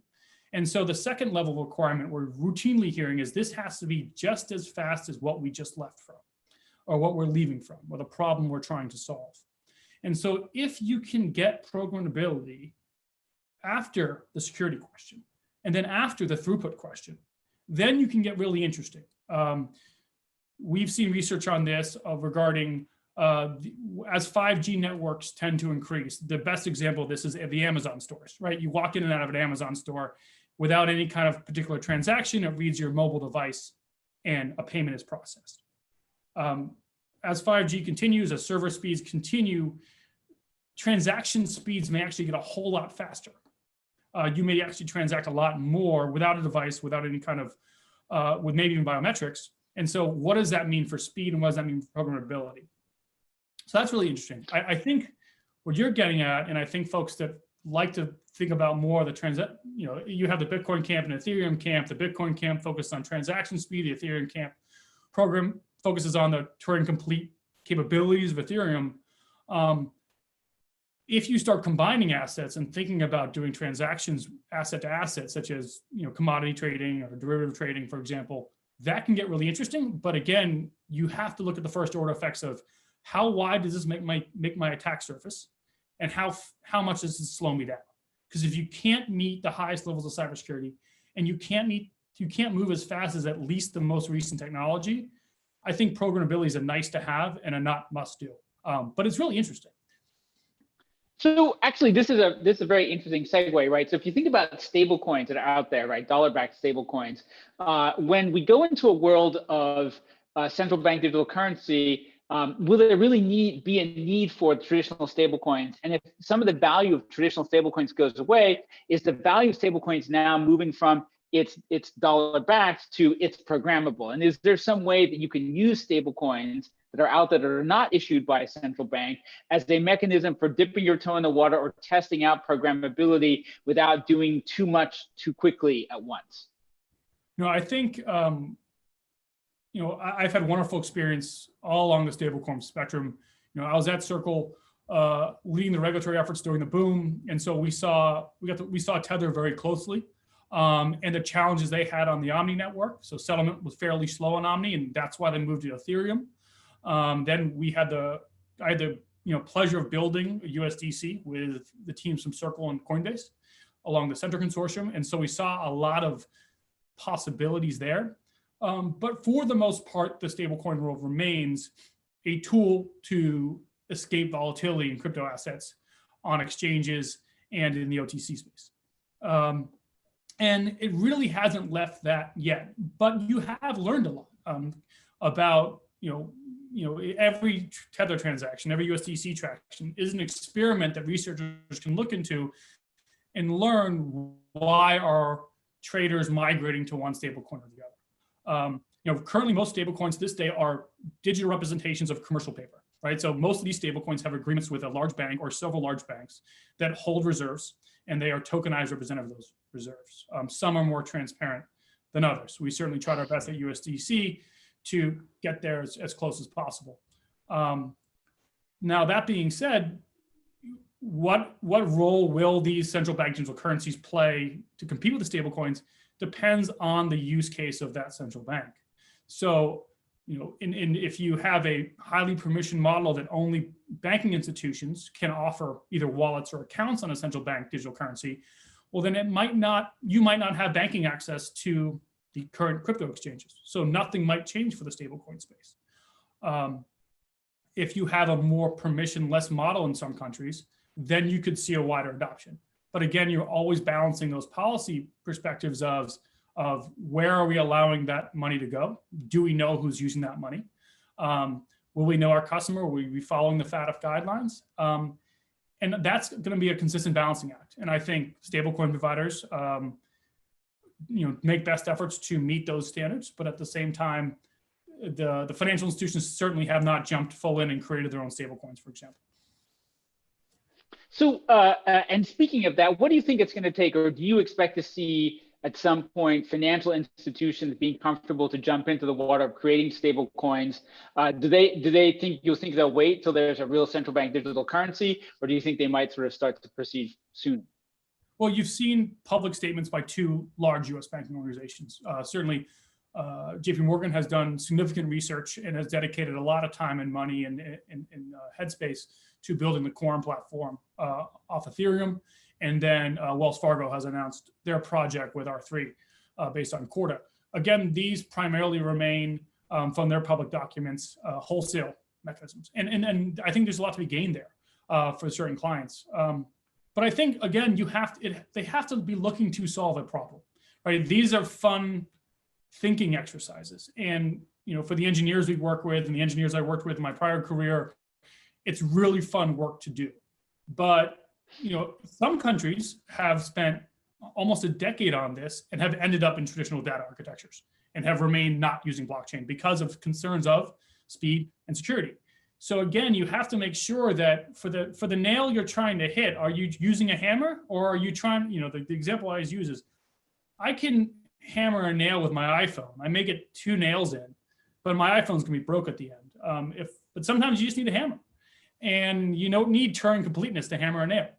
And so I think every central bank needs to understand their use case, and every commercial bank needs to understand the use case and needs to understand whether this type of data architecture or this type of data architecture plus Turing complete computing is necessary for transactional activity. And can they either cost justify it or find a problem they need to solve? And I think folks are still asking those questions and talking to great researchers, talking to central banks, talking to firms like E&Y to get a better understanding of, is this useful for me, or is this solving a problem for me? And I think a lot of institutions are still asking that question. So you've talked a lot about balancing acts. I think probably one of the #1 balancing acts that's going to come up is around privacy, right? What is, particularly in countries that have a strong value of privacy, what kind of case examples or thinking are you seeing about how to balance transparency and efficiency and regulatory compliance with user or individual or entity privacy? Yeah, and you put the nail right in the head there, Paul. Every country has their own cultural, legal, regulatory view on privacy. And it runs a full spectrum. I think the US is somewhere in the middle. What we've seen is multitudes of models. From one end, countries who just do not believe that any person has any right to privacy, they're leveraging data collection to perform multiple use cases, to better manage the economy through fiscal policy, to better manage the currency through monetary policy, to really understand national security concerns. So that's one side of the spectrum. And then the other side, we've seen countries really struggling to get even past Go because of the cultural value that having a privacy bearer instrument exists. In the US, we have a bit of a balanced system. whereby financial institutions are subject to the Bank Secrecy Act and the regulations promulgated therein, whereby they have to meet certain rules about knowing your customer. But those data points are tightly defined, right? You're very defined on what you're allowed to collect. On the flip side, and I think a really important counterweight to put is how the internet was built, and what Mark Andreessen calls the original sin of the internet, right? Which is that the bulk of internet revenue models still remain based upon data collection and data sale, right? So it's a collection of data, the sorting of data, and the selling of that data to advertisers. That remains the core revenue model of the internet. And so where do we find that balance where we are here on Zoom? Zoom is collecting some of our data right now as we speak. And Zoom will certainly monetize that data in some way. And so are we okay in the stablecoin side, providing that one remaining data gap, which is payments, right? So the original hole in the internet was payment data couldn't be collected because Andreessen couldn't get Visa and MasterCard all to agree on how to collect data from payments. And so if we go to a private sector stablecoin environment, we have to understand that a lot more data is being collected about us, like some countries do on the government side. So, to your original question, what are we seeing? We're seeing some countries say, all right, this is a bearer instrument, and thus we are giving you account limits. So you can have up to say $1,000 US or $5,000 US, and these are US equivalents, if you will, of effectively bearer transactions. And anything over that. So truly like digital cash, real privacy, in other words. You are seeing that model being proposed. Other models you're seeing is you have account limits, right? So you can only have, call it 10,000 US in your account, a lot like the current CTR limits and the SARS limits, where if you take $3,000 in cash out of your bank, anything that up, you get transaction reports happening to you. Or in SARS, if you move a block of $10,000, you'll have a transaction report sent to FinCEN. So you're seeing models based on that of up to a certain limit, you're private, but anything above that, you're not. And I think policymakers are thinking hard about this because I think what we're seeing in the US is a lot of folks are saying, we're going to really apply strict scrutiny to this. Any bit of data you're collecting, if this is supposed to be something like cash, certainly not a cash replacement, but something like cash, we really want to understand why you're collecting this data. What is the necessary use for it? Who's collecting it, right? Are the banks collecting it through their account structures or their wallet structures? Is the Federal Reserve collecting it? Because that's really new and unique to us. Is someone like FinCEN collecting it? And FinCEN's been doing this for a while now, and they have a system in place and a well-structured legal and regulatory environment to do it. What you're really looking at is people being very thoughtful on this data question because it has to be done very carefully with very strict scrutiny. And that's just the policy side. On the technology side, again, I go back to the add lightness question and add simplicity question. It's always harder to add simplicity than to add complexity. Any more data you collect makes the system a little less efficient, right? And that's the beauty of Bitcoin. Bitcoin is transaction data only, which makes Bitcoin pretty hard to break. And so as we look at what data we add, we not only have to think from the policy perspective, but how much inefficiency does it add to the network? How much slower does it make it? How much less secure does it make it? And then at the end of the day, if it's not decentralized, what is that, what kind of bounty is there for someone trying to break into it? And so we have to be extremely careful with any data collection. And I think that's going to be one of the harder questions for any country approaching this is what do we collect and why are we collecting it? Because people take their privacy very seriously and rightfully so. So obviously privacy is one of the big headwinds, kind of figuring that out. Other than privacy, what do you see as the biggest headwinds in terms of slowing down the adoption of this technology platform, or this capability, I should say? Sure. I think the internet and the internet culture has been around long enough, and I certainly saw this in my time in the space, is there is such a large appetite for failure. And that has what made the Silicon Valley's culture so strong and so great, is they have failed fast, learned from failure, and hopefully they learn at fairly low stakes, right? And they learn at low stakes, and they kind of up their stakes and they get better at it. So a brand new startup can fail multiple times. As long as you learn from that failure, you can continue to gain VC money, right? If they think you're on the right path. We're not starting from low stakes here. Every country in the world who's thinking about this is starting from the utmost highest stakes, which is the value that represents the full faith and credit of their country. And then for the overwhelming majority of their citizens, the reserve of their labor, right? From the overwhelming majority of citizens, cash is the entirety of their labor value. And so we are dealing with the highest of stakes. And so move fast and break things won't work here. And so we have to understand all the risks on the table. And that's just part one. And then part two is we are unique in the United States in that we have a fantastic history of public-private partnerships and innovation. The internet itself was a public initiative that worked with universities and later the tech sector to build what has become the most transformative internet technology of the last century, if you will. And so with that in mind, we still need to understand how are we going to build this partnership the right way. And I think we're gonna keep learning. And the most important thing from our perspective, now that I'm back on the public side, is how do we keep learning from not only the private sector folks who have been building internet technology, who've been working on specifically blockchain for a while, but you have a very deep bench here at the Federal Reserve of women and men who have been working in capital markets and payment systems for multitudes of decades. And so if you're talking with someone, you're talking with a woman at the Federal Reserve Bank of New York who has been there for 35 years. And she's been at the forefront of multitudes of technology changes in payments and capital markets. Her hair won't necessarily blow back when you tell her blockchain because she's been there before and she has a lot to teach you. And I think that's the best conversations we're having now are those women and men who have been in the Federal Reserve System managing these payment architectures and understanding these risks for decades now are working with the Silicon Valley folks who are understanding how to really innovate and how to drive change and how to learn quickly. And I think that's one thing we're learning a lot from each other is you have private sector firms working on this technology, offering financial products, stable coins, for example, and then interacting with highly experienced people in the public side to learn where do we take that highest stakes game that we're looking at and how do we see a path forward, if at all. But again, it comes back to, is there a problem we need to solve?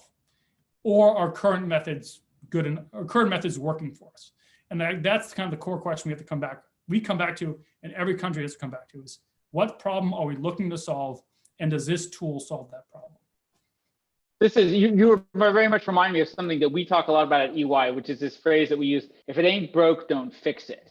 And the challenge that exists is, yes, you can do cool stuff with new technologies, but if it doesn't solve an existing problem, the chances of it being adopted are low simply because of the level of risk associated with ripping and replacing systems. I'm going to ask you one more question before I go to audience questions, which is, what is the role of blockchains like the public Ethereum blockchain in kind of laying the foundation for interacting with central bank digital currencies? No, I think, I won't speak to any specific public blockchain. I think what you are getting with the central bank digital currency questions is, you have great firms that are actively monitoring the performance of these public blockchains, right? And so what you can start doing is understanding what does throughput look like at massive scale? What does security look like at massive scale? What does governance look like at massive scale? And what we're now seeing, and people who think about these questions on the public side, is you now have one use case, which is Bitcoin, which has been around for almost we're nearing on 12 years, right? Talking October 2009, and Ethereum has been around for about almost 9 years, 14, right? So 7 years almost. And so you have two great use cases of what does transaction speed look like? What does security look like? How when you're building financial products on top of those, like some innovators have, what has worked? What hasn't worked? And you're at least getting a laboratory there to say, is this any better than building something centralized on traditional data architectures? And I think you have a lot of great academics, a lot of great public servants asking those questions and testing that. That's why you're seeing so much experimentation happening in the system right now. Singapore's done great work. Canada's done great work. Sweden's done work. Switzerland. I mean, we're nearing over a dozen, almost 24 countries now who have something in play to be ready to understand, is this technology available to solve my problems? Whether those problems are cross-border transactions, whether those problems are financial inclusion, whether those problems are efficient capital markets, they're testing it. And I think that's really important stuff, is understanding where these technologies can be applied. And I think the other really important thing is communities have been developed for software engineering, software architecture, cybersecurity, whereby you have tens of thousands of people around the world with their hands in this dirt, trying to make this better, trying to find flaws. And I think that's a big, big gain to these open source systems, is it enables a lot of people to attack them and to make them better. And I think that gets people like me really excited, because it lets us know if there's a problem to be solved, we know these bugs have been knocked out, right? And I think a lot of central bankers are excited at those blockchains that have been around a while, that have been hacked at and worked on by thousands and thousands of people. So before I hand over to some audience questions, I just want to comment and say how much it warms my heart to hear you talk about the value of public attacks, of these kinds of things, right? The transparency that you get with the attacks that take place in Ethereum and Bitcoin and other public blockchains. It's often used by companies selling private blockchains as a way of creating fear and uncertainty, because those things are public. And to hear kind of somebody from the Federal Reserve really demonstrate that you guys understand that the transparency is a security benefit, not a drawback, really makes me smile. So I think it's to me, it's a foundational part of the reason why public blockchains are so incredibly important. So thank you very much for that. We have been collecting questions. We've been collecting them on Reddit, we've been collecting them on the YouTube live feed, and we've been collecting them here in Zoom. And my colleague Eli Wolfson has actually been collating those, and Eli is going to come on the line, and he's going to read as a disembodied voice out some of those questions for you from the audience. Eli? Yes, I will. So the first question from the audience is, how dependent are central banks on the private sector to make CBDCs accessible and usable? So I think current experimentation has almost exclusively been with private sector participants.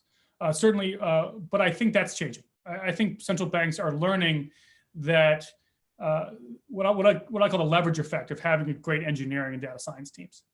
And so currently they are learning great amounts from the existing private sector firms and have built great partnerships, whether it's Singapore's Project Ubin has done this, Canada's Project Jasper has done this, just to name a few.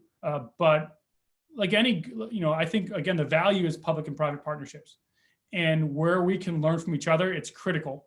And I think you have a real consensus among the private sector and the public sector that there's a lot of good that can come from this technology that can benefit a lot of people. And they're all excited to work together. That's good. The next question is, since today we're speaking about current use cases for the digital currency, are any central banks that you're aware of explicitly exploring this for preventing, monitoring illicit activity? So the question there is, have I heard of any or researched any central bank models for the purpose of, what you're effectively asking is, will this help AML? And I think without question, if you create a digital currency, that most, I don't say most, but I think a lot of countries will use that to their advantage to better understand where financial crime is occurring. I think, again, to our earlier conversation, every bit of data you collect in at least a general purpose digital currency model needs to undergo strict scrutiny to understand what's the public use case. But that will depend country by country. Some countries who have very strong and robust national security environments, who do not have strong cultural beliefs in privacy, may take a lot of information from your payment system, and it'll be warmly welcomed by the population. Do you have any rough timelines specifically for a federal bank on a use case which may fix some existing problem that could go to production?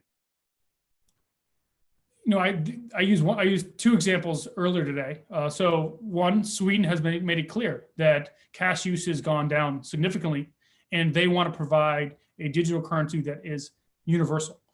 They do not want their citizens to be subject to private sector monopolies on currency, on digital payments. And so that was a problem they identified, and they're attacking it with the e-Corona project. Similarly, like I said earlier, the Eastern Caribbean Central Bank had a terrible problem of it being extremely costly to move money island to island. And so they partnered with a US technology firm to deliver a solution that enables transaction speeds that are fairly fast and enables highly secure payments, leveraging crypto technology. And so you have two cases where countries looked at their own economy, their own problems, and solved it using a tool. And I think you're going to see a lot of that based upon each country's individual problems. So I'm going to take advantage of the fact that I'm the host of this event and sneak in one of my own questions for you, which is, what kind of macroeconomic effect are you thinking we might see, right? Obviously, velocity of money, right? If we had more insight into the economy or more insight into the velocity of money, how might that change the potential for faster economic growth or better ability to provision credit? As we go into this, we saw this in 2008, right? The Fed pumped a ton of liquidity into the system, but the speed of that money slowed down significantly, right? What kinds of macroeconomic effects do you think we might see from more widely deploying a central bank digital currency versus just a current version of electronic money we have? Well, I'll answer this very carefully. The Federal Reserve has the deepest bench of PhD economists in the world. As a non-PhD economist, I hesitate to put one toe into their water. But I've learned a lot from them and from other economists around the world, and they've said some of this publicly. You know, certainly cross-border payments are very, very expensive. And certain countries depend heavily on remittances. There's a big play there for certain local economies on the micro side, you know, that rely heavily on remittances that could get great efficiencies. Certainly, there is an appetite for some persons that want direct payments from the government as opposed to going through a bank. That's something that I think some people are interested in, but I'm not well versed in the economic models that would say whether that's good or bad. You're also seeing persons look at the return of investment on cash markets and securities markets. Again, that's not my area of expertise, but that's certainly been stated in certain papers to have a very high ROI. But again, and then there's also the question of dollarization. If dollars are in high demand and you can only get them physically, you're limited by physics and how fast you can move them. There's costs and certainly benefits. Well, that's actually the benefits and certainly costs to dollarization, and that other Federal Reserve economists have researched heavily. But certainly times like now when the dollar is in extreme high demand, being able to move dollars digitally very fast has a major impact on certain microeconomies and macroeconomies. Terrific. Eli, I hand it back to you for additional questions.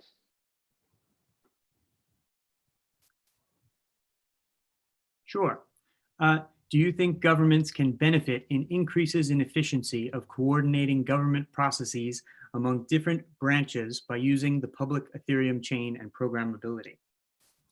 Again, I don't want to speak about any specific chain. I think a lot of chains have their own costs and benefits. And I think, I don't really understand the question necessarily. Was it in between governments or government, like within a government or across governments? Within different, across different branches of government. Yeah, I don't see the problem being solved there, but I haven't researched that, so I don't know. Okay.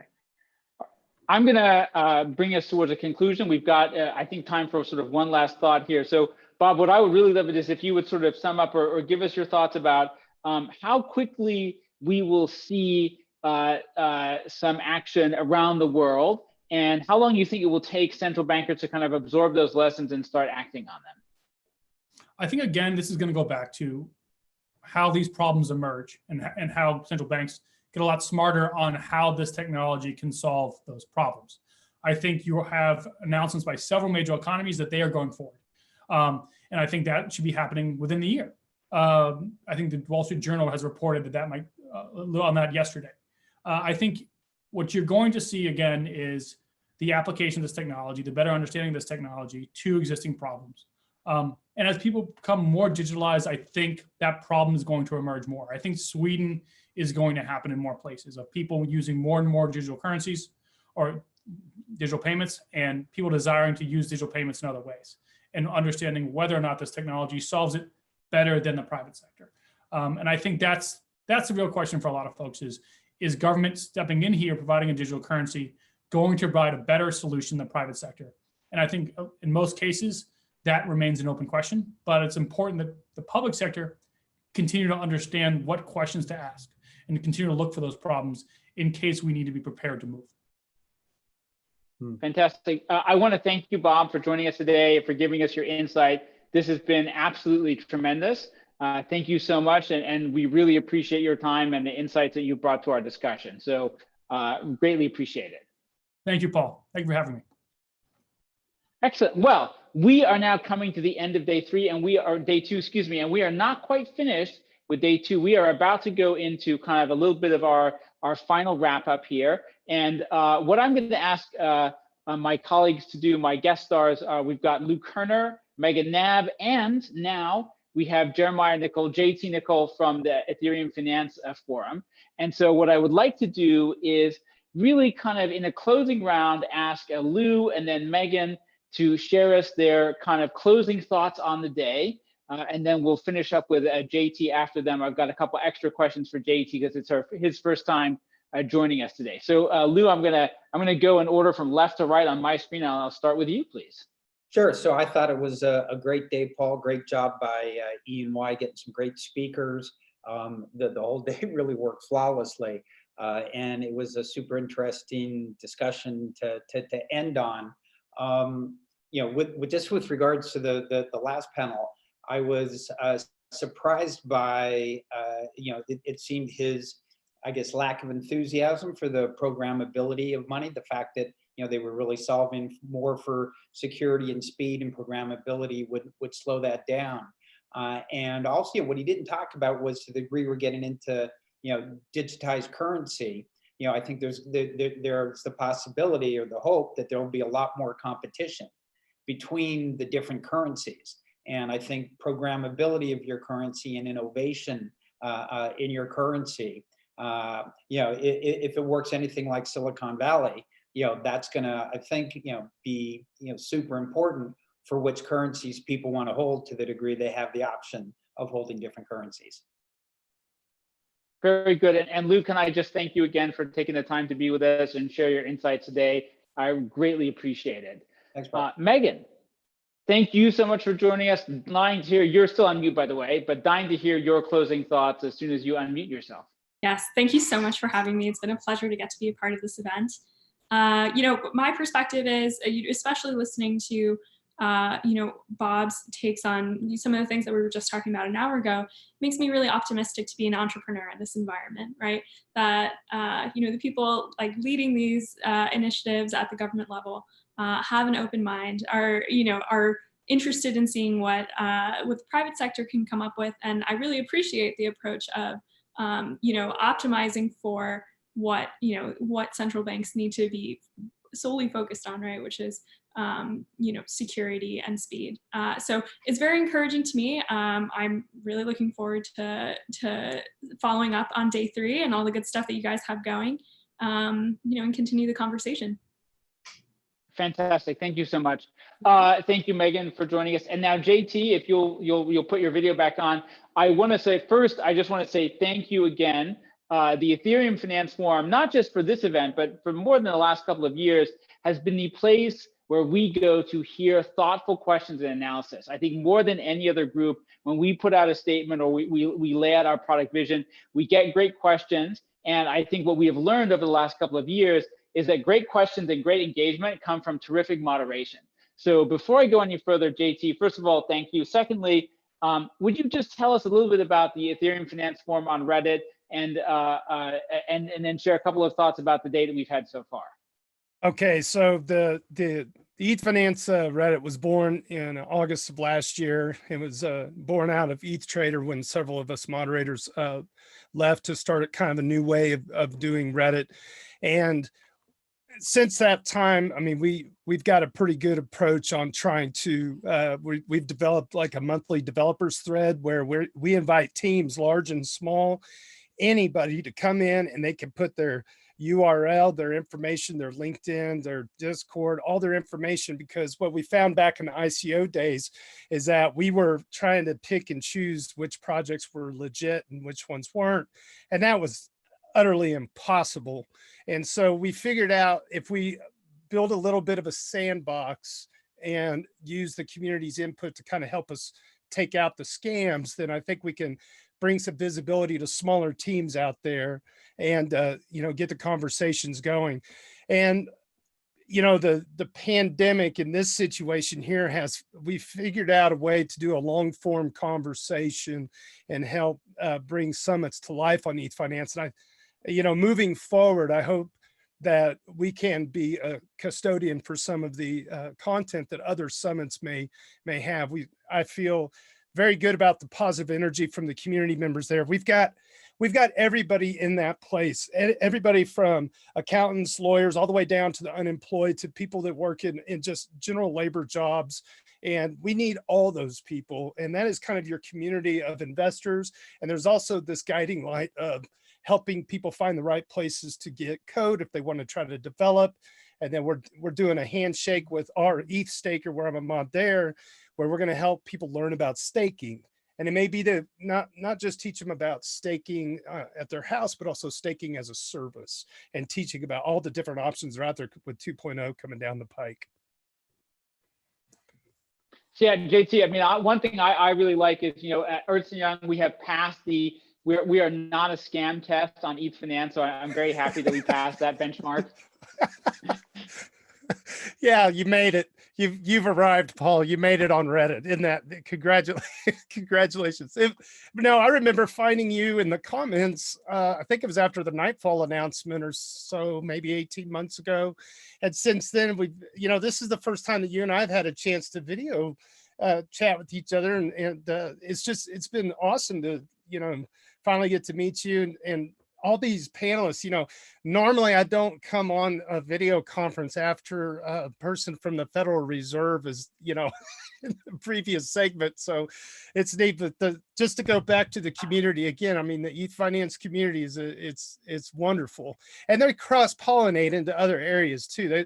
They're all cross-pollinating into other avenues of investment and you know, technology. So it's really neat to try to use Reddit in a way it hasn't been done before with this. Yes, indeed. I agree. Well, thank you again. Thank you, Lou. Thank you, Megan. Thank you, JT. And John, I'll ask you to put up our closing slide presentation, our closing thank you slides.